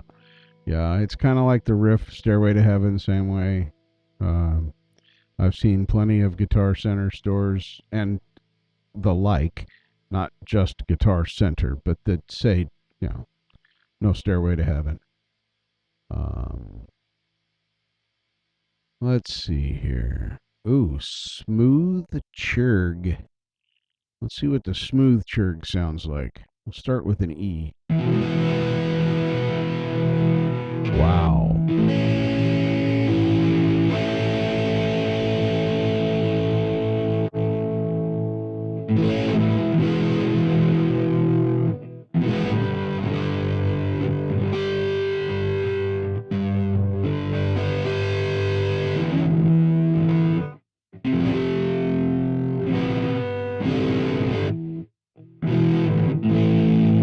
Nope.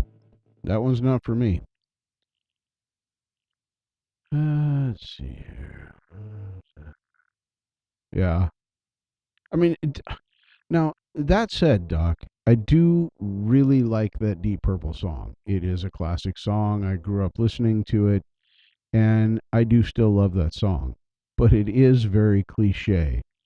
And a lot of kids, that's probably one of the first riffs they learn because it's pretty easy. Let's see here. Straight up thick.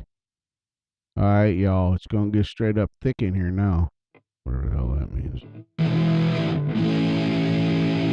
That doesn't sound very different from smooth churg. So here's smooth churg. I'm going to change the amplifier in the middle of the chord play.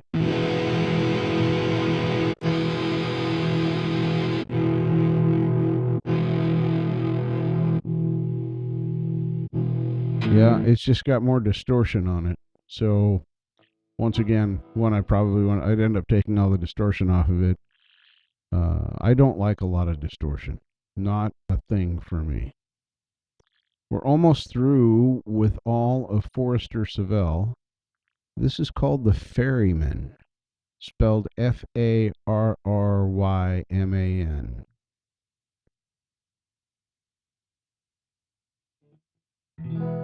Yeah, I saw a bit of that in the chat. I didn't follow it.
I'm thinking that this would be pretty good for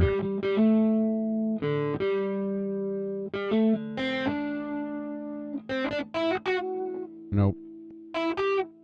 Yeah, that note's better.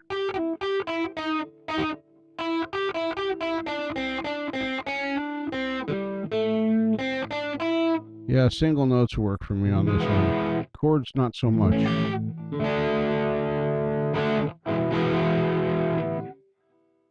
You know, subconsciously, Doc, that might be why I played that riff there. Because I haven't thought of that song in months. So it may have been that little blurb that you guys were chatting about up there. All right, so Forrester Savell, these days. The thing that blows me away is that they took these guys' amplifiers and they sat them down and they said, hey, we want you to make some sounds on your amplifier. And they made some sounds. And depending upon your type of music and what you like, you're going to probably find a sound right out of the box that you can use. Doesn't mean you won't tweak it, but something that you can use. But these names, the names they came up with these days, Smooth Churg, Marshally? Really? Marshally? Shille? Please. So here's these days. Oh my goodness. Oh, that yawn snuck up on me. All right, here's these days. I'm going to change the screen back over to me because I know y'all want to look at me some more. Whoa, that's way.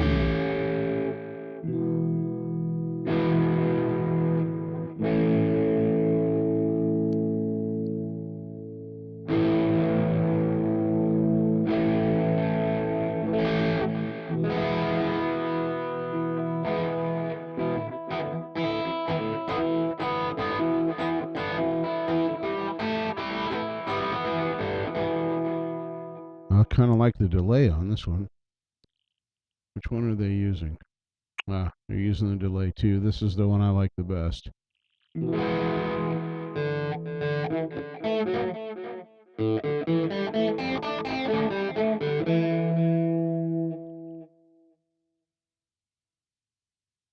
That had no ping pong on it.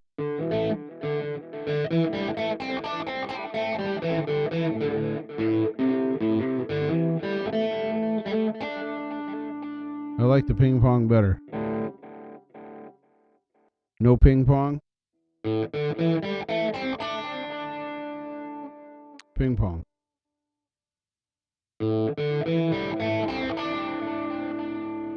Definitely like the ping pong better.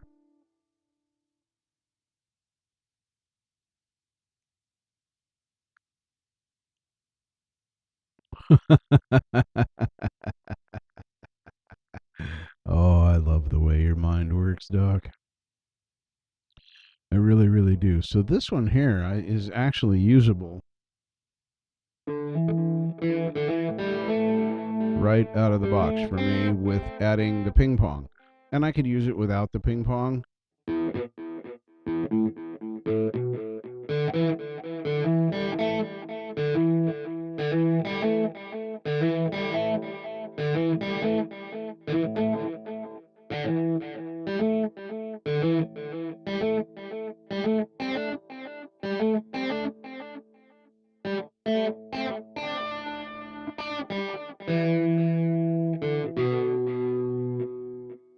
Yeah, I definitely like the ping pong better.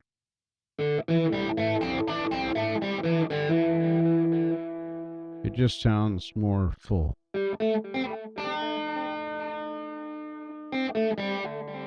And they got this at dotted eighths. That's kind of fun to play with. I probably would have chose quarter notes right there.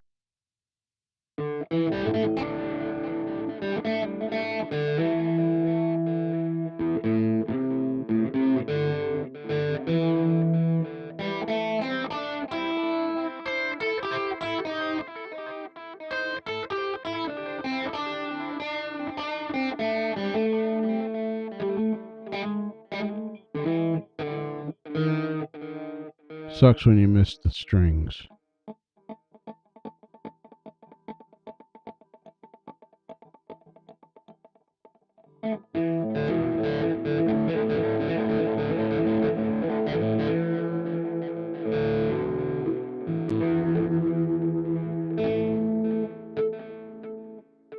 Now, if you change this, check this out. I played with this the other day. Put this about midway in the mix. Change the time so it's the same at a quarter note. Sync on. This is the delay 1. This is preamplifier.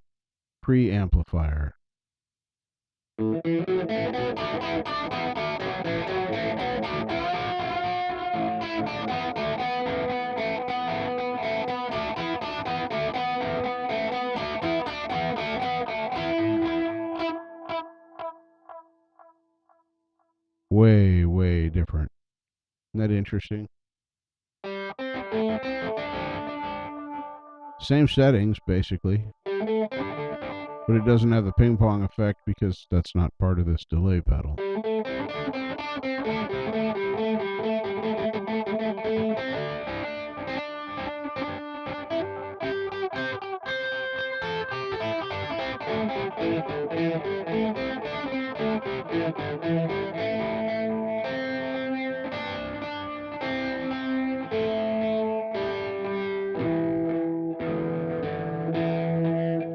Interesting. So that's one I would have to play with. That's almost all of Forrester Savel's. The final one, Violet's Inspiration Soup. Hello, Violet. This one, this name is not even a word. It is a model number of an overdrive. TS-808, greater than 800, greater than 57. Now, what I think this means is I have the TS-808 overdrive on, which they do. Now, let me change over to the...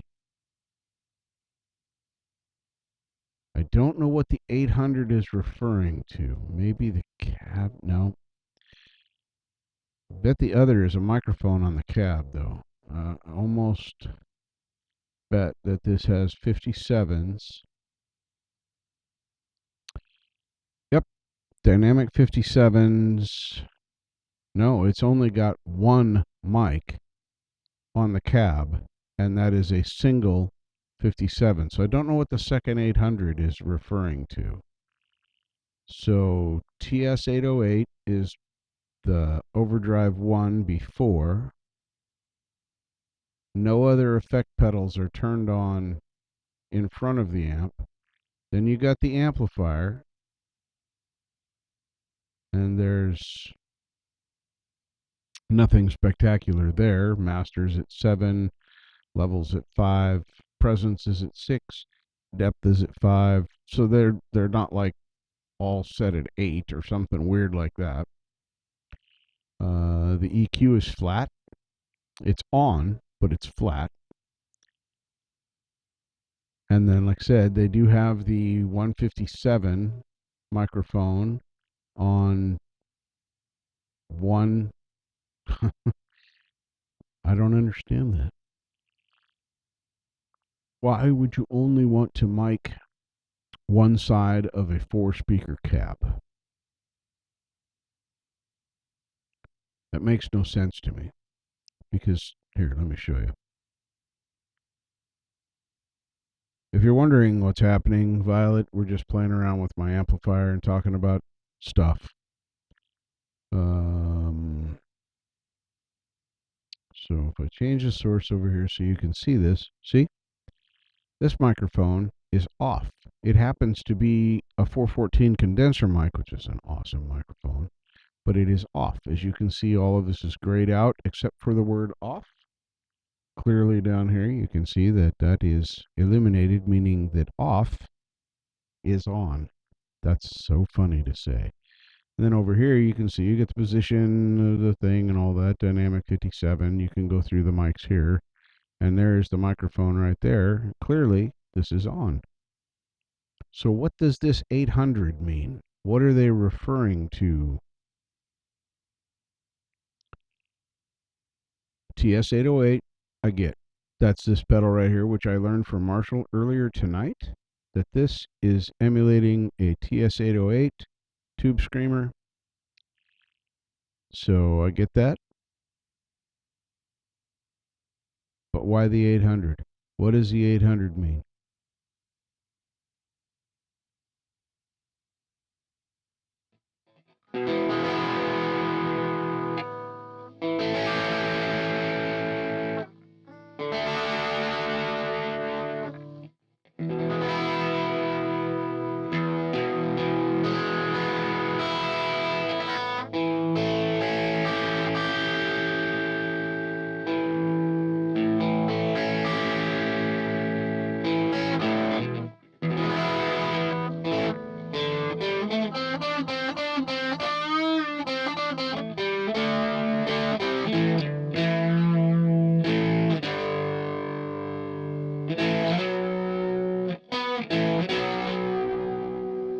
For some things, yeah, but once again, it just proves that I would be playing with the amplifier settings. I mean, really, that's what I would, honestly, that's what I'd be doing. I would turn this on, I would take what I liked of it and get rid of the rest of it. So,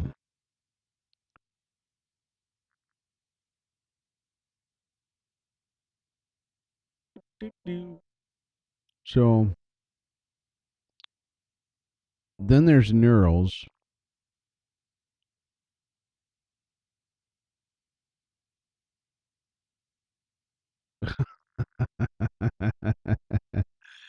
So factory neural DSP has what, 7 amps in here. This is blasted Brit, which is using both the TS-808 and whatever the orange one is, the Overdrive 2.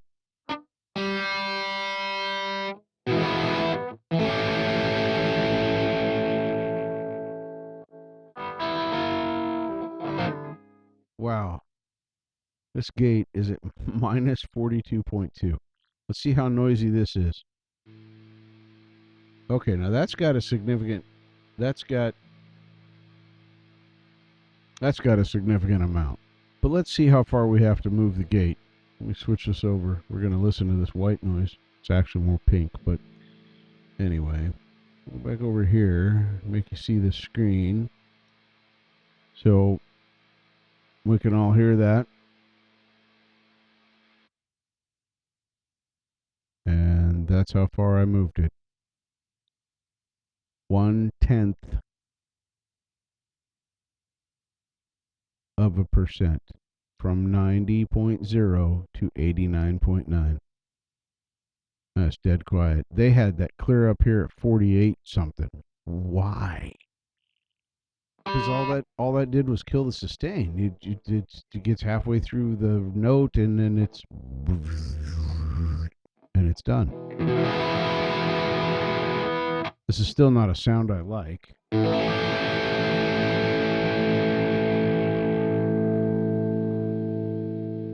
But that's way gooder than... That's where it is now. Not bad. This is where they had it. 40... Whoop, right around 47. So here's where they had it.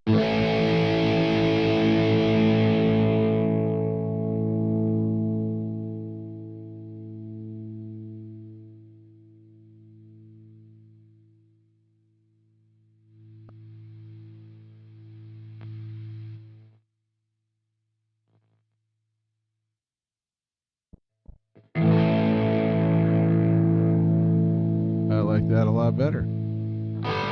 Still not a sound that I would want to work with. It's not my thing. Well, this is all going to be Marshall dirty. This is British Rock Room. Although that's better. Not going to lie. That has potential. Gate is at 42.2. Now it's at 0. Well, negative 90. Nothing. There's no noise on this. Why do they turn the gate on when there's no noise? This is pretty creamy. I kind of like this.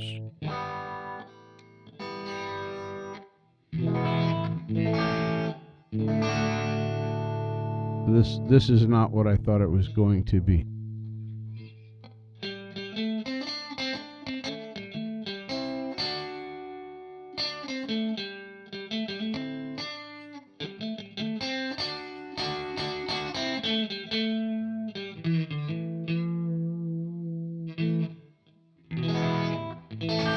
This one's almost usable out of the box. Yep, we got a little bit of delay and a little bit of reverb on there.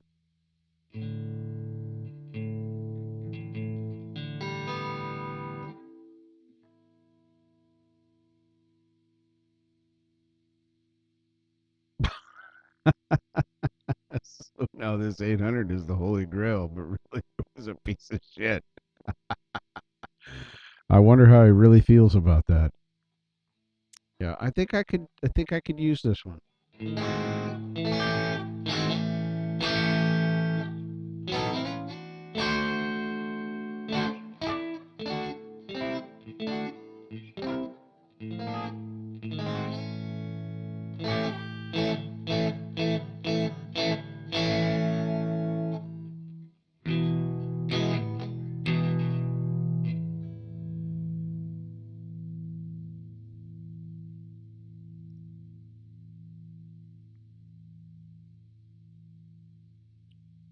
By the way, throughout this evening, while we have been sitting here enjoying my melodious tones and constant stream of pratter, I have lost 5 picks. Just saying. People always look at my desk and say, why do you got 7 picks laying there? It's because I'm going to lose 5 of them. Well, proof's in the pudding.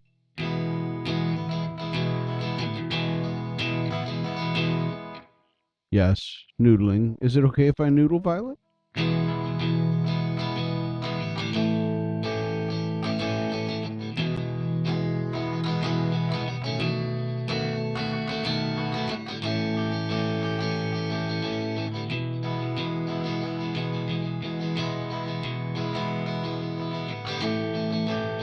You vocally noodle a lot, from what I understand on what I've seen on your channel, which is fantastic, by the way.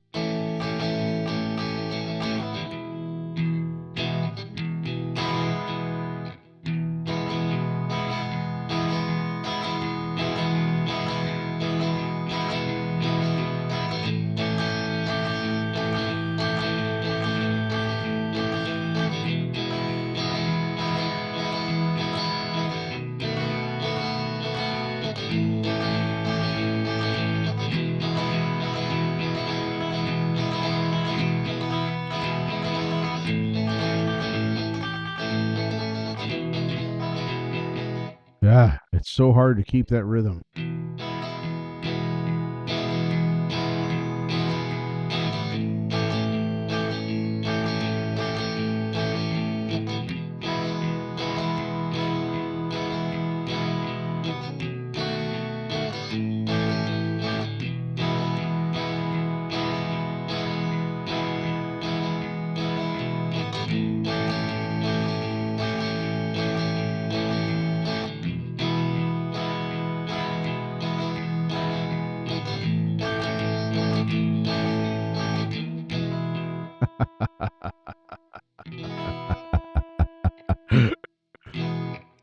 All I do is noodle, sometimes fast, sometimes on beat, sometimes on key.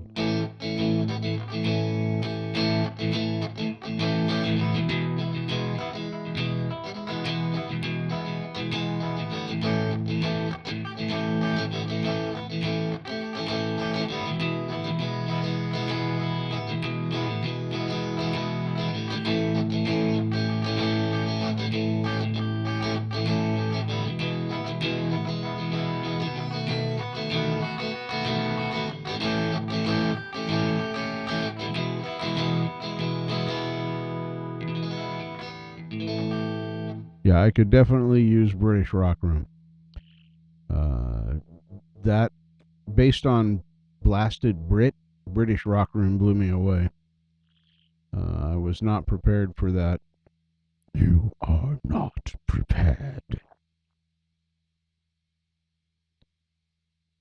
We already know what Clean Every Sunday sounds like, because that's the tone you hear most of the time. Well, it's my version of Clean Every Sunday, but that's my favorite starting platform, and then I tweak it to what I want it to be. Juicy Chug. Let's see what the Juicy Chug is all about. Once again, here's the gate, 49.6. Let's pull that out. Okay, that actually needs a gate. But let's see, does it need more than 1/10? Nope. 89.9. Right there. And that, to me, is dead silent. And of course, running it there. Now let's see what it sounds like right out of the box. Definitely no.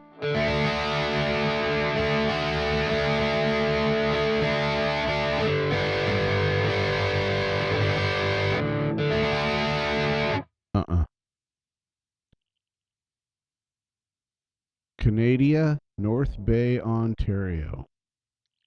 Canada is a cool country. I've been there once.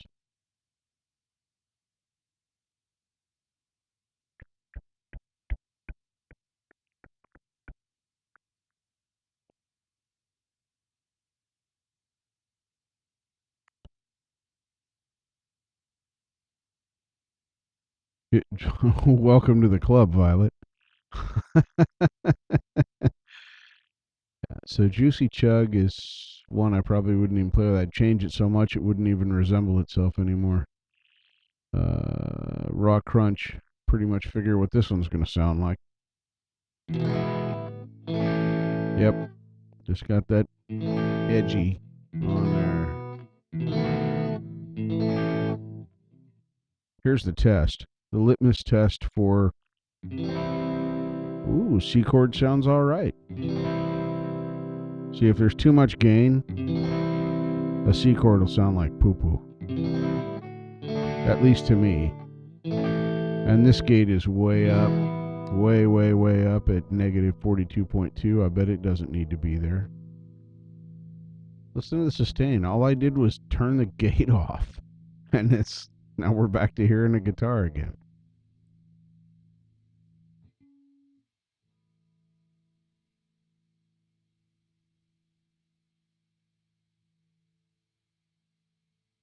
Nope. That don't need a gate. I'm sorry, but if there's no noise on the floor, you don't need to put a gate on there.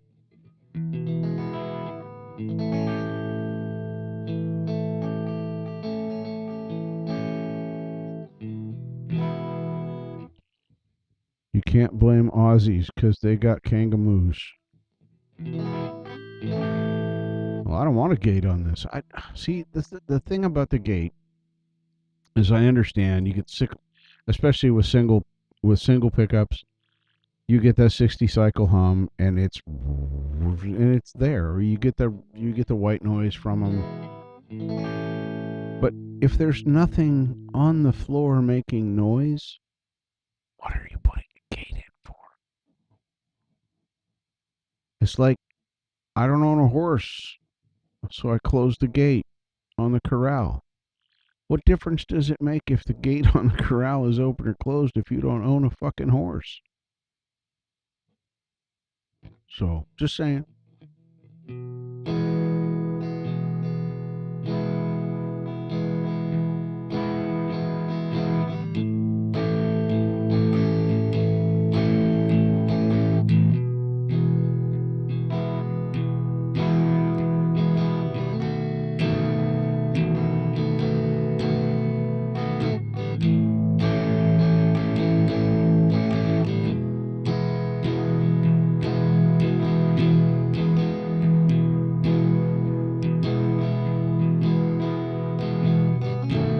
Wow, how old are you, Violet? I know normally that's like not a good, but you were born on the same day as Tolkien? Whew. Man, that's impressive. You look good. Just saying.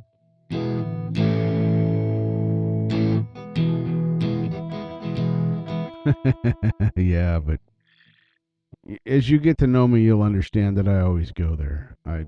There's some things that just, they jump right out. They grab a hold of my brain and they won't let go until I say something stupid, like what I just did. Sarcasm and satire are the fuel of my life. And the more sarcastic and the more satirical it becomes, the happier I am. I don't know. I've met 2 Aussies now I really, really like. 3. Shit, 4. You guys are taking over the fucking internet. Holy shit. There's Jade. She's a peach. Absolutely love her. Then there's Mark Tanner, becoming one of my best friends. And then there's Violet. You're new to the club, but you're there. And then there's Les Nagy, or Nagy. I don't know how to say his name. And other people have said it right. And anyway, so, and I like all 4 of you. Oh, Leroy's in salutes. That's 5. That's 5. Yeah, you guys are taking over the fucking internet. Would you mind stepping out, please? Just a little bit? Because there's room for everybody here.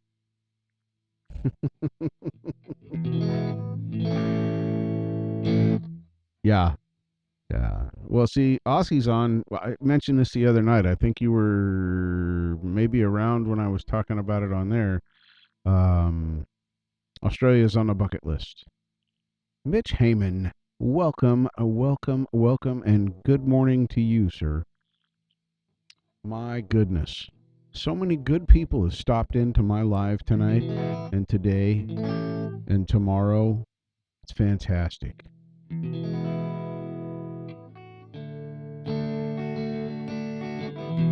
Yeah, and you guys could actually get together. I mean, you could do live is the wrong thing. I mean, you could do a live. Yes, you could, because you're all physically in the same place and would be transmitting from the same spot.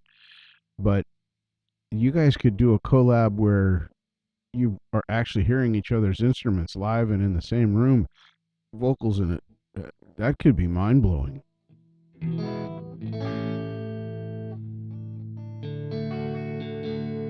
But yeah, I want to see kangaroos, and I want to see that big rock thing, and I want to try and play a didgeridoo. Although I know I'll suck ass at it, but I'll probably bring one home with me if I ever go. But yeah, I gotta.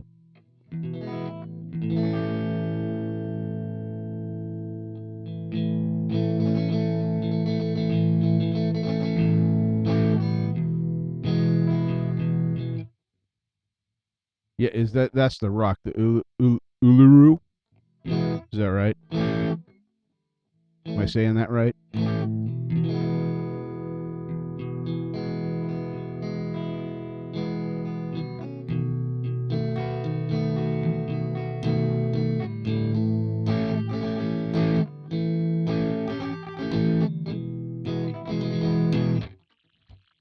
So here's the deal.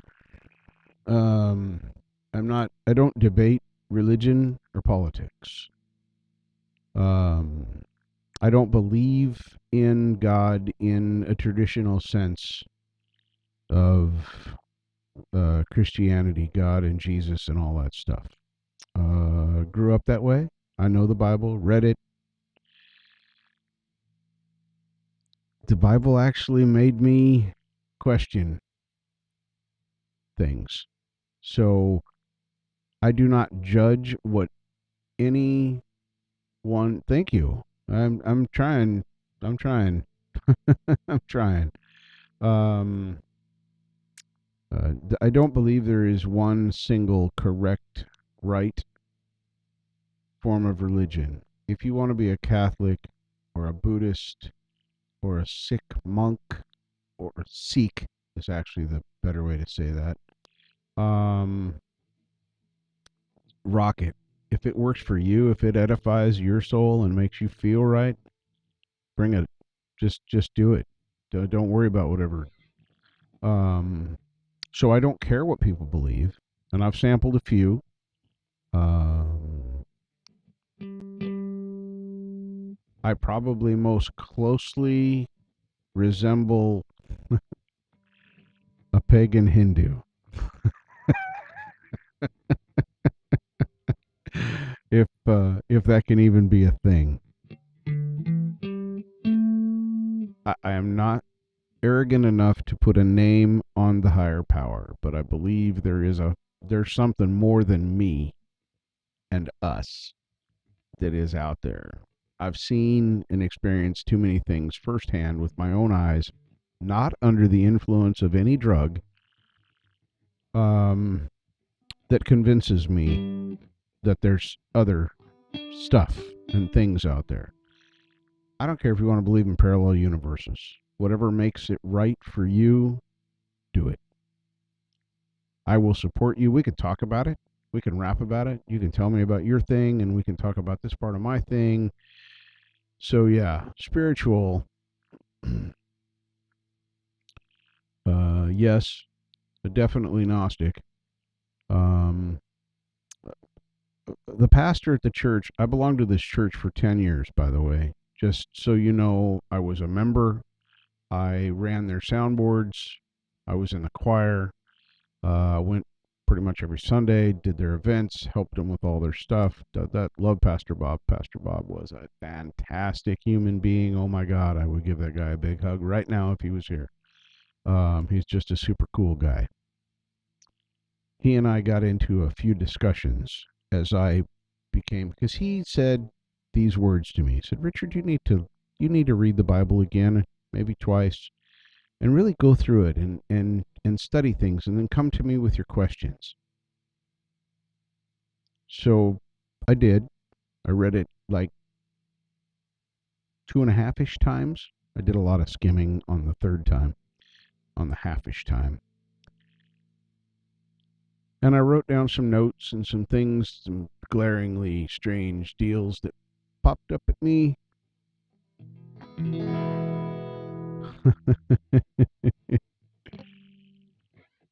And my first question to Pastor Bob was, Why does the timeline of the Bible imply that the world is about 7,000 years old? Because there's Chinese written history that goes back 10,000 years. And there's other stuff too. It's not just that. That's just one glaring example that jumped out at me. That's just the first inconsistency. And then they got deeper and more. And so we had these discussions. And ultimately, I left the church and did my own thing. And I found my own way. And that was all right. Nobody threw me under the bus for it. Nobody did everything there. And there were a lot of great people in that church. When I was going through my separation and my divorce 25 years ago, some of those people were some of the most supportive and wonderful people in my life. And I won't fault them for it. That's why I don't care what anybody else believes. Just don't knock on my door and tell me that I'm going to hell because I don't believe the same thing you do, read the same book you read, or, I don't know, wash my underwear with the right soap.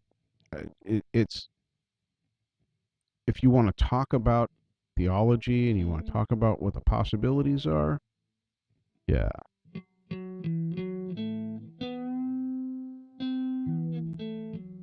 The funniest part about that, Preston, is you are right now listening to one of the most literal people you have probably ever met.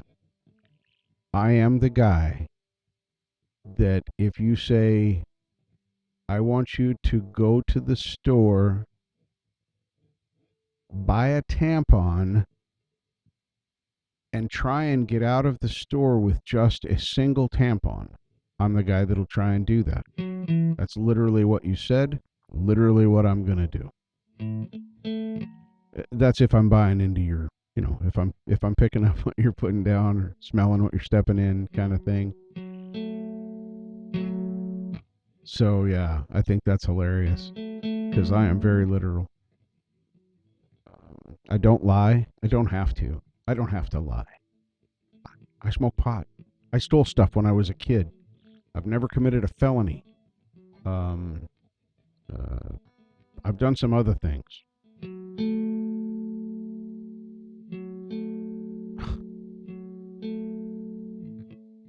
Yeah. I hate that I lied in the past when I was younger. Because I thought I needed to. Holy shit, what a lie lies become. No, I've never done time. I was never caught for any of the things I should have gone to jail for. There were a couple. I was fortunate enough to never get caught. I don't judge other people because of that.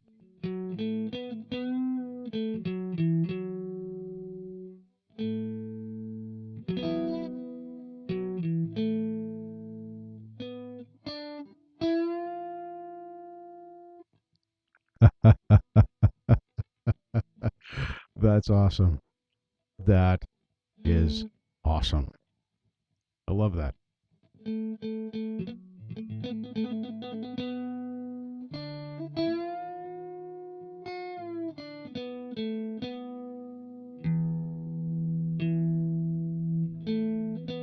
Shit happens, bro. Shit happens. I got friends that got popped and I didn't. I'm lucky. I'm very, very lucky. And not in mixed company. If we're having a private chat, I have zero problems telling you about my past and the things that have happened. In this particular venue, decorum is the better part of valor. I don't want everybody to hate me right away. I never murdered anybody. I didn't rob a bank. I didn't do anything. No rapes. None of that stuff. I didn't do anything heinous in that respect. Yeah. I'm a natural researcher. That's why I did so well in my career, automotive parts. Well, it wasn't just automotive parts. If it's a vehicle of some kind, except airplanes, because that's a specialized certified deal. Semi trucks, emergency vehicles, French fire trucks, whatever. I probably found a part for it. And I'm very good at finding those parts. So research to me is something fun to do. Uh, that's why that's why if somebody posts something stupid on Facebook, I start posting the references for why they're wrong, in my opinion. And I'll be gentle as far as that goes. I won't tell them they're stupid, but well, here's this thing that says this, and then there's this other school that says that, and I don't really know how you can support what you're saying when these don't line up with that. So yeah, I enjoy that. I used to say if it existed, I could find it. One of my when I trained people, I trained a lot of people in my career. The new guys and gals coming in, I would tell them two things. Two things you cannot say when I can hear you. The first thing, and most important thing, is when a customer says, I need a connipticator for my muffler bearing, do not say, I can't get that. Don't say it, because that's bullshit. If a connipticator for a muffler bearing exists, I can get it, I can find it, or I can have it made. So I can't get it should never come out of your mouth. And the other thing is, there's nothing to do. When you're not assholes and elbows in phones and customers standing in front of you yelling at you because their water pump is broken on their car and you've ruined their day because you're answering the phone right now because it's rang 6 times while you're trying to talk to them. They don't want to give you your VIN because you don't need the VIN to look up my water pump. It's a 65 Chevy Chevelle. Well, actually, there's 4 fucking water pumps for a 65 Chevelle. So if you really want to get down to it, yeah, I do need your VIN. But if you want, I can walk back there and I can grab one of those 4 water pumps and I can hand it to you. I actually did this to a customer who really pissed me off. Anyway, I can get that water pump, one of those 4, and I can hand it to you and you can go and put it on your car. If it works, we're done. If it doesn't, you're going to take it off, you're going to bring it back, and you're going to be pissed off because it doesn't work. So, yeah. I was very good at what I did, and I miss it. I miss it a lot. I got a lot of satisfaction from helping people.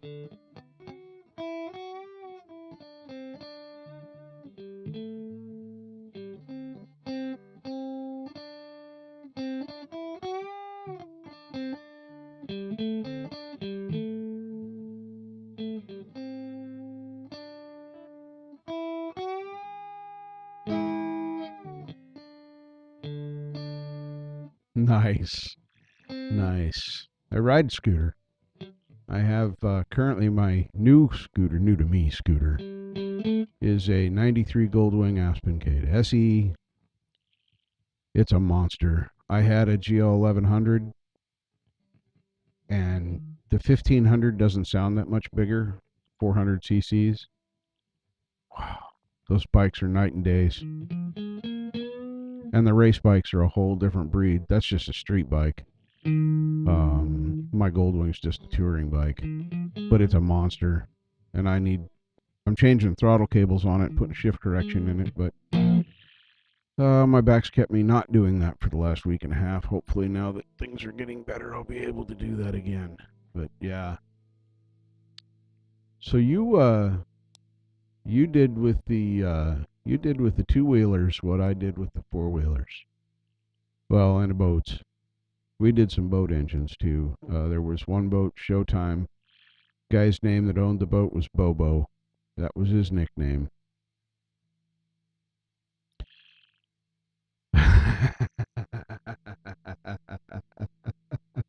I have a 27-inch inseam, and I'm 5'6", so I can't ride a street crotch rocket at all because I can't touch the ground on them.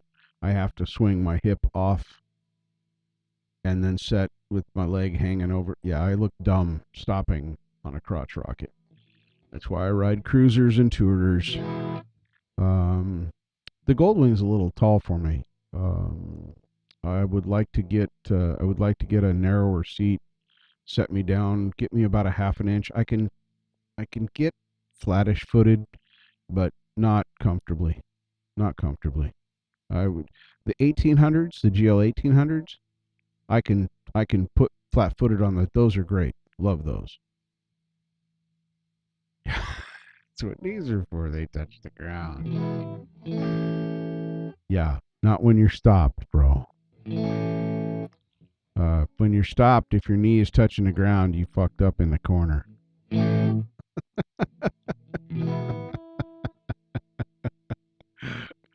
Yeah, no, I just mean stopping for a light. And I know you're not supposed to stop. You just keep going. That's why you don't need to put your feet down. Trust me, my friends with their crotch rockets for years and years told me the same thing. But I never liked to ride like that either. Um, yeah, see, there it is right there. Well, you don't stop. See, exactly. There it is. I knew it was coming. It had to. I knew it was going to come. Oh, hilarious. Good times. I miss a lot of the guys I used to ride with. Most of the guys I ride with now ride big tours, Harleys. There's all kinds of brands who ride Hondas, and nobody's a purist that way. But yeah, so I got to get this bike going. It's got a wobble in the front end. I just picked it up at the end of last season.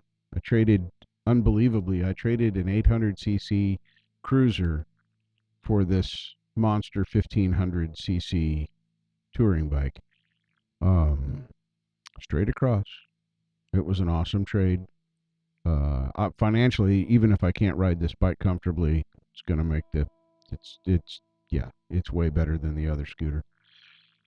But I got to get seat time on it, and it's got a wobble in the front end that developed while it was sitting there, and I'm hoping it's not a separated front tire because that's a $400 bill. There's just no two ways about it. I'm physically not capable of changing a tire. I have to have a shop do it.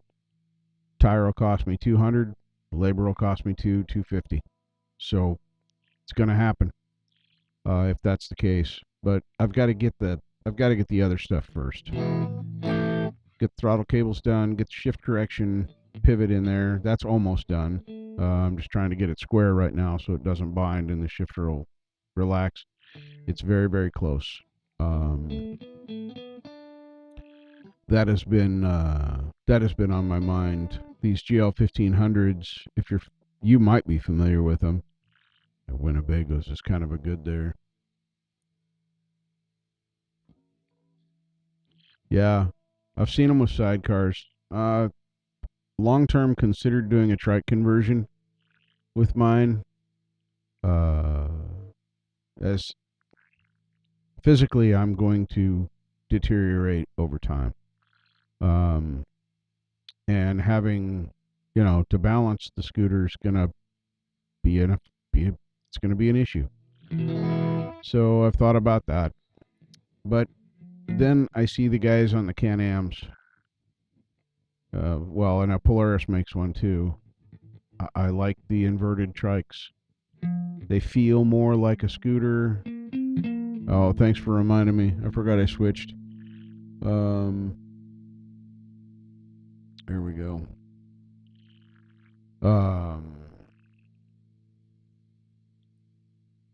Northbound train, southbound track. There it is. Yeah.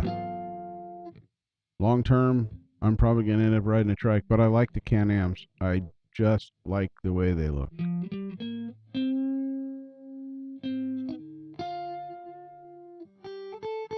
Well, see, if I rode like a lot of my friends did, for my friend Dean, he lost his spleen and damn near died. He tried to take out 6 cyclone fence posts with his body. Well, he did take out 5 of them. They're out riding corners and touching knees, and he hit some gravel, and it was just in a bad spot. Where he hit it, he went right off. There was a berm that he dropped off of, and then the fence on the side of the road, and his body took it out. The bike actually was barely damaged. Handlebars were a little bit bent. I think the tank had a few dents in it, but it was rideable. his he went to the hospital, but his friend rode it home. They had doubled up on another bike, and his one of our other friends rode that bike home. I didn't see the accident happen because I didn't go on that trip, because it was all about going fast and laying down in the corners, trying to touch those knees. I never rode like that. I was always low and slow. I was always a cruiser guy. I wanted to just ride nice and easy, nothing to it. I think some of that experience riding, the style of riding, if I went to a few track days and got some experience doing that, I think that would be good for me to build confidence. But what I think is way sexier and what I'm going to be working on most of this summer is slow speed. I want to do what the motor cops do. I want to handle a bike at 5 to 10 miles an hour in corners that you don't even think can be done. And I watch them do this, and that turns my crank. That makes me want to get out there and try and ride my bike that slow. And in theory, as long as there's power to that back wheel,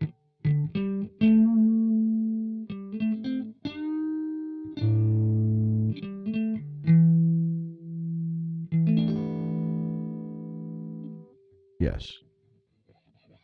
Yeah, it was an unfortunate set of circumstances. He was a somewhat experienced rider. We'd only been riding about a year.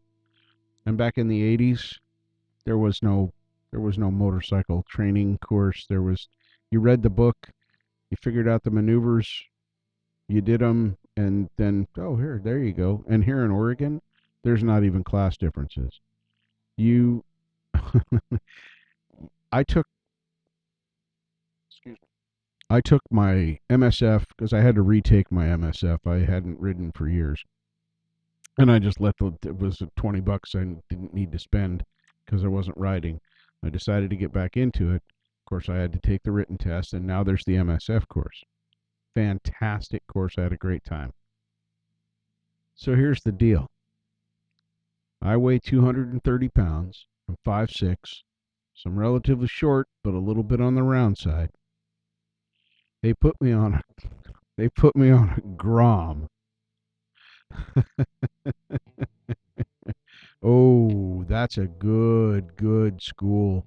I've read his book. I've watched a lot of his shows, movies, whatever you want to call them. I read the book first. Good stuff. Good stuff. But yeah,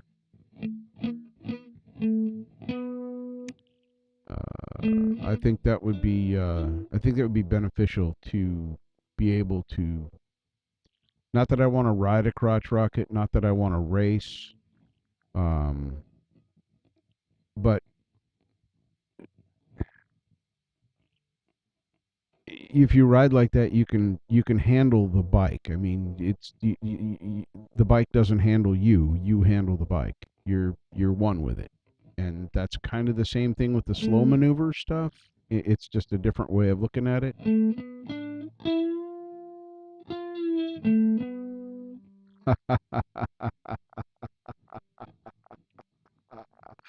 So your brother is a printer. Fantastic. Now we know that about Dog Paw.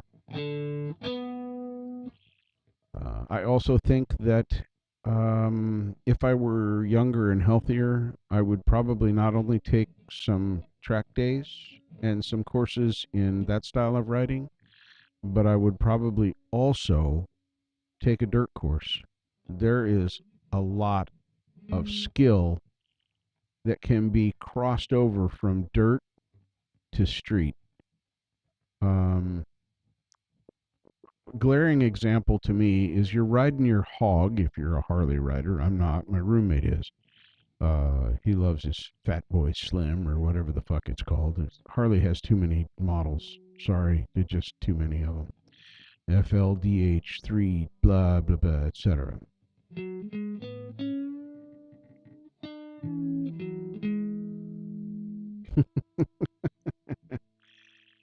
But yeah, I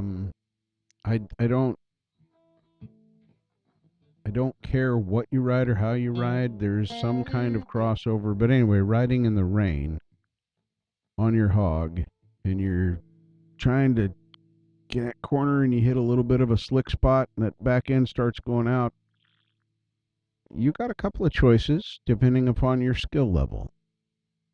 You could drift it, you could gas it, or you could slow down, straighten up if it's safe to do that. But sometimes it's not. But if you don't have any experience doing it ever, you're not going to know and you're not going to have any confidence to do it. I think I have Jerry Palladino's course. I like listening to him. His explanations make sense to me. There's plenty of other writers out there that do courses like his.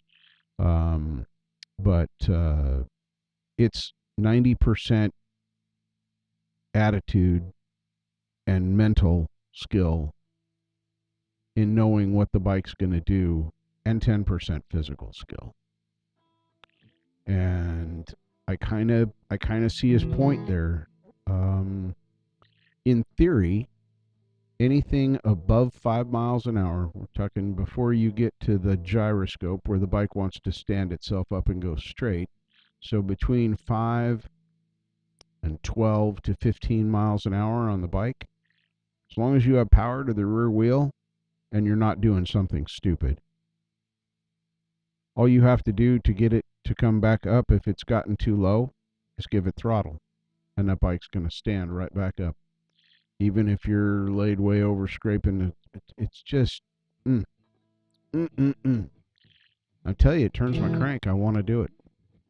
I want to do the motor course with the motor cops. I just think that style of riding is fun.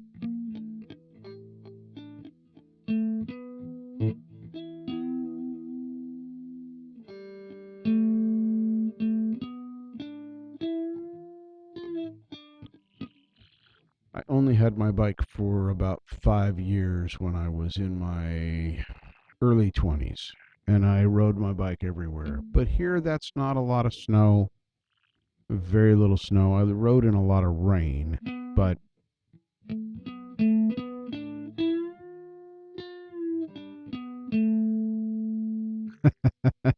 I can imagine so. I imagine so. Yeah, I've seen some pretty incredible riders out there, both in both camps.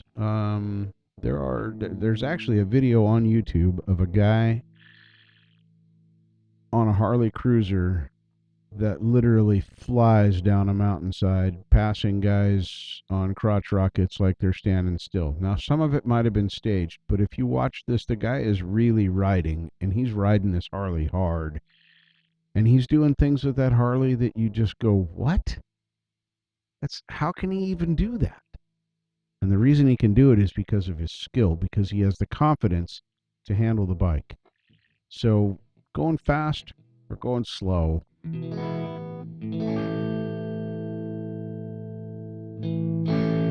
wow. Dang. Was it all street miles? No racing at all? I mean, I know you said you worked on race bikes, but did you race? Or did you only ride street? Because 100,000 street miles is respectable. You get props for that. I have maybe 15 lifetime. So I'm still an intermediate rider in my mind. I get myself up around 25 or 30,000 miles current, and I'll think I have some level of skill. Just street, yeah. I think it's ironic that you worked on race bikes, but rode street. But I think all those skills cross over. There's room for all of it. My roommate, I love him. He's a brother, but he's very... It's not a real bike if it's not a fill in the blank. He gives me shit about my Goldwing. And that's okay. It's camaraderie between he and I. But I've warned a couple of riders on the other side, cops ahead, behind me, ahead for them. It's warning them, letting them know they might want to slow down because they're going. And when we stopped a few miles later, he goes, why did you signal those guys about the cop? They should have just let them get burned. They ride. Why wouldn't I warn them? I don't care if you ride a bicycle or a fucking moped, scooter, or a Harley. It makes no difference. If you ride, you ride, you ride. We all deal with the same problems. We all deal with the same invisibility curse. Have to presume that every car and truck on the road is aiming for you. Some of them are. But yeah, it's just insane. Just insane. I don't understand the snobbery. If you ride, you ride, you ride. Period. They get just as wet, get just as cold. It hurts just as much if they hit the ground and drag themselves across the pavement, leave a little skin. None of that changes. So, I don't know. I'm a little bit passionate about that part of it. But I'm not a snob. I don't care what you ride. Because it's not what you ride, it's your ride. That's what it is. You ride. I wave at everybody.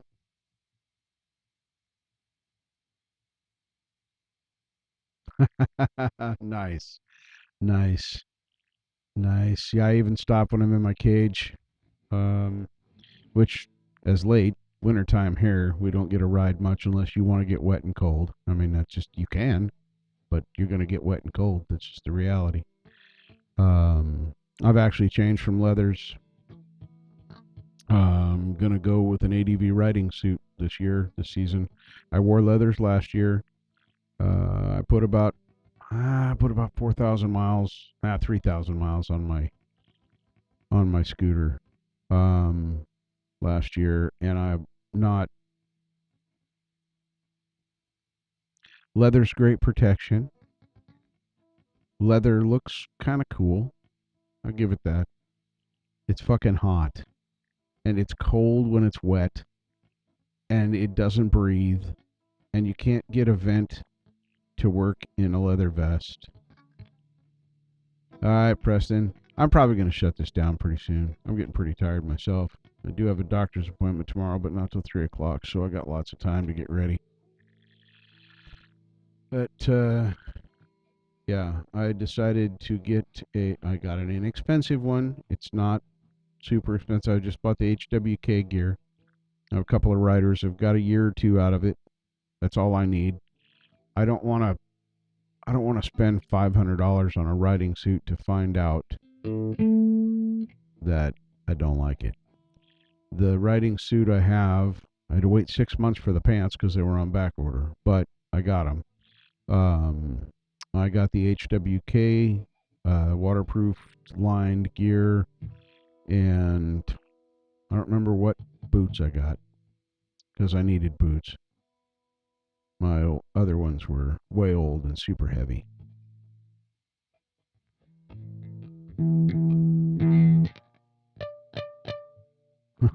Yep, way it's gonna work out.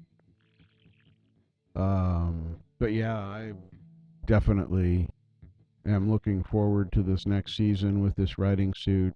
I can take the liners out of it. I still have my back protection, shoulder protection, elbow protection, knee protection, hip protection. That's all still there. But the liners are gone, and I can open up the vents to get airflow through there.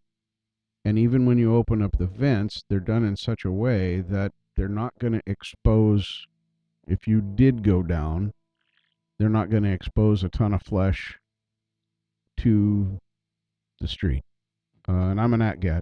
I all the gear all the time. I have my helmet, my gloves, my leathers, whether it's chaps, my vest, and however, it just works.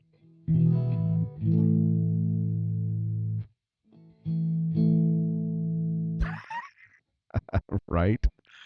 Yeah. Mine is just Cordura that's got the stuff impregnated into it, whatever, and then it's got the sealer. I don't know. I read it all when I did it. and I read the reviews, and I talked to people that had been using it for a year or two. It does wear out. It's not a Sedici. It's just not that kind of quality, but it's not supposed to be. But my entire riding suit for this year is new, and my boots are new. Um, my total investment is about 300. That includes gas to go get stuff that I couldn't order. So I still have my chaps, and I'll probably carry them on a bike with me. Good backup just in case if I need something to block the wind. Hello, Karen. Catching me towards the end here. We are just talking about maybe ending, but I'm not quite done yet. We've been talking more about motorcycles the last half an hour than anything else. Because Doc and I have discovered that we're kindred spirits in that. Although he doesn't ride anymore.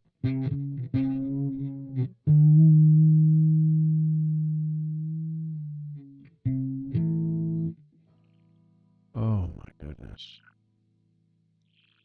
I do too. I just have to do more of it. Now that my back's getting better, I can hopefully get my bike finished and it'll be ready for. My scooter's been in pieces now for 2.5 weeks. I'm sorry that your husband was killed. That's always sad. I never hear. I never like hearing about somebody that's passed on a scooter.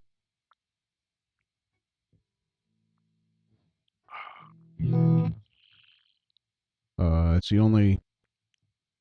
That's probably the only thing I really have trouble overcoming. I'm a very defensive driver anyway. When I get on the scooter, I'm even more so. I assume that every car and truck that's out there is aiming for me and that nobody can see me. Um, yeah, that's disgusting. See, that's the worst. That's not, don't take this wrong. It's not even a righteous wreck. It's not even, it wasn't even taken out because somebody pulled out in front of him or whatever. They just ran over him after he was down. It just blows me away. Sadness.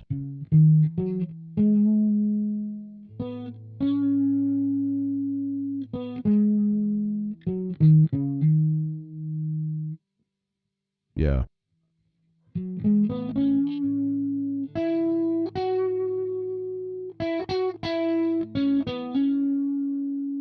Yeah, that's very sad. I am very sorry to hear that that happened. In the worst possible way, too. I mean, it's just, wow. Uh, we lost one of our members last year. Uh, the wreck didn't kill him, the complications afterwards did. Um, but, and I'm not knocking him, but he wasn't fully geared. Uh, he was wearing just a shirt, and yeah, it, he had his boots on, and he had gloves on, and I think he had a skull cap, but it wasn't enough.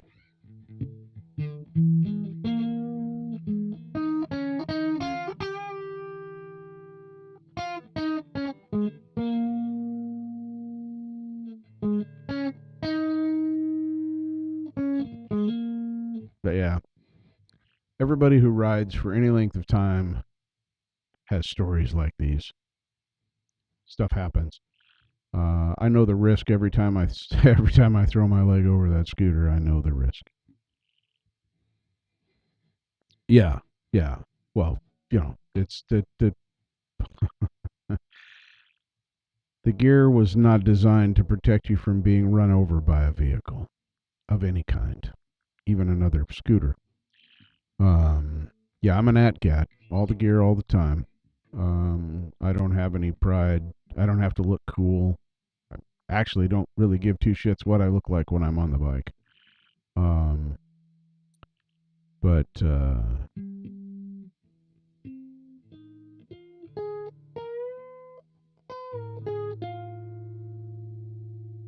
yeah, Exactly, Doc. Exactly. I completely agree. And my roommate, he rides his way. He's got his vest and his coat and his chaps and boots and his whatever you call those skull caps. They're half helmet, I guess. Um, yeah, he uh, he decided he needed some wind therapy here a few weeks ago, and he has two helmets. He has a uh, what do they call them? I the my helmet is one a modular where the jaw lifts up. Um, and so he had one of those for his daughter when she was riding on the back, and he had his little beanie helmet, whatever. I swear all he needs is that fucking iron spike that comes out of the lid. Anyway, so he decided to go for a ride here a few weeks ago, and he jumped on his scooter, and it was cold. It was going to rain. He was going to get wet. He just, I don't care. I'm going to go ride. I need to get out. So away he went, and he wore the full face. Now I've always worn a full face. I had a 3/4 when I got my very first scooter, Honda CB350. I had it came with a 3/4 with that stupid bubble shield, and I didn't feel safe. I wanted a full face, and so I have always worn a full face. Uh, but now I find that I've become slightly uh, I don't even know how to describe it. Uh, Shaded face shields, and I hated it. It was just dumb. Couldn't see out of it. So I went full face and never looked back. And now with the modulars, I use those. They're not as safe, but I need air sometimes. Sometimes I need to not have anything in front of my face if I'm sitting in traffic or whatever. And I can lift that up. I can take a drink. I can do whatever, and it doesn't interfere with anything. And I can pull it back down when I start moving again, and I get that little break. So the modular works for me. That's where I'm going to stay. Um, it's the compromise I'll make, but I always wear it if I'm on the road. Now, I've ridden around our mobile court here when I've needed to test something at, you know, 10 miles an hour. I have I have done that just going around the block here, not inside of the court, not on the street. Um, just to see something, feel the tire, the whatever I'm doing. That I have done without gear. Um, but if I'm going out of the driveway to the street with the peoples, I got it all on or I'm riding in the cage.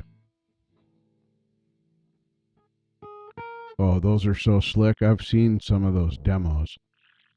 Those are pretty damn cool. And I think it's a technology that needs to be worked on.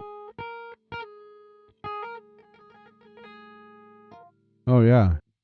Karen, look them up. There's lots of demos out there. They're seriously cool stuff. Uh, I can see in as things progress and get lighter and better and things like that, they're actually improved. But yeah, there's one more layer. And when I was a kid, I rode a bicycle. I rode a bicycle a lot. That was my first form of vehicular freedom was my bicycle, and I rode it a lot. We didn't wear helmets. We didn't wear knee pads. We didn't do any of that shit when I was a kid. I crashed and I hit the concrete and the asphalt more than once. And I, to this day, still have those minor scars from, and I remember that hurt. So now, now I ride a big boy scooter, 1500 cc, 875 pounds wet. and I'm going out and going down the highways at 55 to 80 miles an hour, depending upon what state I'm in. That's going to hurt even more and take even more skin. I'm not interested in it. I want as many layers and as much stuff between me and the pavement as I can have. So that's pretty much how that is. And writing is for me. It's not a popularity contest. I'm not trying to be cool. I don't care if anybody likes the bike I ride. I don't care if they think I look good on it. I don't care if they think I look like a dork. Because I'm riding. I'm happy. If I'm riding, if I'm on two wheels going down a road, there's a smile on my face. Guaranteed. If I'm having a bad day, if I've lost my temper too many times and I'm screaming at nothing, I can get on that bike and go for a half an hour ride, come back a different person. I'm a completely different human being. It actually takes all that stress and goes away.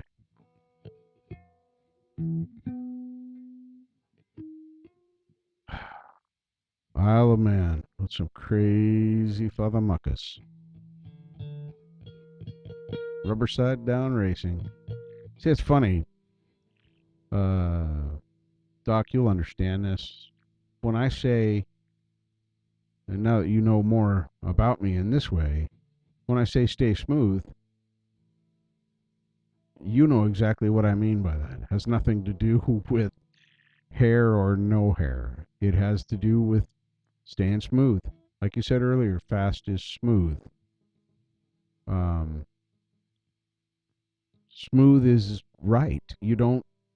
Smooth doesn't crash. Smooth doesn't have issues. Keeping the rubber side down, a shiny side up. There's other things. There's a lot of stuff. Yes, smooth is alive. I agree. Um, but that's what, when I say that to somebody, that's what I'm saying. Be safe, be careful, stay smooth. Um, it's important when you ride. And anybody that rides that hears somebody tell them to stay smooth knows exactly what that person means. And yeah, so I always try and stay smooth.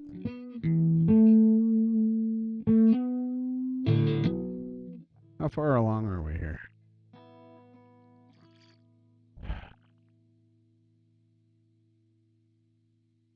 Oh, we're almost done going through these here. For the Neural Factory DSPs, and Nolly, there's a lot more. We won't do those tonight. We ended up at Raw Crunch. That's this one. We were trying out factory tones with my archetype Nolly, if you're wondering why I'm changing the subject, Karen. This one's called Tone is in Your Fingers. This should be interesting. Oh, we got another gate. This one's at negative 67.2 dBs. Let's see if we need a gate on this one. Turn it off.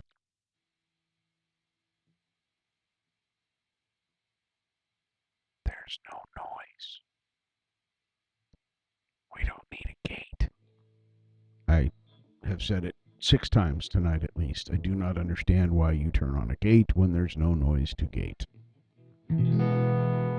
Whoa, wait a minute. Hold up. A little crunchy. I like that delay.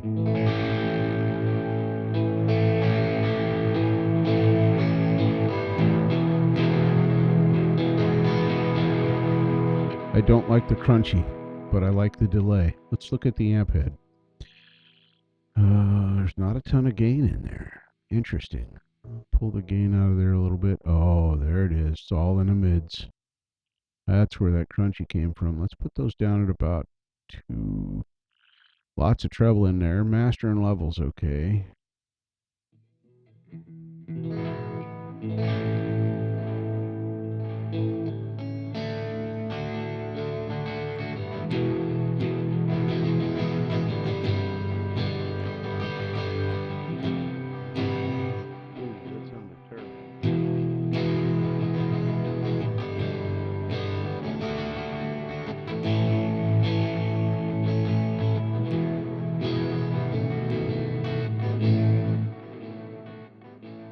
I really do dig that echo, echo delay.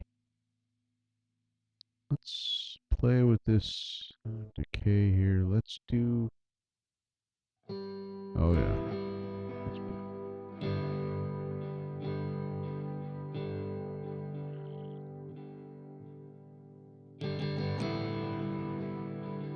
Let's take out some more of these mids. I know I'm kind of breaking my own rules here, but oh, here we go. Too much of the mid's gone now. I gotta bring them back a little bit.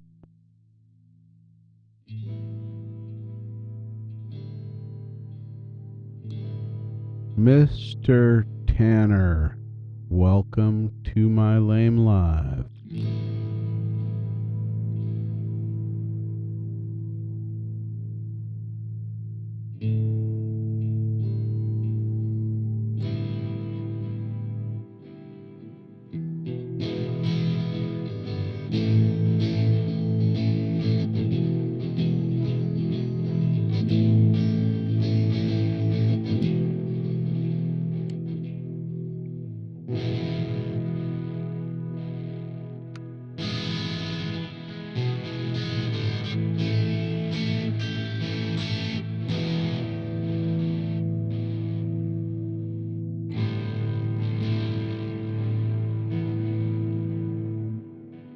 Alright. I know some of you have heard this more than once tonight, but I gotta play around with it. Let's mute, mute, mute, mute. Woo, that was a cool sound.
Oh, pug face.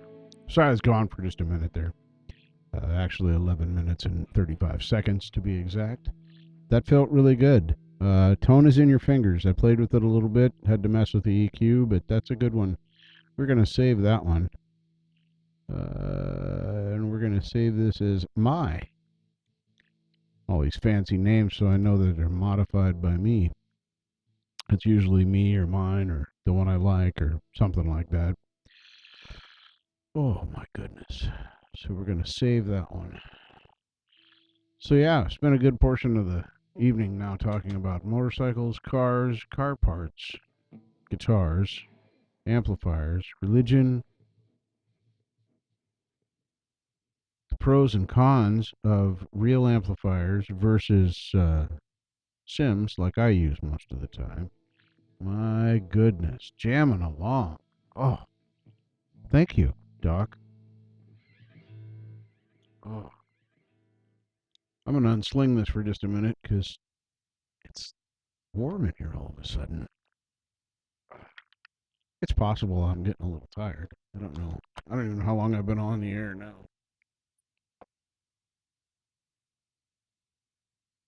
I find it doesn't matter. I stopped caring about the third time I'm back. Well, Mr. Hugh, did you go have breakfast, sir?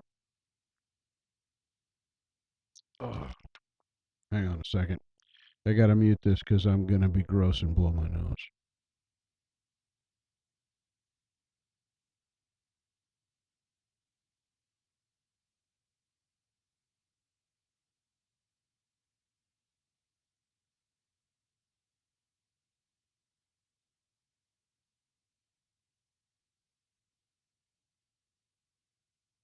Hopefully that really did mute me and you didn't just listen to me blow my nose. Whatever. Thank you, Hugh. I appreciate that. That's all just, well, you know the story. I bought the Matt Zuino. That's not his name. Just a minute. I'm going to think of it. It's in my brain. I said it earlier multiple times. Sebastian Zunino. There it is. Excuse me. Oh, nice. Well, congratulations on taking a day off of work. Um, Matt, so yeah, anyway, I I played this track the other day and legit I was just noodling to it and that kind of stuff started happening. And right, Doc. Um, it legit made me cry. I never felt. Ooh, still. I don't know if you can see the chill bumps. It was just right. Everything. So I wish I would have recorded it. Of course I didn't. Surprise. Um anyway, I bought the track and it was called Soul Blues in G. Hang on here just a second. It was in fact nope, not that one. That's the wrong one. We got to open up this one and go here. Stop doing that. I know you can't see any of this, but you'll be able to in a minute here. Jade reminder.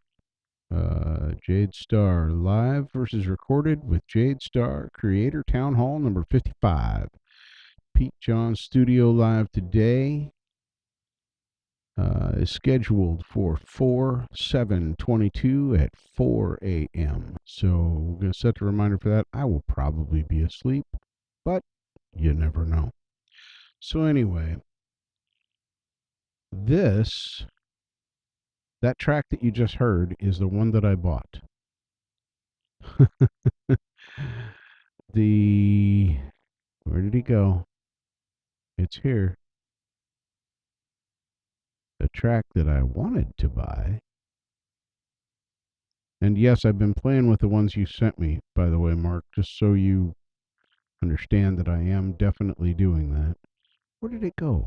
Where is my... I made the list. There it is, Soul Blues in G. So you guys just heard that I played that song to.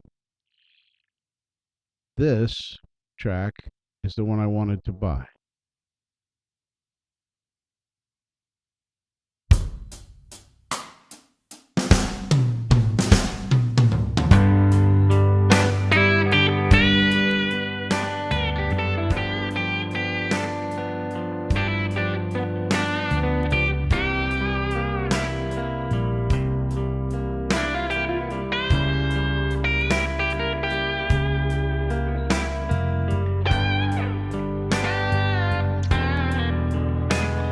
He plays a little bit at the beginning, and then it just goes to normal.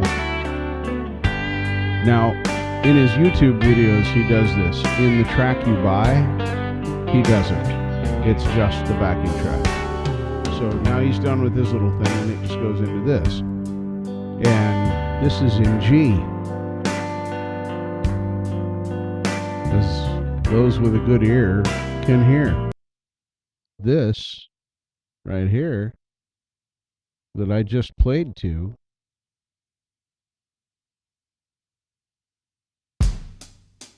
similar beginning. This is A. Marshall noticed this earlier tonight. So he's mislabeled this track as the one that I thought I was buying, the Soul Blues in G. I actually bought Soul Blues in A. I can't win for losing. So I still love the track and it still feels good. It's got the same basic rhythms that the original track had. And so I'm still digging it. I am still going to get the other track though. I don't have any videos with animals on my channel because I don't have any animals. I don't know. There might be something with a picture of a cat or a dog or something because there's cats and dogs at this house.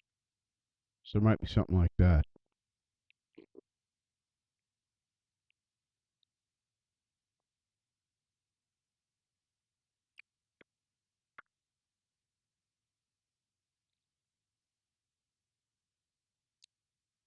Yes, I've thought about play. I've thought about playing with that, and I might do that.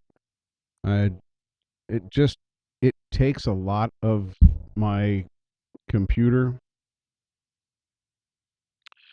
Thank you. You're not alone in wanting that guitar. Marshall has uh, required me to will it to him when I die. Because he said if I ever sell it, I have to sell it to him. I'm not ever going to sell that guitar. That's Ruby. That's my baby. Now I may have another baby someday, but that's the first one. And yeah, you can pry it from my cold dead fingers, and that's cool with me.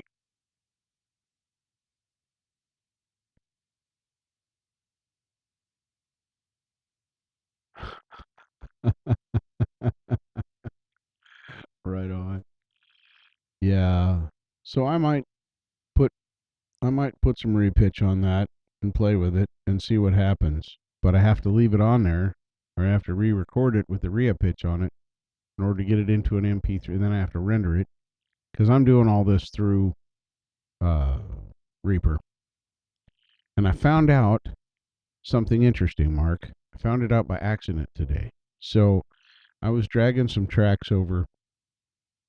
I had been playing some of those that you sent me uh, in VLC in the media player, and I wanted to put one into Reaper, so I grabbed the track in media player, or not media player, sorry, VLC, because that's all I use now. I did what you said. Everything's played by VLC, videos, MP4s, doesn't matter. So anyway, I dragged it over and tried to drop it into the empty track in Reaper, and it wouldn't go. It would show the plus sign on the track that I was dropping, and then I'd let it go, and it just disappeared. I had to go into the actual MP3 file folder that VLC is pulling them from and drag that track over and drop it into Reaper, and then it worked fine. So apparently, there's something proprietary about the VLC track when it's played within the VLC player that Reaper doesn't like.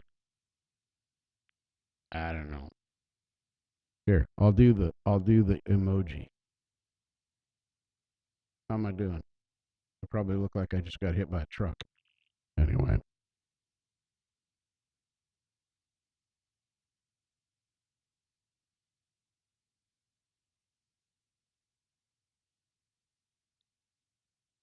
Oh, the kitty visitor. I forgot all about that. I forgot all about that. Well, she might have found a way out.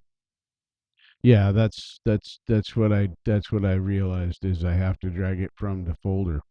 I just thought it was interesting that it shows in my brain, it shows the same track in VLC. I just presumed that an MP3 is an MP3 is an MP3.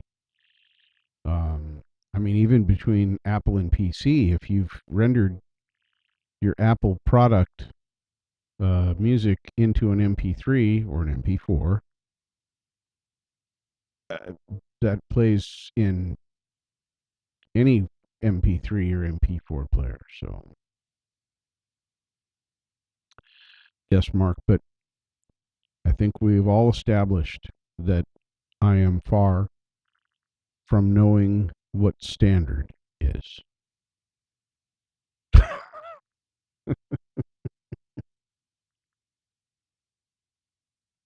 Ah, see, now that makes sense. That's an answer I understand. Thank you, Doc. Uh, oh, look, it's only 2:15 in the morning. I'll take my night pills that I was supposed to take like 2.5 hours ago. Pardon me while I drug up with my legal heart healthy drugs.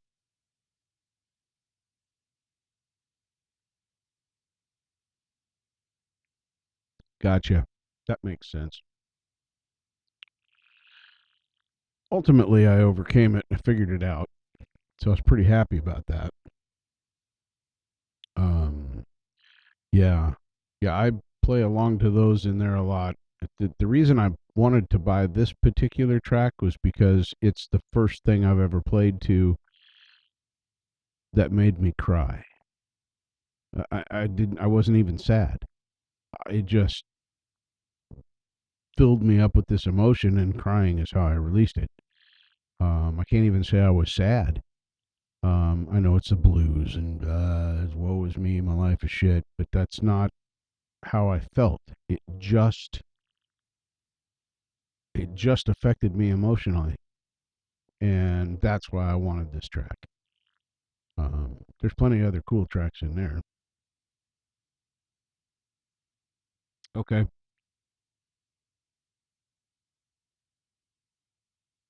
that makes a certain amount of sense. So, Windows Media Player, for example, I think is exactly that way. Um, I don't think it does until you shut the whole thing down. I don't think it closes the file. I don't like Windows Media Player. I never have. Uh, this is going to shock some of you with my previous anti-Apple sentiments, but don't tell anyone. My favorite player is actually iTunes.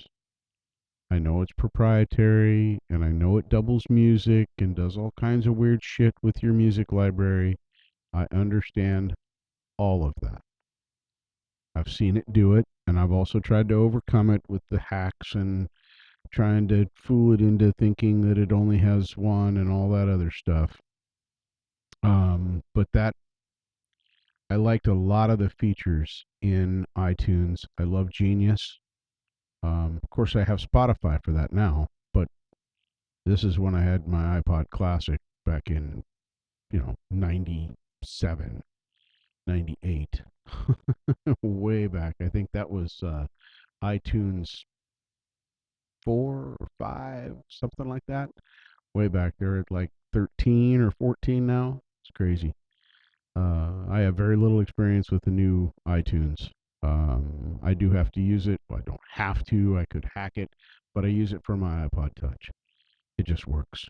It understands that. And on my iPod Touch, there's no doubled music, other than the repeats that are actually in my library from different albums. But it's okay.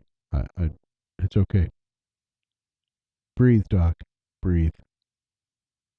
In with the good air, out with the bad. You can do it. I know. You're an Apple. I was an Apple hater too, but I bought this iMac and I'm playing around with it when I get to my new place.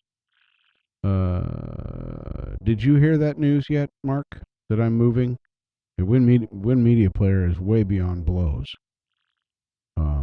Yeah, way, way, way beyond blows. I have always hated Windows, any version of Windows Media Player since its inception.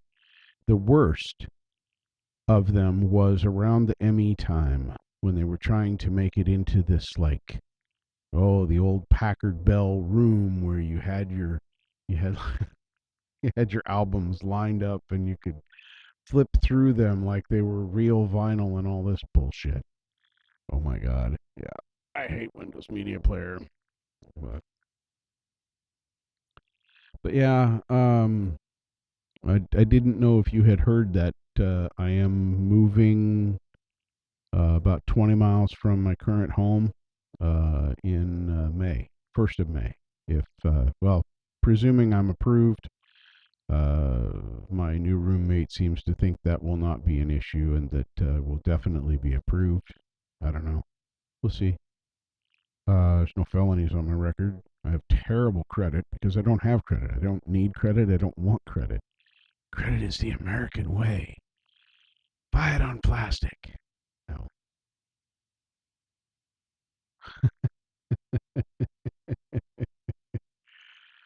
So, yeah, I'm gonna try it. I'm gonna take that USB 96 from PreSonus and I'm gonna plug it in and I'm going to plug my guitar cord, microphone cord into it, and I'm going to see for myself if Apple just says, okay, you have a guitar and microphone, let's play. With now, these are the rumors I've heard. I'm not telling you that anyone has told me this is the way it is going to be for certain, but I've heard so many euphemisms to the Apple is so much easier than PC because it doesn't need drivers. You just plug it in and it works. We're going to test that out, and I'm going to test that out on a live stream.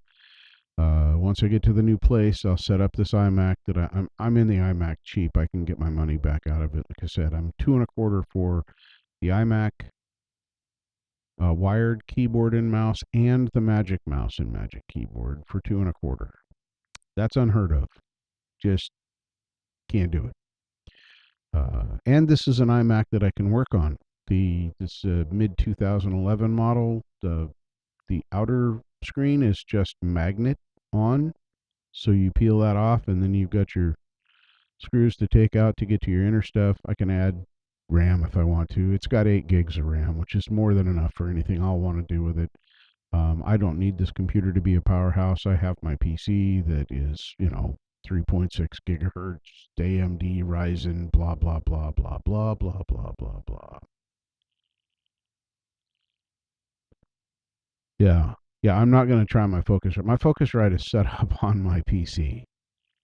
I don't mind unplugging my cables from the Focusrite and plugging them into the PreSonus, but I'm not going to put the Focusrite on the Apple product because it is set up, working, and doing fine in my PC. Mostly, I just want to test the theory. I want to see how easy it really is. Worst case scenario, for $225, I have a computer that will do what I need it to do if this one failed. So that's kind of cool because, like I was saying earlier, I'm in this computer. I built it myself, and I'm in this thing for $1,200.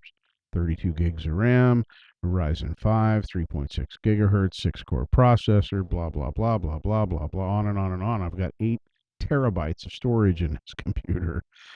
But for the money, I couldn't buy a PC that would do what this PC does for $225. If I'm buying a PC for $225, it is going to be so slow that it's not even going to want to play music, let alone hook up to the internet, play my stuff, record my things, run my DAW. Let's see, I am currently running on my PC right now. I'm running three tabs in Google Chrome, Messenger, my phone interlink, now I made my phone mad. It just shut up. Yep, I said the word. It's my fault. Reaper, Logicam, or Logic Capture for my. That's how you're seeing me with the pink border and the Velcro in pink. And OBS streaming through YouTube. I'm running 3 screens, the Focusrite, amps, keyboard, gaming keyboard. Well, I call it a gaming keyboard. It's actually a one-hand thing for when I played Warcraft. I don't even play Warcraft anymore. MIDIs, all this stuff is connected to my PC, and it is all on and running right now. I couldn't do that with a $225 PC. There's just no way. And what I'm told is that this 10-year-old, almost 11-year-old iMac will do that and more when it comes to music. So we're going to play with it. We're going to see what happens. Worst case, I got a backup.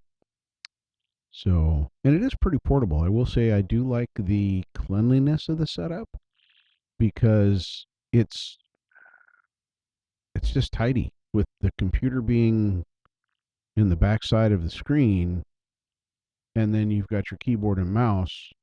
That makes for a tidy desktop. I'll have, a couple of things on there. So, but yeah, it'll be fun. It'll be an adventure. will learn stuff. Or you can point and laugh, like normal. That's funny shit. Did you see what that dumbass just tried to do? Yeah, see, that's the kind of things you need to do. So, oh, if anybody has an Apple that'll use this dual lightning connector, Hootie, my iMac won't. This came with me. This is the other thing I got, which would be awesome if I could use it. It's a powered USB hub, but you have to have a dual lightning connector, and those are only on the MacBooks and the newer Mac Pros or Mac iMacs, Mac Airs, and that kind of stuff. And so I looked for some adapters to see if there was some way I could make it. Maybe I could make it go from this into two of the regular A-type USBs. But they're slow. They're USB 2. They're never going to handle the kind of speed that this is. So if you know somebody that has a computer Apple-y thing that could use this, they should let me know. Hit me up. It's cheap, maybe even free.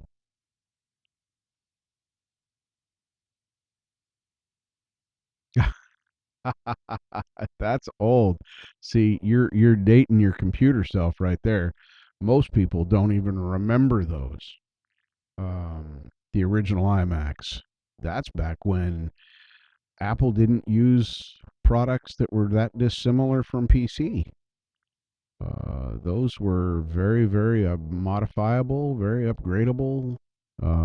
Well, the later generations weren't. They were made, in my opinion, they were kind of throwaways, school computers, so to speak. But the earlier ones were. I never played with one. I've always been a PC guy. Oh. The only Apple product that ever caught me was the iPod Classic. Um, I started off with I think it was a 60 gig, and yeah, it was a 60 gig, and then I got an 80 gig, and then I waited for the 160s to come out. I went through 3 of those. My original one died. Hard drive quit spinning. Classic thing, and at that time there wasn't 5 million places where you could buy drives and tear them apart and fix them.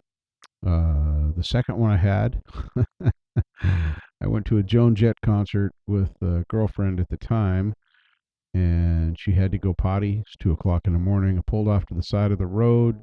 She jumped out. She went potty, and apparently my iPod had fallen down on the floor. When she opened the door, it fell out. It's dark. It's night. Nobody knew. So somebody got a free iPod Classic. If it didn't get crushed by a tire when I pulled away and somebody actually found it. And the third one, which was technically 7th gen, I just gave to a friend of mine in Redmond, Oregon, because she didn't have an MP3 player at all. And I wasn't using it because I have the new iPod Touch that I use as an iPod. It has no service on it. So, but yeah, I remember those computers. Those were funny looking little deals. They were like, I don't know, they kind of look like an oddly shaped jelly bean. Yeah, I mean, yeah, there was green and orange and blue. I think they even had a clearish one, if I remember right, at some point. It's red. You could get them in just about any color you wanted. Those were all panels that you could just pop out and change. Hang on. My pedal cord has decided it wanted to be out from under the rug. So I was running over it with the wheel of my chair. Well, not actually running over it, but, you know, that was one of those things.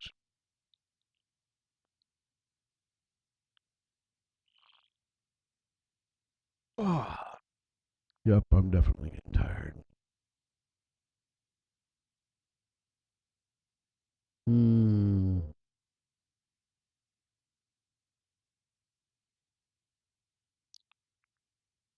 Go here.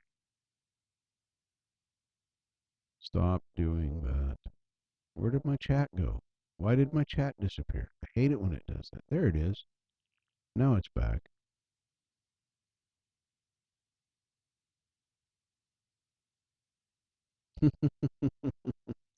Nothing wrong with a mayonnaise. Did you ever have a nano? I never did nano.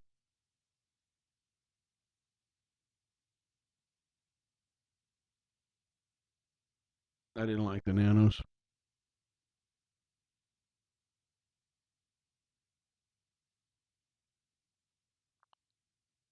Hmm. I think the night is catching up with me.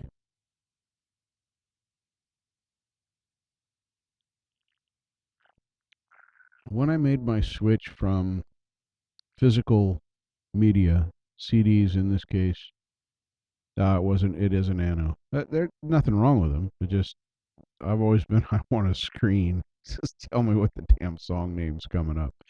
But anyway, when I made the switch, I tried a number of MP3 players. Yeah, very much so.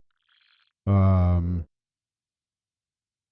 and man, in the early and mid '90s, there were a plethora of MP3 players to choose from, anywhere from 512 kilobytes all the way up to about 16 gigs. Those were the expensive ones. And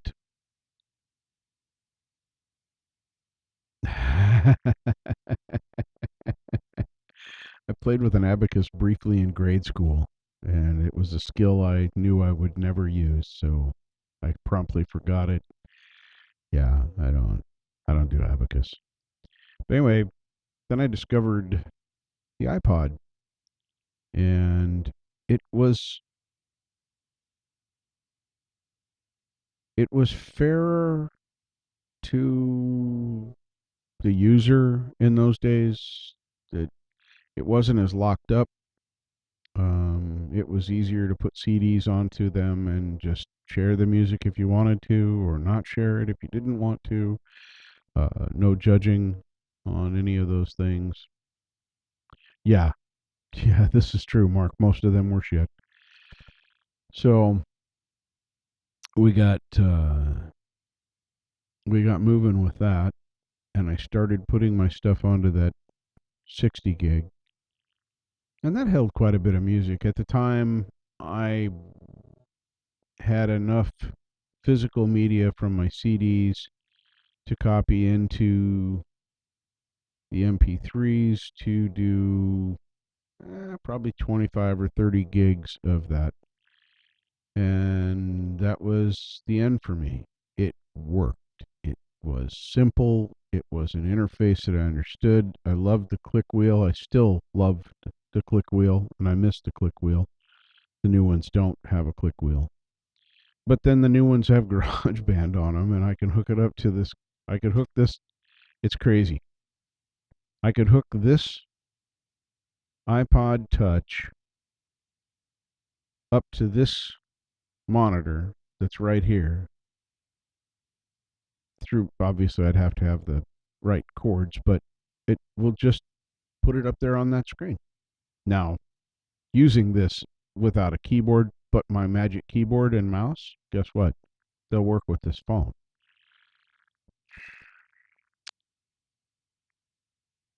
My keyboard and mouse will not work with this phone. So that said, there is some semblance of reason to having something.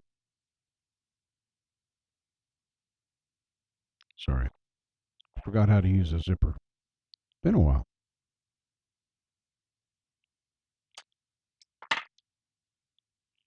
256 gigabytes. So it's as big as a number of my hard drives.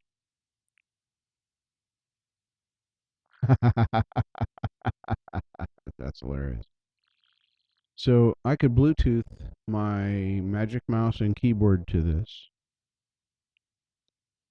run it to an interface from the Lightning cable, to the HDMI on the back of the TV,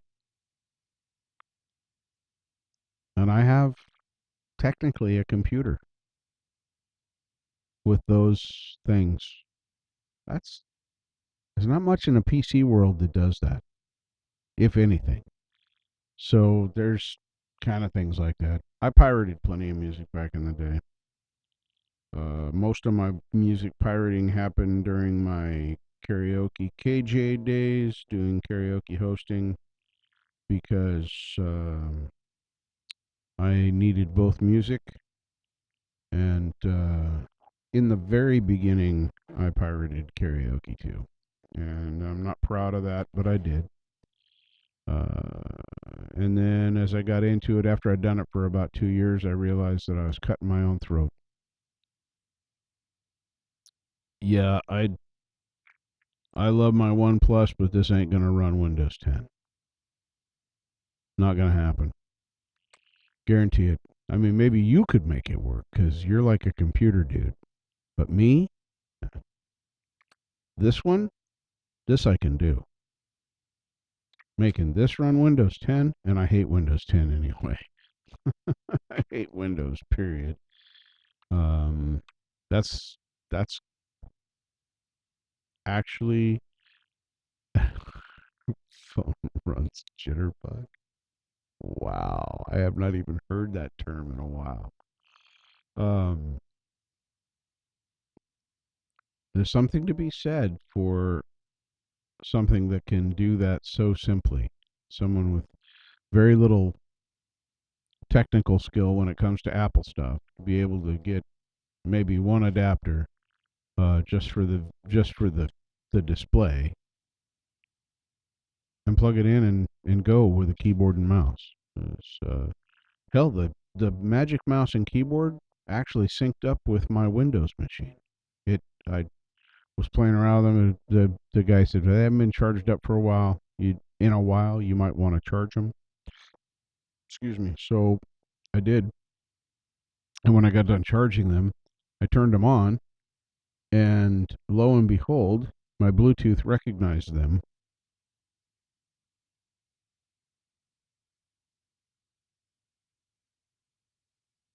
I had a Fire tablet for a while. I found it, I'm going to say, cumbersome. It was a great color reader, Kindle. Although the paper white was my favorite. Of course, now I do audiobooks now. But well, I wasn't going to say crap. It's your piece of equipment. I don't want to call your stuff crap. Mine was crap. Although the customer service that I got from Amazon was incredibly stellar. I bought the upgraded one. So I had an original Fire, and then they did the upgrade after the third year or so. I know, and you can. Um, that was northbound sound, southbound track.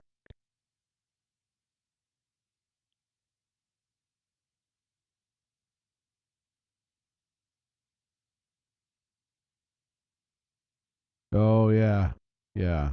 I can see the point in that for sure. Yeah.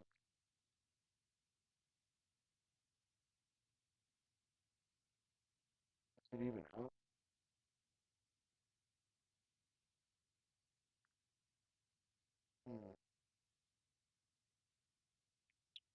I guess it's not out right now.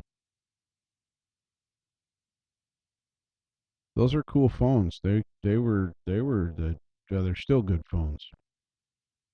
But yeah, I like Android. Android and I get along pretty good. Uh, this phone will interconnect with Windows 10 to the point of it has a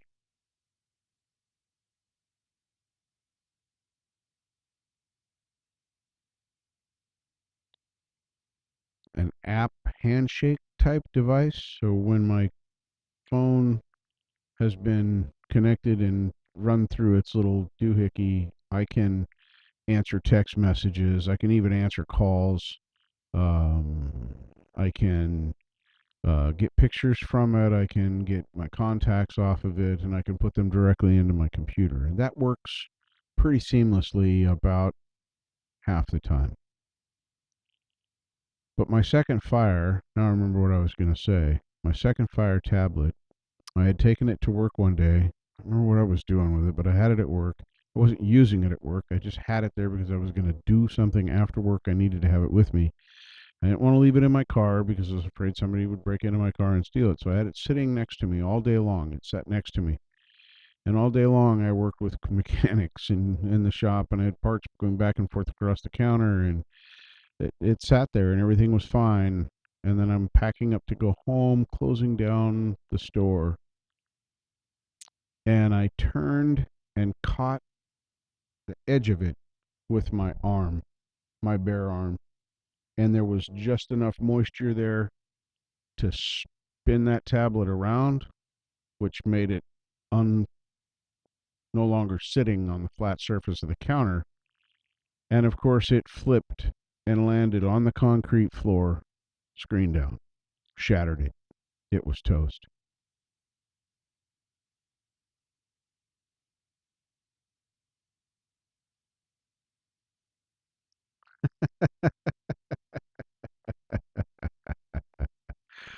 Yeah, that's existed for a long time. And the New World government has proven that it can control the population by fear and shut up, Richard. Anyway, that thing landed face down and shattered the screen. And I called. I'd had maybe a month and a half, 2 months, and I called Amazon. I told them exactly what happened, and they said, "Oh, well, we see that you bought quite a few things from Amazon. You're a Prime customer. Blah blah blah. We'll just take care of that for you." And they sent me a new one. I was floored. Last thing I expected for them to say, because what I was calling to ask was if they could send me, if I could buy from them legitimate part, screen and touchscreen, whatever they call that. Hang on.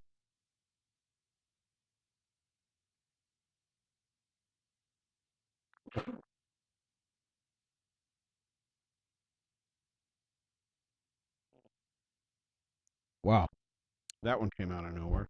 Anyway, I wanted to buy a screen, the LCD screen and a touchscreen, or the diffuser or something they call it. That's the wrong word. But anyway,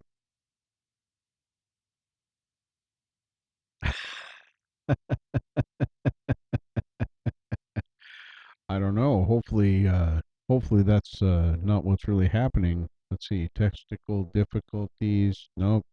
Nope. I'm still here. Didn't work. Yeah. I did this. That doesn't count.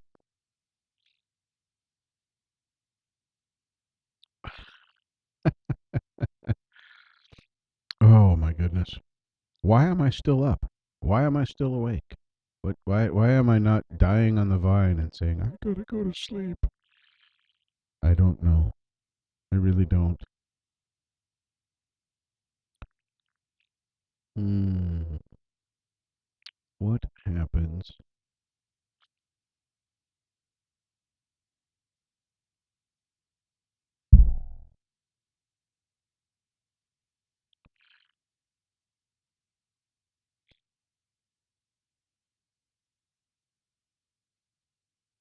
Oh, Fitbit is telling me it's just about time to get some rest. 3.5 hours ago. Oh, I've watched almost all of the Star Treks. I get to start watching the second season of the new Discovery now. I watched the first season. I'm a total Trekkie. I've seen them all, with the exception of this last season of Discovery, because I didn't. I would rather wait 13 weeks, which I have now, I would rather wait 13 weeks for all the episodes to be done and then watch them when I want to and how I want to than to watch them every week and then have to wait a week between episodes. Doesn't work for me. I've watched Deep Space Nine 3 times, Star Trek Next Generation probably 4 or 5 times. Um, Voyager, I've only watched all of it once, but it's one of my favorites. I need to go back and watch it again. There's so much good stuff in there.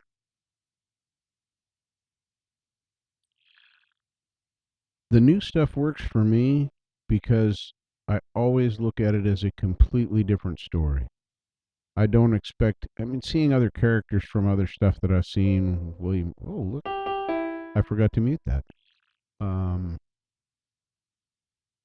Voyager, as arguably, I think Voyager is better than Next Generation. I like Jean-Luc Picard. I like his acting.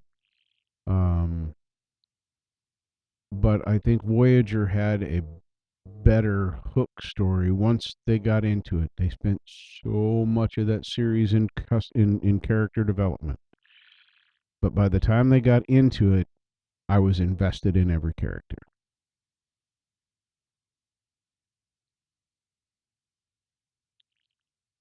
Yeah, I'm about to buy, probably not this month because I'm moving, but next month I'm probably going to buy the full 8 seasons. I have the 7.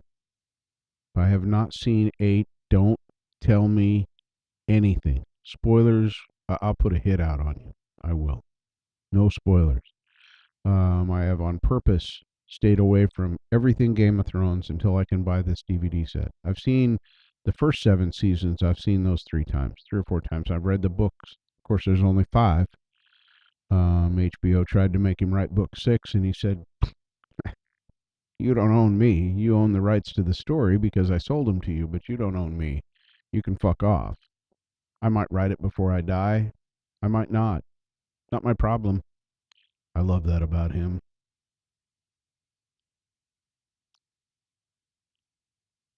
Yeah. Yeah, that was difficult. But anyway, I have the first 7 seasons. I want to see season 8. I want to see how HBO ended it. I'd like him to finish book 6 to see where he goes with the story because I know that they parted ways in the story. Um, and I know a lot of people didn't like. I am just starting Vikings. Um, my new roommate, she's a huge fan and turned me on to it. And I've watched the first couple of the original season. Very, very good. Very, very promising. And then, of course, now there's Valhalla, and then there's another one that has to do with the Vikings. Wheel of Time was all right. I like that one. Where I was going with the Star Trek thing. I think Voyager was arguably a better, deeper series in character development and how you could relate to what was happening in the series. The one I did not like, the Star Trek series that I absolutely hated, was Enterprise with what the fuck's his name? Quantum Leap guy. God, I cannot think of his name. I could see his face. I hated him in that show. His acting was just not up to par. Um, I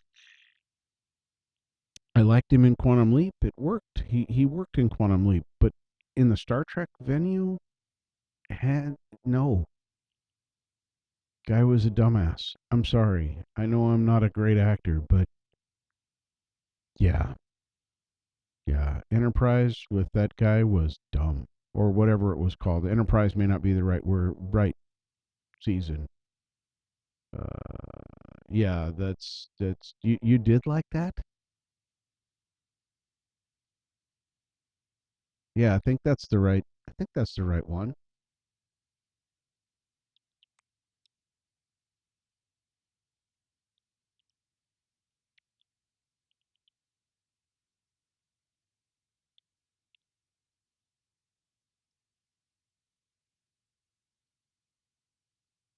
Yeah, yeah. I hated that. That's the one. I hated that. I saw the whole series once. I'll never watch it again. Just yeah, that was the one.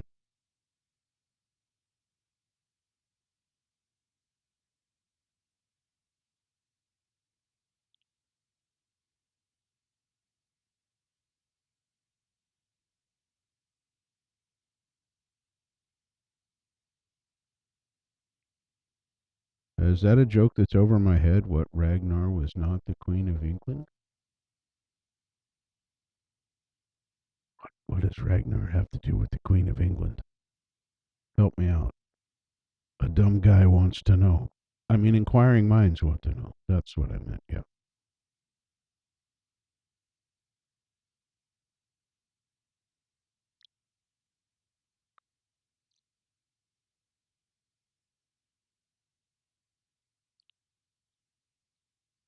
Almighty Johnsons.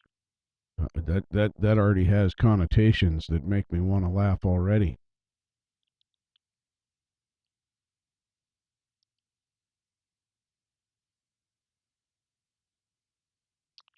IMDb says that I can watch it on Peacock. Guess what I have a subscription to? Peacock. I actually don't have a subscription to Peacock, honestly. To be honest, my new roommate is sharing her. This is going to sound bad. Just because she's sharing her Peacock with me.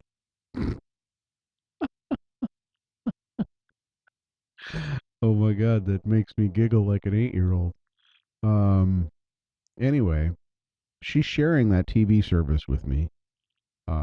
Because I am sharing, I think Disney Plus. No, not Disney Plus. Discovery Plus with her. Nope, not. I have a lot of subscriptions. Paramount Plus. She didn't have Paramount Plus, so we kind of swapped. She gets that. And of course, I swap with the people that live here. I'm on their Netflix account. Uh, they're on my Paramount Plus. They're on my not Disney. Yep, Disney Plus. I got them on there. So anyway, we share all that stuff. I can make 5 accounts, so I do it. Share with my friends. It makes it more worth the money. So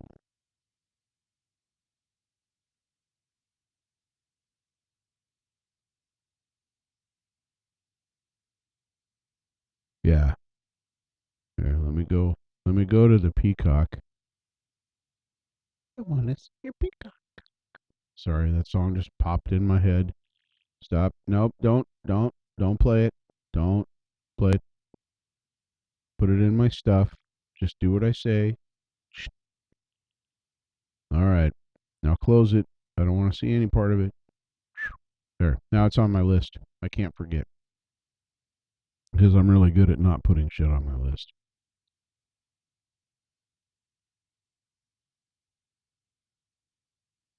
Well, I don't mind it if something's silly. It doesn't have to be. I mean, if you go back to the '60s with Shatner and the original Star Trek, which started this conversation, if you go back in there and look at some of the stuff they did, wow, yeah, cheesy.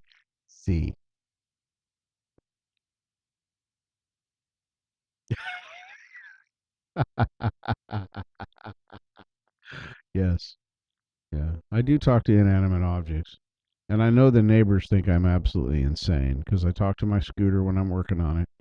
I talk to the dogs like they're people. When I take them out to go potty, I just talk to them like, "Hey, Wally, you gonna go take a leak over there in the corner or what?" No, man, you're not gonna shit there. Yeah, I talk to the dogs like that. And don't even get me started with how I talk to the cats here. Cats here are cut ups. Oh my gosh. I got Loki and Zeus. I call them fucker and tard. Uh, that is actually what I call them. Fucker is he's king of this house. This is Loki's house. That's fucker. This cat lays in the middle of the floor, belly up, legs splayed, just chilling, relaxing. He don't give a shit. And Tard, that's Zeus. These are big cats too. They've got some Maine Coon in them. They're not pure, but they both have the tendencies. Zeus is actually the bigger cat, body wise. Uh, Fucker is just fat. He's still a good sized cat. Even if he wasn't fat, he'd push probably 17 pounds. He's pushing 23 as a fat cat. But Tard, Zeus is stupid. He was oxygen deprived when he was a kitten. He was mouth to mouth resuscitated.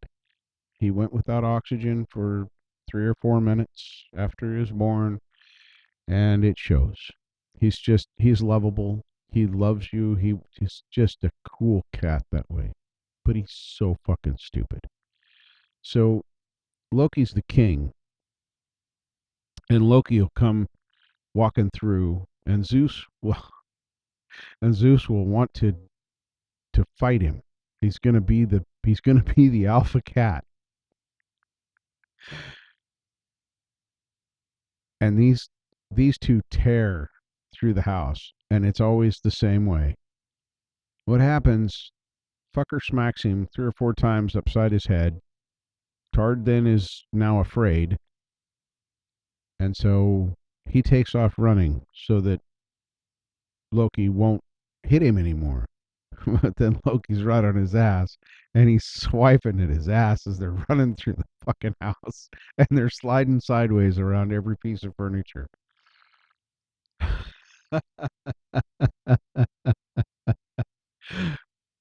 And eventually, he'll knock him down enough to where he'll skid out and slide. And then he pounces on him and literally holds him down on the ground for probably 3, maybe even 4 minutes sometimes. Literally just laying on top of him. And Zeus just has to put up with it. And then it's over for a while. It's absolutely hilarious. I'm going to miss these cats. I'm actually going to miss the dogs too.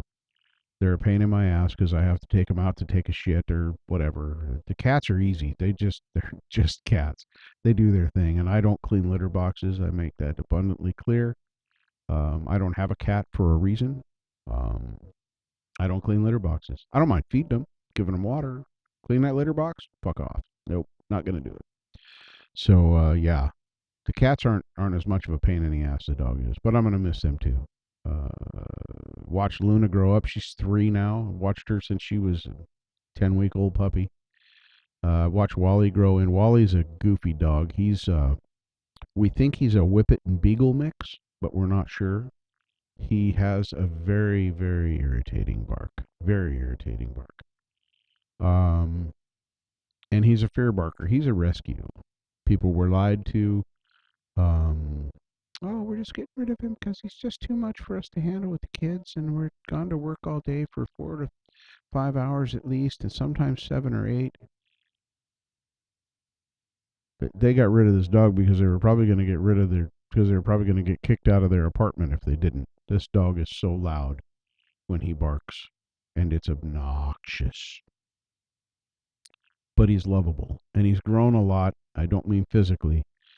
Since he's been here, this backfired on my roommates here, the landlord roommates, Angela and Chuck. If you go back about 2 years, roughly, uh, summertime, and everybody's all happy. We're getting to have barbecue, and I'm getting ready to go grill a chicken or whatever the hell kind of meat I was going to cook. And Angela says, "Hey, Richard, would you, do you want a dog?" I'm like, "No, I don't want a dog because I can't afford to take care of it." Like at the time, I had some bills. I said I can't afford to take care of a dog, and that's not fair to the dog. I'm very, very adamant about that. If you can't afford to have a pet, don't have a motherfucking pet. Okay? It's very simple. If you can't pay for the vet bills, for the $5,000 surgery because they tore their radial tendon in their knee, but then don't own the dog or the cat or whatever it is. You have to be able to care for it.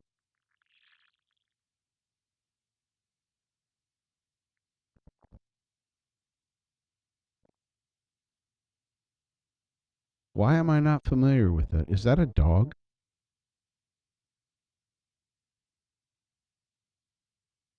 You know I'm Googling this, right? Anyway, she said, "Do you want a dog?" And I said, "No, because I can't afford one. It'd be irresponsible for me to own a pet when I bitch about people that can't afford to own pets. So, no, I don't want a dog." 15 minutes later, the people show up with Wally. So they got this dog, this rescue dog was supposed to be for me. Nope. Um, he came in. He came into the garage, which is at the time was their. They've quit smoking now, but that was their smoking room, as well as the garage. Came in there, literally made a beeline for Angela, laid at her feet, and that was her dog. That was his person. He was done. He still is to this day. He tolerates me and he minds me pretty well, but he oh wow, that's a beautiful dog. I did not know that that was a term for a German shepherd. Interesting. Wow. Handled and raised dogs all my life, including shepherds. I showed them. Um and I never knew that they were called Alsatians. Wow, that's interesting. Cool. Learned something new. Thanks, Hugh. So that's my crazy story about Wally. He's a fear barker. He's very, very, very, very. Okay, it doesn't count if you had the means when you got the dog and then shit happens and you don't have the means. That's different than being somebody who has, at the time, zero income, no savings, and I'm going to take on the responsibility of a dog? What? No. So it doesn't count if you previously owned it and then shit went south and stuff happened. Then that doesn't count. So, yeah, very very cool. I like shepherds. I think it's hilarious though, and I'm not bashing on any particular dog here. I love dogs. Um, Here in the States, because of the fighting thing, the pit bulls are so hated. I love pitties. Pitties are great dogs. Um, well, we can sit down and chat. You can try and change my mind about that, but I've owned 4 pits. Not one of them was violent. Both males and females, large, small. It, yeah, they're great dogs. What ruins them are people. Typically, what it is. Um, but yeah, I forgot where I was going with that, so it doesn't really matter. I must be getting tired. I was talking about Wally. I was talking about I love pitties. Oh yeah, get the bad rap. I'm back. They get the bad rap because people fought them. Well, still do, but it's not as it's a little more hush hush than it used to be. Um, More people, children, whatever, are bitten severely by German shepherds, collies, and cocker spaniels than all pit bull attacks combined. Period. That is not made up. That's a statistic. It's out there. Um, but none of those other dogs got bad press from people that fought them or taught them to fight. Uh, their jaws can't lock. They have no mechanism in the structure of their bone, in their jaw. They just have a muscle, massive muscle that starts right here, top of their head in the middle, and it goes down and it attaches to the jaw. And it's a big muscle. I mean, the part where it attaches is almost as big as my hand on a full grown dog. And that makes their jaws incredibly strong. They decide they're going to clamp down on you, you're going to feel it. Shit's going to happen. And if they're protecting something or they've been trained to fight, they're going to hurt something. but they can't lock their jaws. And even dogs that have been trained to fight. Um, Now, I've done some dog training, and I've been bitten by dogs numerous times in my life. If I if I don't have any protection for myself from a dog that is coming at me to try and attack me, bite me in some way, yep, absolutely true. Absolutely true, Mark. That's no lie. I will always put my hand out and try and get them to bite my hand. Now, why would I want a dog to bite my hand? It's because I can then grab their lower jaw. Now, they bit me. I'm going to get bit. It's going to hurt. I'm going to get bit on my terms. So they clamp down, and then I grab their bottom jaw. Guess what that dog's going to do? Unless it's rabid or literally insane. That dog is going to let go of me and try and pull away because it didn't catch me. I caught it. And now that dog doesn't understand why it's caught. It's supposed to bite me and release. It can't release now because I've got a hold of its jaw. It works. It doesn't feel good, but it works. I guess I guess it's like riding a bike. We were talking about that earlier. You just take it with the territory. You know what might happen. As far as pit bulls or any large breed dog, I don't care what breed it is, attacking children. Boy, I can get wound up on this, but I'm just going to say this. If you have a large breed dog, you being anyone that is a dog owner that listens to this, and you leave your child alone with that dog, and we're talking toddler to 5-ish, okay? When they're older than that, you should have already beaten them in submission, and they should know how to treat the animal. They should also be able to give the commands and do everything else if you've been working with them the right way. If you leave your child unattended with that dog, you're a fucking idiot. I'm just straight up. Just write it down. I am a fucking idiot because I left my large breed dog alone with my small child. That's a complete sentence, and I mean it. And I'll say it to anybody. Because if you weren't there, you don't know what that child did to piss that dog off. You don't know if it was hanging off his ears, hanging off his lips, sticking his hand down his throat. Who knows? We're talking about a small child. They do stupid, weird shit. I watched my children grow up, so I know this to be true. My children grew up with 2 large breed dogs, a German Shepherd and not a Great Dane. A Mastiff, sorry. These dogs were gentle giants. They never hurt anybody, never bit anybody. Hell, they hardly even barked at anybody. I never left my children alone with those dogs. Ever. My children are just not attended with large breed dogs. You're just being stupid. Sorry, I got on my soapbox there a little bit. I'm probably going to lose a subscriber or 20. I don't care. It's still my opinion, and I still believe it to be true.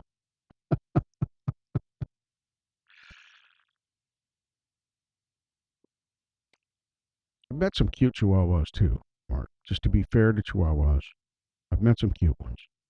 A couple that I wouldn't mind having as companions, but most of them, they're barkers and ankle biters because they've been spoiled rotten. People treat them like a human. They don't train them like they would a normal dog. So they're just useless little bundles of fur. I'm pretty adamant about dog training too. I like a well-trained dog.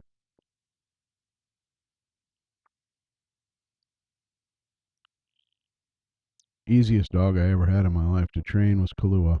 She was also the best dog I ever owned. She was a Shepherd and I think Collie mix, but I'm not sure. Could have been Shepherd Husky, but she came out mostly Shepherd.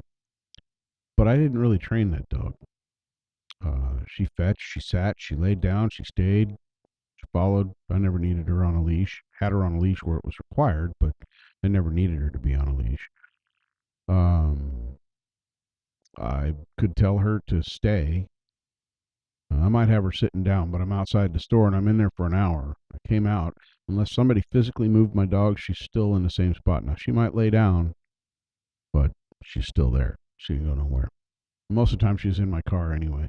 I just leave my car open.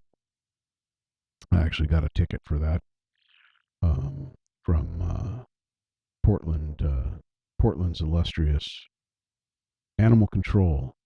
That's a story for another night because that will take a while. But if we're sitting around and we're BSing, we're talking, and you're wondering about what happened with that ticket you got for your dog being in your car, remind me of that. I'll tell the story. It's a good one. I love telling the story.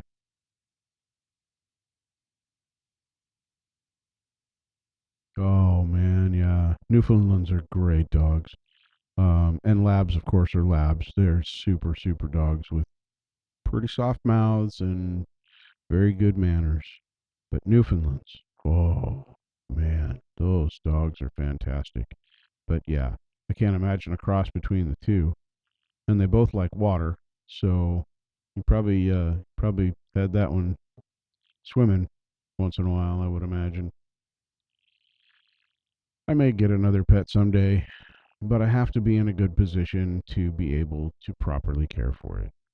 I don't want to have an animal that I have to go ask for help to get flea medicine or rabies shots or licensing or whatever other requirement I may need. Uh, Health and welfare. I brought up the blowing out the knee because their lab, uh, Luna, when she was about 6 months old, she blew out her knee on her right. Yeah, blew out her knee on her right leg.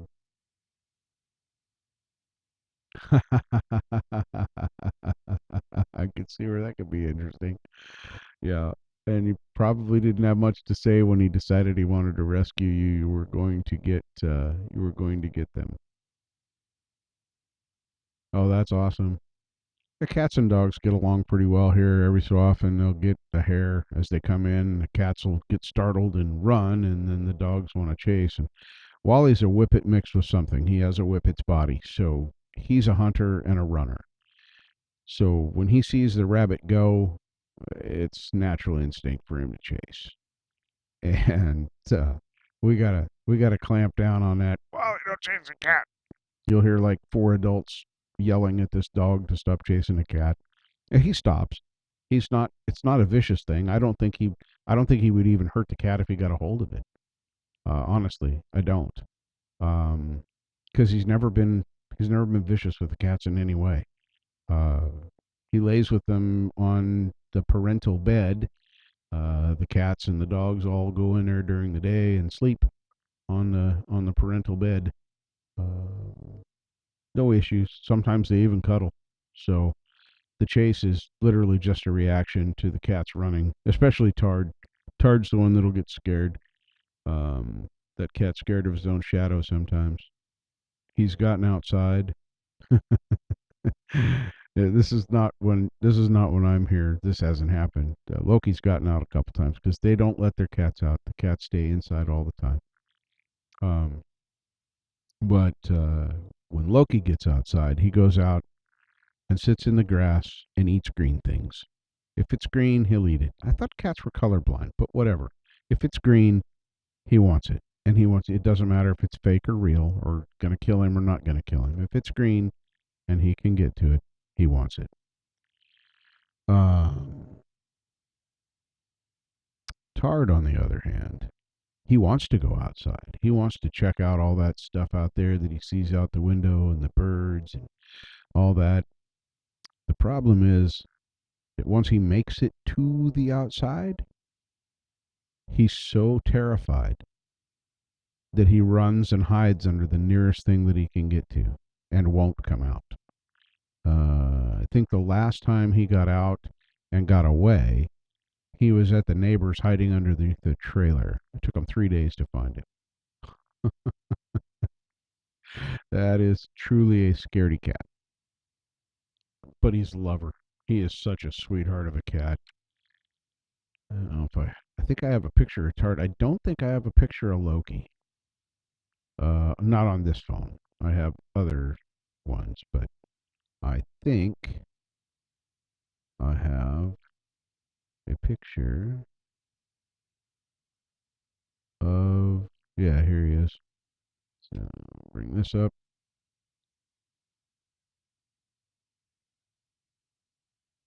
Open with photos. Okay. All right. Let me change this over. I'll show you Tard. He was being incredibly cute. This is Zeus. That right there is the edge of my foot, and I am seated somewhere. Somewhere that would have a vinyl floor and a carpet like this one. Um, and he felt like he needed to visit. He is absolutely adorable.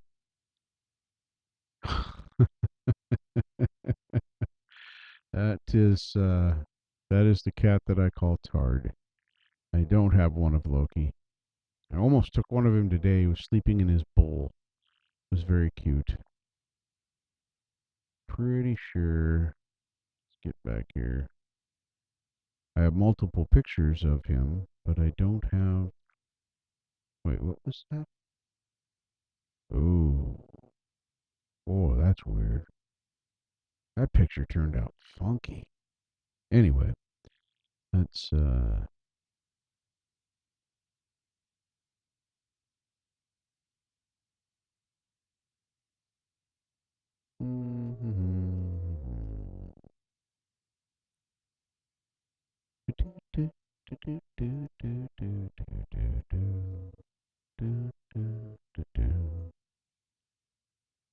wow, these pictures are shite. That's my guitar case that I repaired. That's the old Suzuki. That's the GL 1100 that I rode all over the place last year. Oh, this is all my personal stuff. There's nothing scary in here. There's nothing you guys can't see. This is all. That's when I headed. Oh man, that was a hell of a ride. I had so much fun. I'm doing it again this year. I'm gonna try and go to Glacier afterwards. We're going to a motorcycle camp out in Montana. Just that part of the ride alone was 1,500 miles there and back, and I did other stuff too. This is I've sold this now. This was the bike that I fixed up. I bought it from the neighbor for 500. I put timing belts on it, did a whole bunch of shit to it, and yeah, I don't have any. Unfortunately, this is where I was parked at that time. Doc asking the hard questions. This place, I was. This is along the river, as you can clearly see in the background of this photo. I wonder if I can get this to open up. There. Click the always, and then it'll just open. So here's the bike. Um, at this place in Idaho called Red Rocks. This river, oh man, it's picturesque. When you turn around from where I was right here, you see this. This Win and Betty Turner.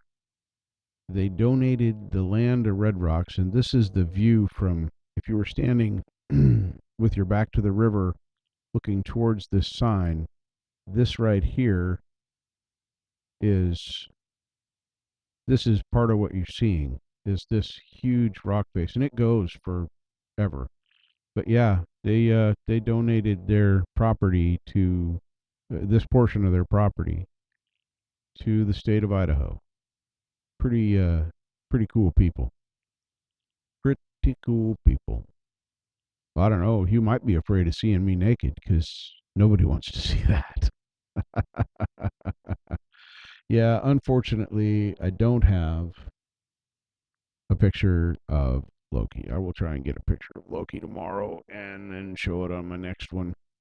But yeah, and the area, I didn't even mean to go here. It was actually when I left Montana. Um, I went up over the pass from Montana to Idaho, from where I was in Corvallis, Montana, and then I rode south down uh, to Craters of the Moon. And the route that I randomly chose to go took me through this Red Rocks area. Absolutely gorgeous. I was a little bit hungry, so I stopped to have something to eat, and that was my scenery and my backdrop. There was another guy sitting down by the river, so I went down there and ate. And no, he did. There was no van by the river, so just chill. No Chris Farley here. Um, but he's sitting down there, just relaxing, chilling. He's sitting under a bush, quite literally. Almost looked like he was meditating. When I went down there, I'm eating my lunch or my snack or whatever, some freeze dried meat sandwich. Who knows? I don't know what it was. It actually tasted pretty good, but you don't eat the same when you're riding as you do when you're driving. But anyway, I went down there and I'm making all kinds of noise before I noticed him. I was, skipping rocks across the river and yada, blah, blah, blah, blah, blah. And I saw him standing there. I went, "Oh, hey, I'm sorry. I didn't mean to bother you." He said, "Oh, no, you're not bothering me. Just chilling here, relaxing." It was totally cool. It was very, very fun. It was probably one of the most awesome road trips I've ever had in my life. And I'm hoping to have another one this year, except on a different bike. This year it'll be on my new Goldwing, new to me, the 1500. But I still gotta get the throttle cables done and the shift correction finished. Halfway through those, and my back went out. And my roommate's gonna help me finish the last of it up and get it put back together. I'll probably be working on it this weekend.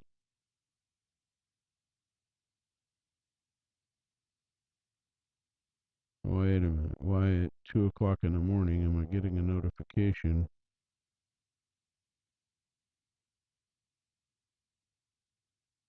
Oh, okay. It's actually from 2 days ago. It's just now clearing. All right. We're happy. So, ish. I had such a good time. And this is such a big country to see, and I've seen so little of it. Um, the first time I went to I'm sorry, Missouri, was to take my daughter's things. Yeah, I say ish a lot. um, my daughter's car and their belongings and all that stuff. They flew back and did all the house stuff, and then my son, her brother, and I tag teamed a cross country drive, 2,300 miles, almost exactly, from Vancouver, Washington to Washington, Missouri. And we made that trip in about 32 hours. We just swapped driving. I think we only stopped to actually rest once, and that didn't last very long. We were back on the road within an hour. So we were just beating feet. So I got to see some stuff,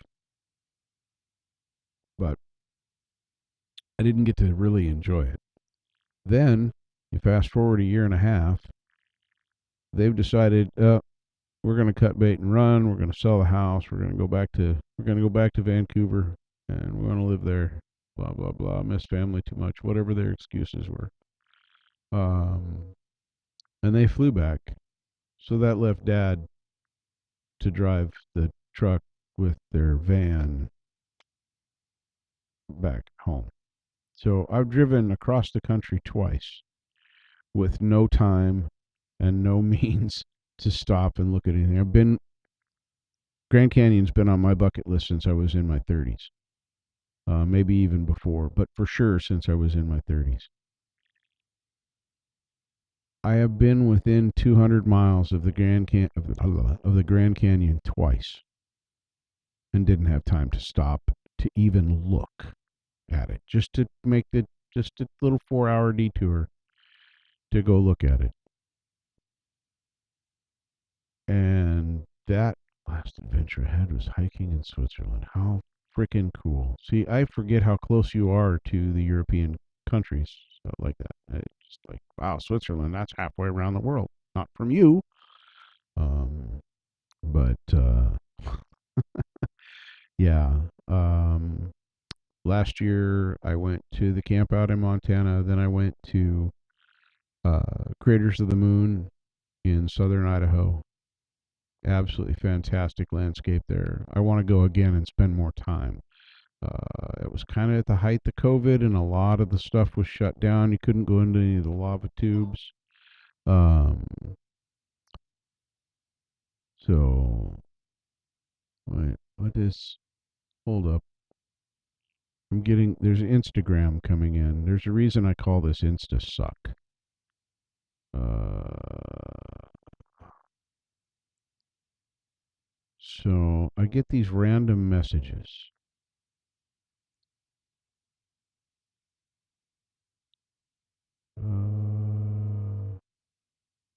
I go to, where is it at?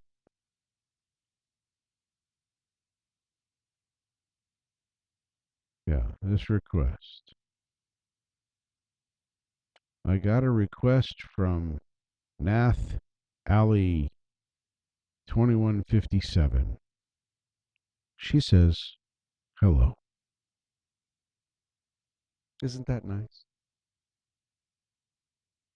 Nath Ali 2157.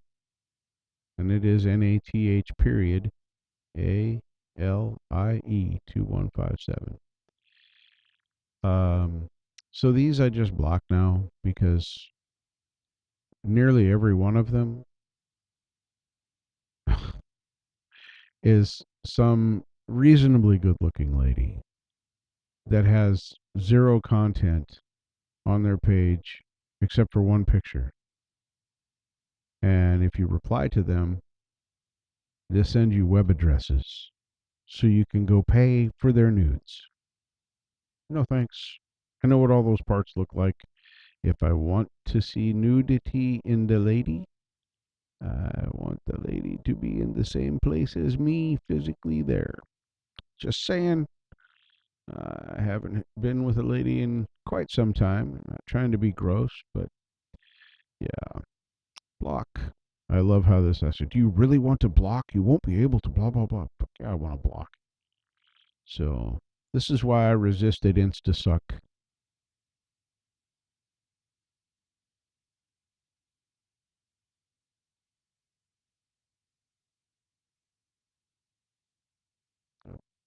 So this year, instead of going back to Craters of the Moon, which was on the list because it's really an easy ride back from where they're at down to Craters of the Moon.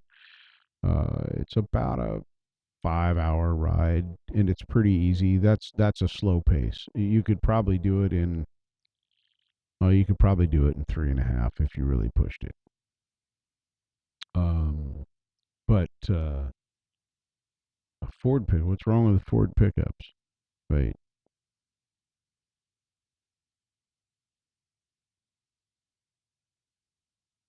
Did you camp in the Ford pickup? Because I've camped in the back of a Ford station wagon. I've never camped in the back of a Ford pickup. Camped in the back of a Chevy pickup because that's what I had. I have zero brand loyalty, by the way. I'm not knocking Fords. They all use air pumps. Everything on the cars works exactly the same. The only thing that changes whether I like the car or not has nothing to do with who made it. It has everything to do with how it looks. So this year, I'm thinking of going to Glacier. It's a little bit off of the beaten path that I would be taking normally. Um, but I'm already going to be out. I'm already going to be set up for camping. I'm going to have my tent and all of my cooking supplies. And I've never slept on a fender. I slept on my bike a few times way back in the day. My 700 Shadow. Yeah, 700 Shadow. Um, I I go camping on that, and I just put it on the center stand, and I put my feet up on the handlebars and my sack for a pillow on my head at the sissy bar, and just doze off and go to sleep. It wasn't hard at all. Never slept on a fender though. Back of the truck, slept on the ground, slept on wet ground. That was a rough trip. Really rough.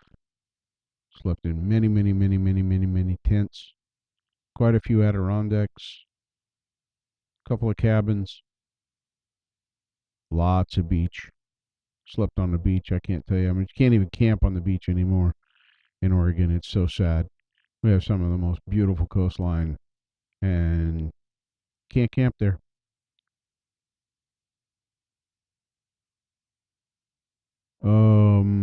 Yeah, Doc, that's not good.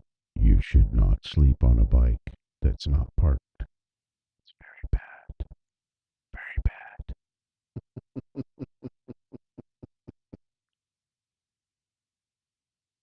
It's funny, this Goldwing has a um, a drive-off center stand. I have not tried it yet. It's incredibly easy to put up on the center stand. You know, on most bikes, especially bigger tourers, you go to put them on a center stand, you get your hand down there. You got to kind of wrench that thing up to get it to roll up onto that. This center stand is not designed this way. I can almost put this bike 875 pounds wet plus my gear. If if it's loaded with gear, I'm probably pushing 1,000 pounds. With me on there, I definitely maxed it. Um, but yeah, you just kind of step on it with your foot, and it just it hardly moves at all. It moves linear, but it just pops up on that stand so nice and easy. The idea behind it is you're supposed to be able to do your startup thing and all that.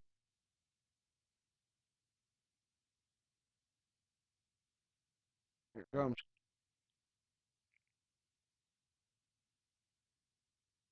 Oh my god. I hate it when it does that.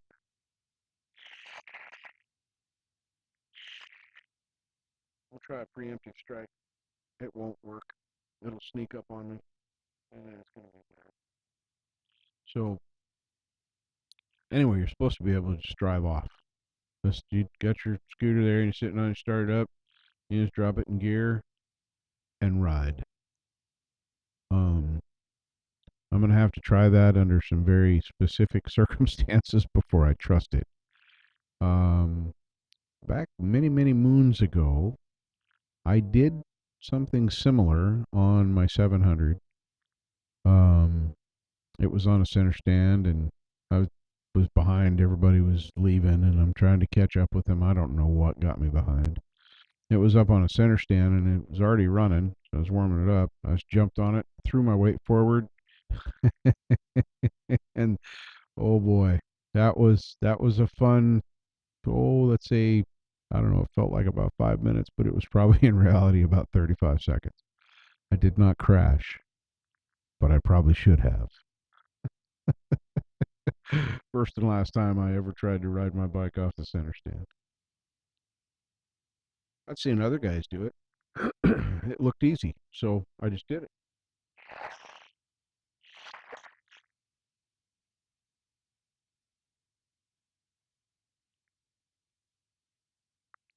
But this one is designed to drive on.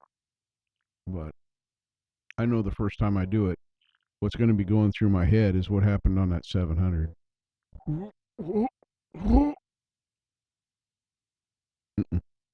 So yeah, we'll have to try that at some very specific circumstances with lots of space, and I'll try it. And if it goes, when I was bringing it back home from Seattle, when I traded for the little bike, um, I rode it down from Seattle. I stopped to get gas. I don't remember what it was, like a Circle K store or something, and I had my bike parked on the far side of the parking lot where I was going to exit at. Well, my bad luck was that their gas delivery for the fuel was there, and he needed to be right where my bike was.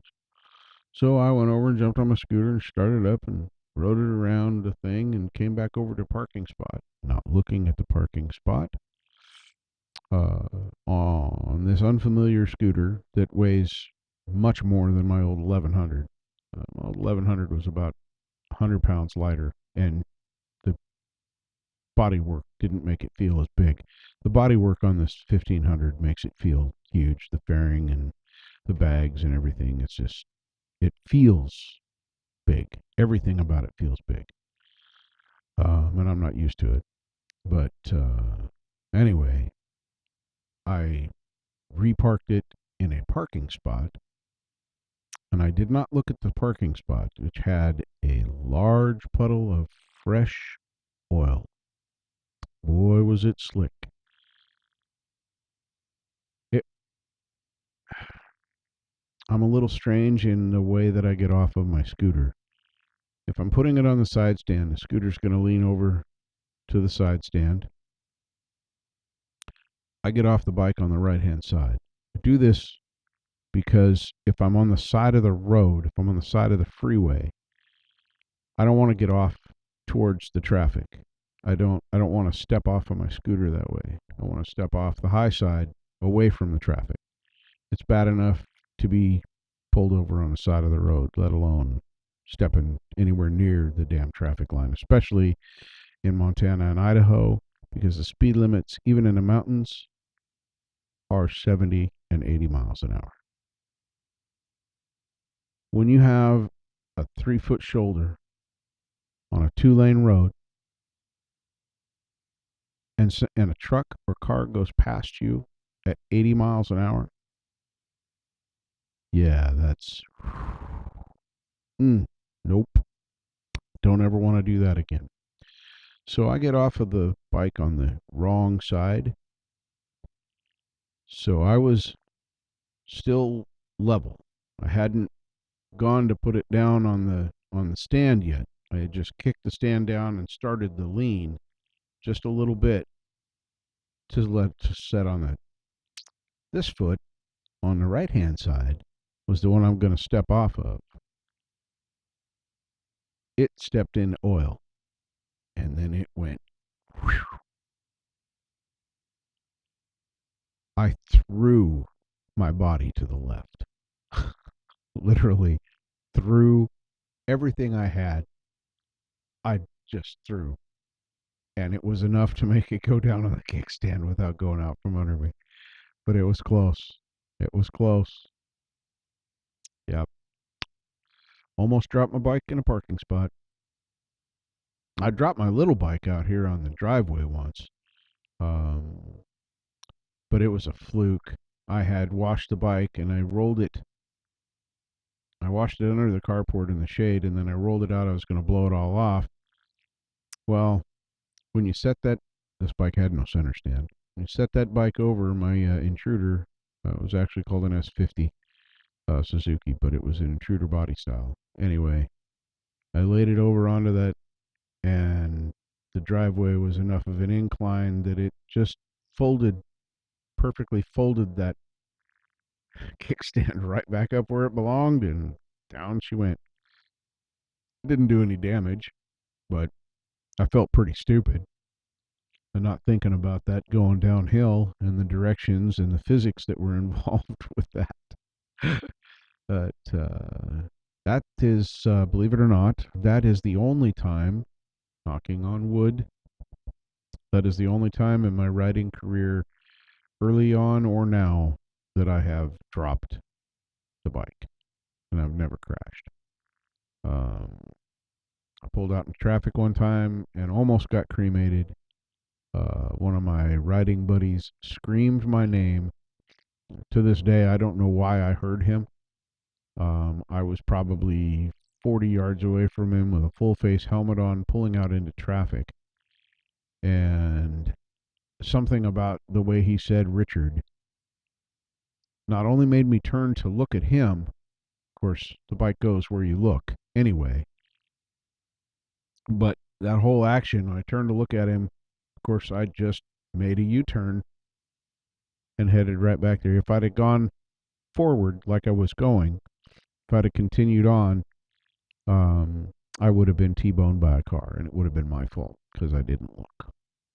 So that's the closest I've ever come to an actual crash. Closest I ever want to come to an actual crash, to be honest. After I realized what almost happened, it was pretty shaky. I sat in a parking lot for another, I don't know, 30 minutes or so, just chilling, just letting my adrenaline go back down.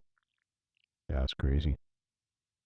So those were my two closest uh, accidents. One where I dropped the bike because I put it on a kickstand in the wrong position and it fell over, and almost getting T-boned by a car. Now, thankfully, I learned from my mistakes. And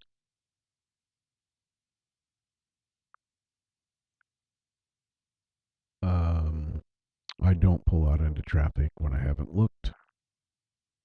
Matter of fact, I probably look 4 or 5 times before I pull out into traffic after that. Generally need to learn a lesson one time, because the second time you learn that lesson, you might be dead. So, let's see. I don't know. What do you guys want to talk about? Price of tea in China? It's going up. Shipping costs. $25,000 to $30,000 per container is what they're claiming. Uh, that's going to drive the prices of everything up. It's going to drive up the prices of used instruments because people will be choosing used over new because new is going to be so out there. Bacon. Bacon's good on everything, including ice cream. I like bacon. Bacon is my friend. Oh, I agree, Doc. Yeah. With the bike, I can handle the fuel prices a little better. It's easier at 38 to 45 miles per gallon. Depends on conditions and how I ride and a whole bunch of other shit. But these GL 1500s, I've seen people get as much as 45 miles a gallon with them. Now, they're probably babying them, but holy smokes. Uh, do I want to pay $5 plus a gallon of gas? No, I don't. I think that's highway robbery. It's completely unnecessary.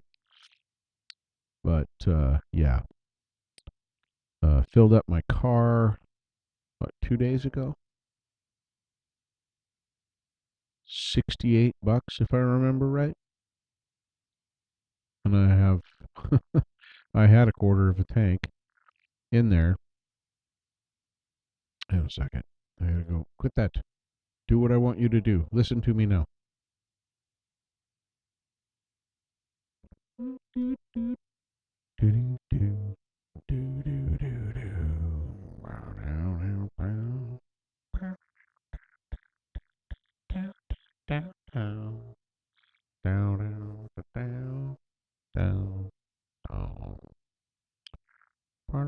If you wonder what I'm doing, I'm looking up that I know when I put in the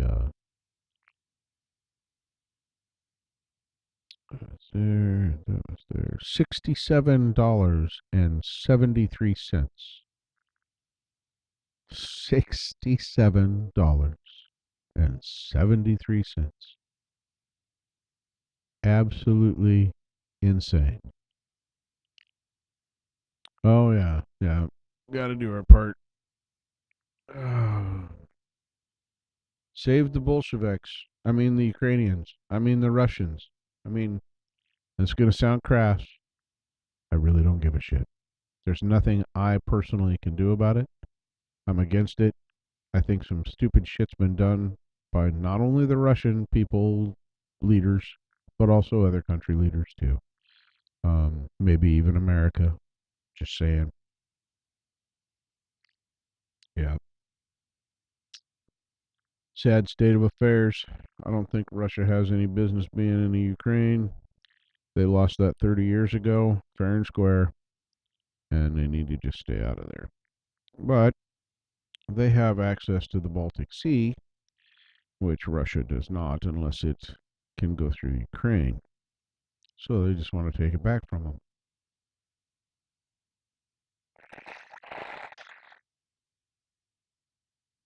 Yeah, the prices are insane.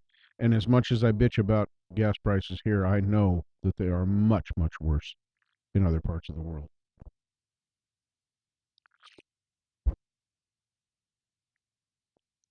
This is why I am in favor of and have been in favor of electric vehicles for a long time.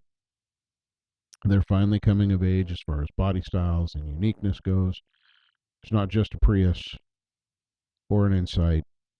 Those are the ugliest fucking cars ever. A 5-year-old could have designed a better electric car. Why not just make a Honda Accord an electric car? Oh, wait, that's what they're doing now. The Prius should have never happened. It just shouldn't have happened. They should have just taken whatever model, I don't care, Civic, just a regular car, put an electric power plant in it, make it rechargeable. Done. People still like the car. Now, people buy these cars now because they think, oh, well, you know, collector's items. Uh, some people buy them thinking they're going to save money, and then they find out the battery pack is shit, and they have to buy a special desulfator kit and cycle their batteries through the special charging thing to revive and replenish them, and that is not guaranteed to work. And the cells are extremely expensive.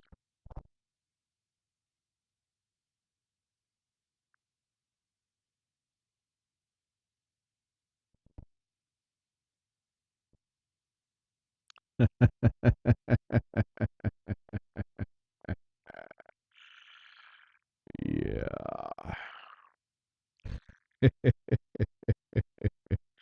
I get that. Texas. It's a whole nother country.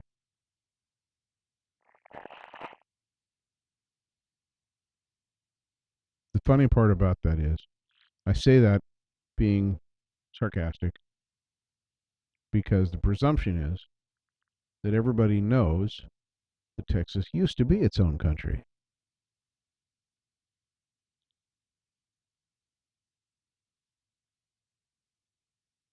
Oh, yeah, they're terrible. A friend of mine bought a Nissan Leaf and they love the electric part of it. They hated the car. The car itself was shit. Yeah, they didn't like that at all. It's not a bad looking car. It's really not. I mean, it sure as hell isn't like the Tesla pickup. Jesus Christ, Elon Musk, what the fuck? That is the ugliest pickup truck. It's even uglier than the Honda Ridgeline or whatever it's called in your country. I hate the Honda Ridgeline. It's butt ugly. It's terrible. It doesn't look right. It doesn't look like a truck. And neither does the Tesla truck, whatever the hell it's called. That's how much I care about it. But I am in complete favor of electric cars. 100%. But here in the great state of Oregon, if you own an electric vehicle, all electric vehicle, not a hybrid.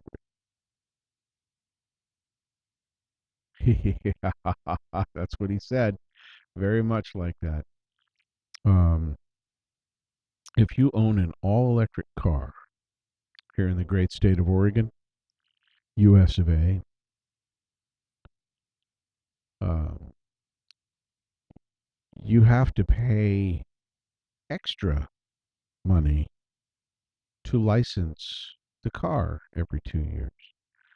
And it's a significant amount of money. It's like $300.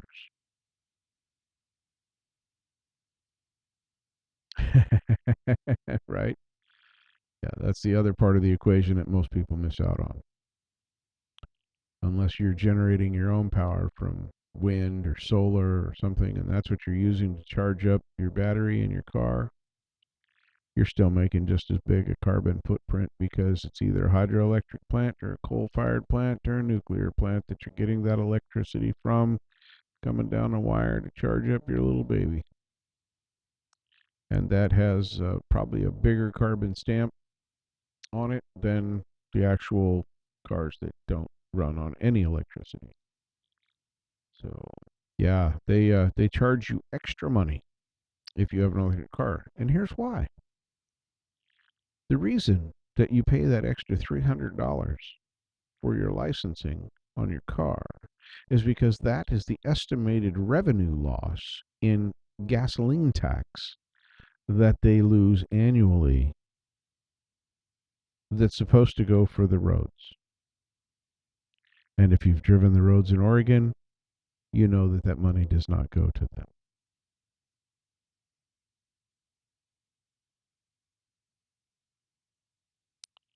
Yeah. Yeah. I've seen a number of successful hydrogen powered vehicles. Love that concept. The emissions is pure water, drinkable. Put the glass under the tailpipe, let it fill up and drink it. Other than whatever solids were on the tailpipe from the road, it's clean water and it's very drinkable. And I like that kind of emission.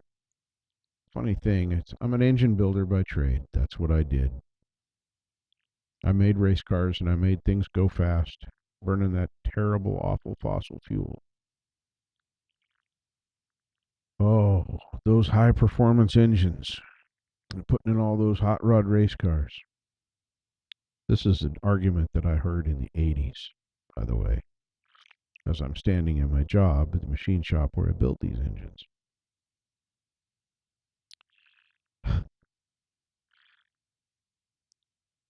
Those performance engines that you build for these race cars just waste more fuel. Really? Because that 74 Nova with a 383 stroker in it, 4-barrel carburetor, and an automatic transmission,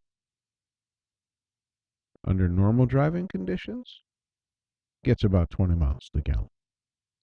That was unheard of in those days for a standard V8 engine. The thing of it is that you make that air pump more efficient, keep your foot out of it. You're just driving it. I'm going to get the groceries. And it gets better gas mileage because it pumps the air more efficiently from the atmosphere through the tailpipe back into the atmosphere. And the more air and the more efficiently you can move that through the air pump, which is what any combustion engine is. I don't care what the design is, radial, rotor, flat six, flat four, V8, straight six, my favorites, by the way, inlines. Um, they all do the same thing. They pump air. And the better you make them pump air, the better they do as far as efficiency goes. Now, if you stick your foot in it,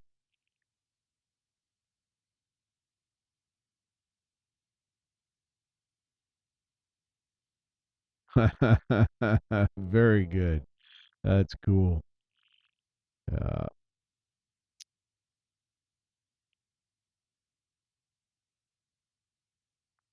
yeah, I've never seen anybody run a car on methane here. I've heard of it, but here in the States, I've never seen it. Um, we had a lot of propane conversions, which is a fair conversion, emissions wise. I don't know about efficiency wise.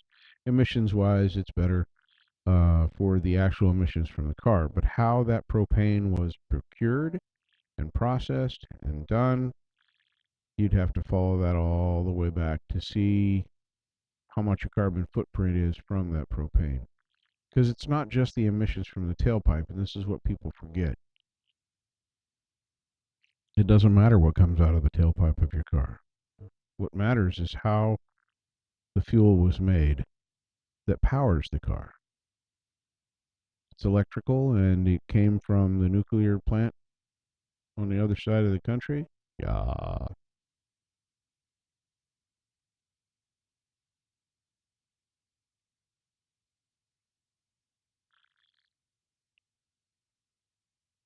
Does methane contain a high level of water as it's being burned and its waste?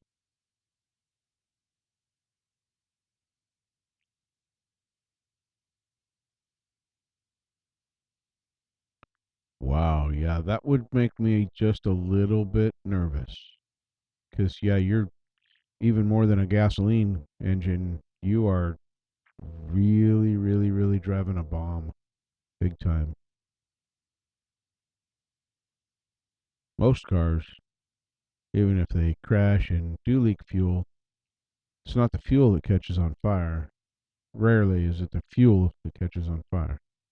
Yes, I said that out loud. It is the vapor.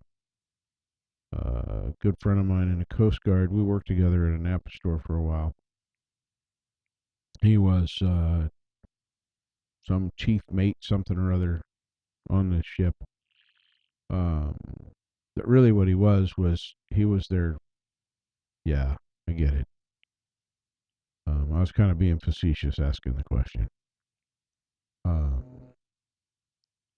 Damn it, went away again.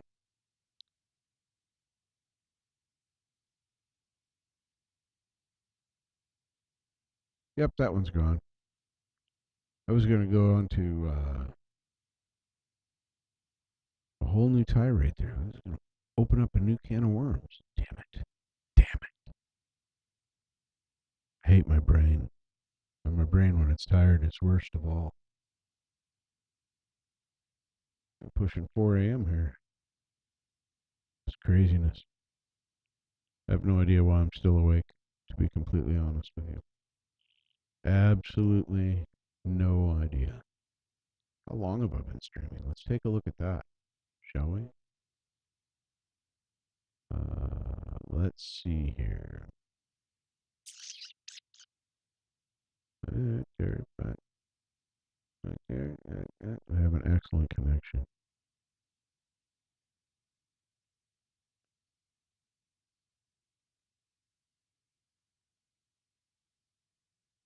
Wow, that's insane.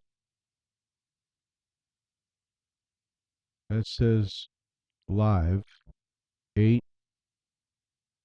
8 colon 16 colon 37 and counting. Have I been on here for 8 hours? Really? Seriously? 8? Wow. That's a lot of hours. No wonder I'm tired.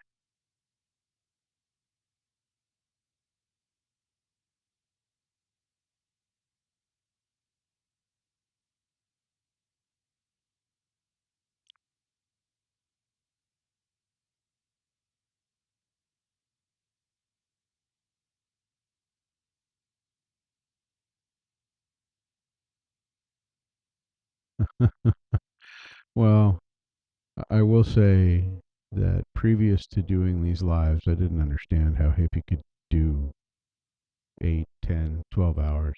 And yeah, it's the live thing for me, a little bit of playing, a lot of talking, interacting with you guys in the chat.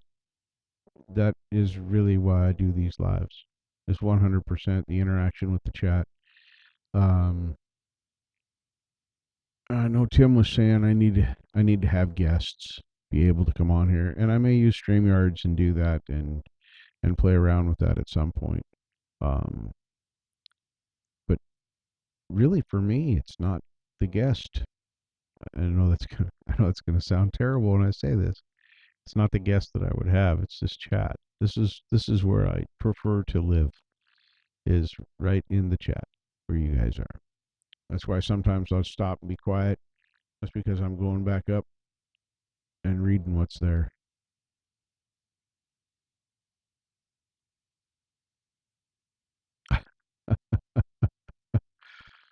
Oh man. Yes, this has absolutely been fantastically fun.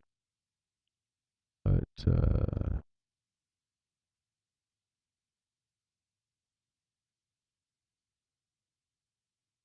it's kind of cool, the graph of my viewers. I had the most viewers at around 10 p.m. 10, yeah, 10 to 11ish, almost 11, probably 10 to 10:45. I had my highest number of viewers. That's crazy. I can't believe people come here and participate in my craziness. It's just awesome. I am going to get off of here. I'm going to restore chat to this window, and then I'm going to start doing the necessary things to get down and go to bed, because I really really need to go to bed. I have to get up and be awake for stuff. It's been a great chat. Like I said, I'll talk about anything. None of that matters. Um, but I won't argue. I won't argue politics or religion. But we can talk about it all anybody wants. I don't bar those subjects from my chat. I think that's a little narrow-sided, narrow-minded, whatever. Um, but I won't. Don't argue about it. Don't try and convince somebody else that your way is the right way or their way is the wrong way or whatever. That's where, you know, that's why when the Jehovah's Witnesses come to the door, I'm very, very tempted to cover myself in chocolate and answer naked. So,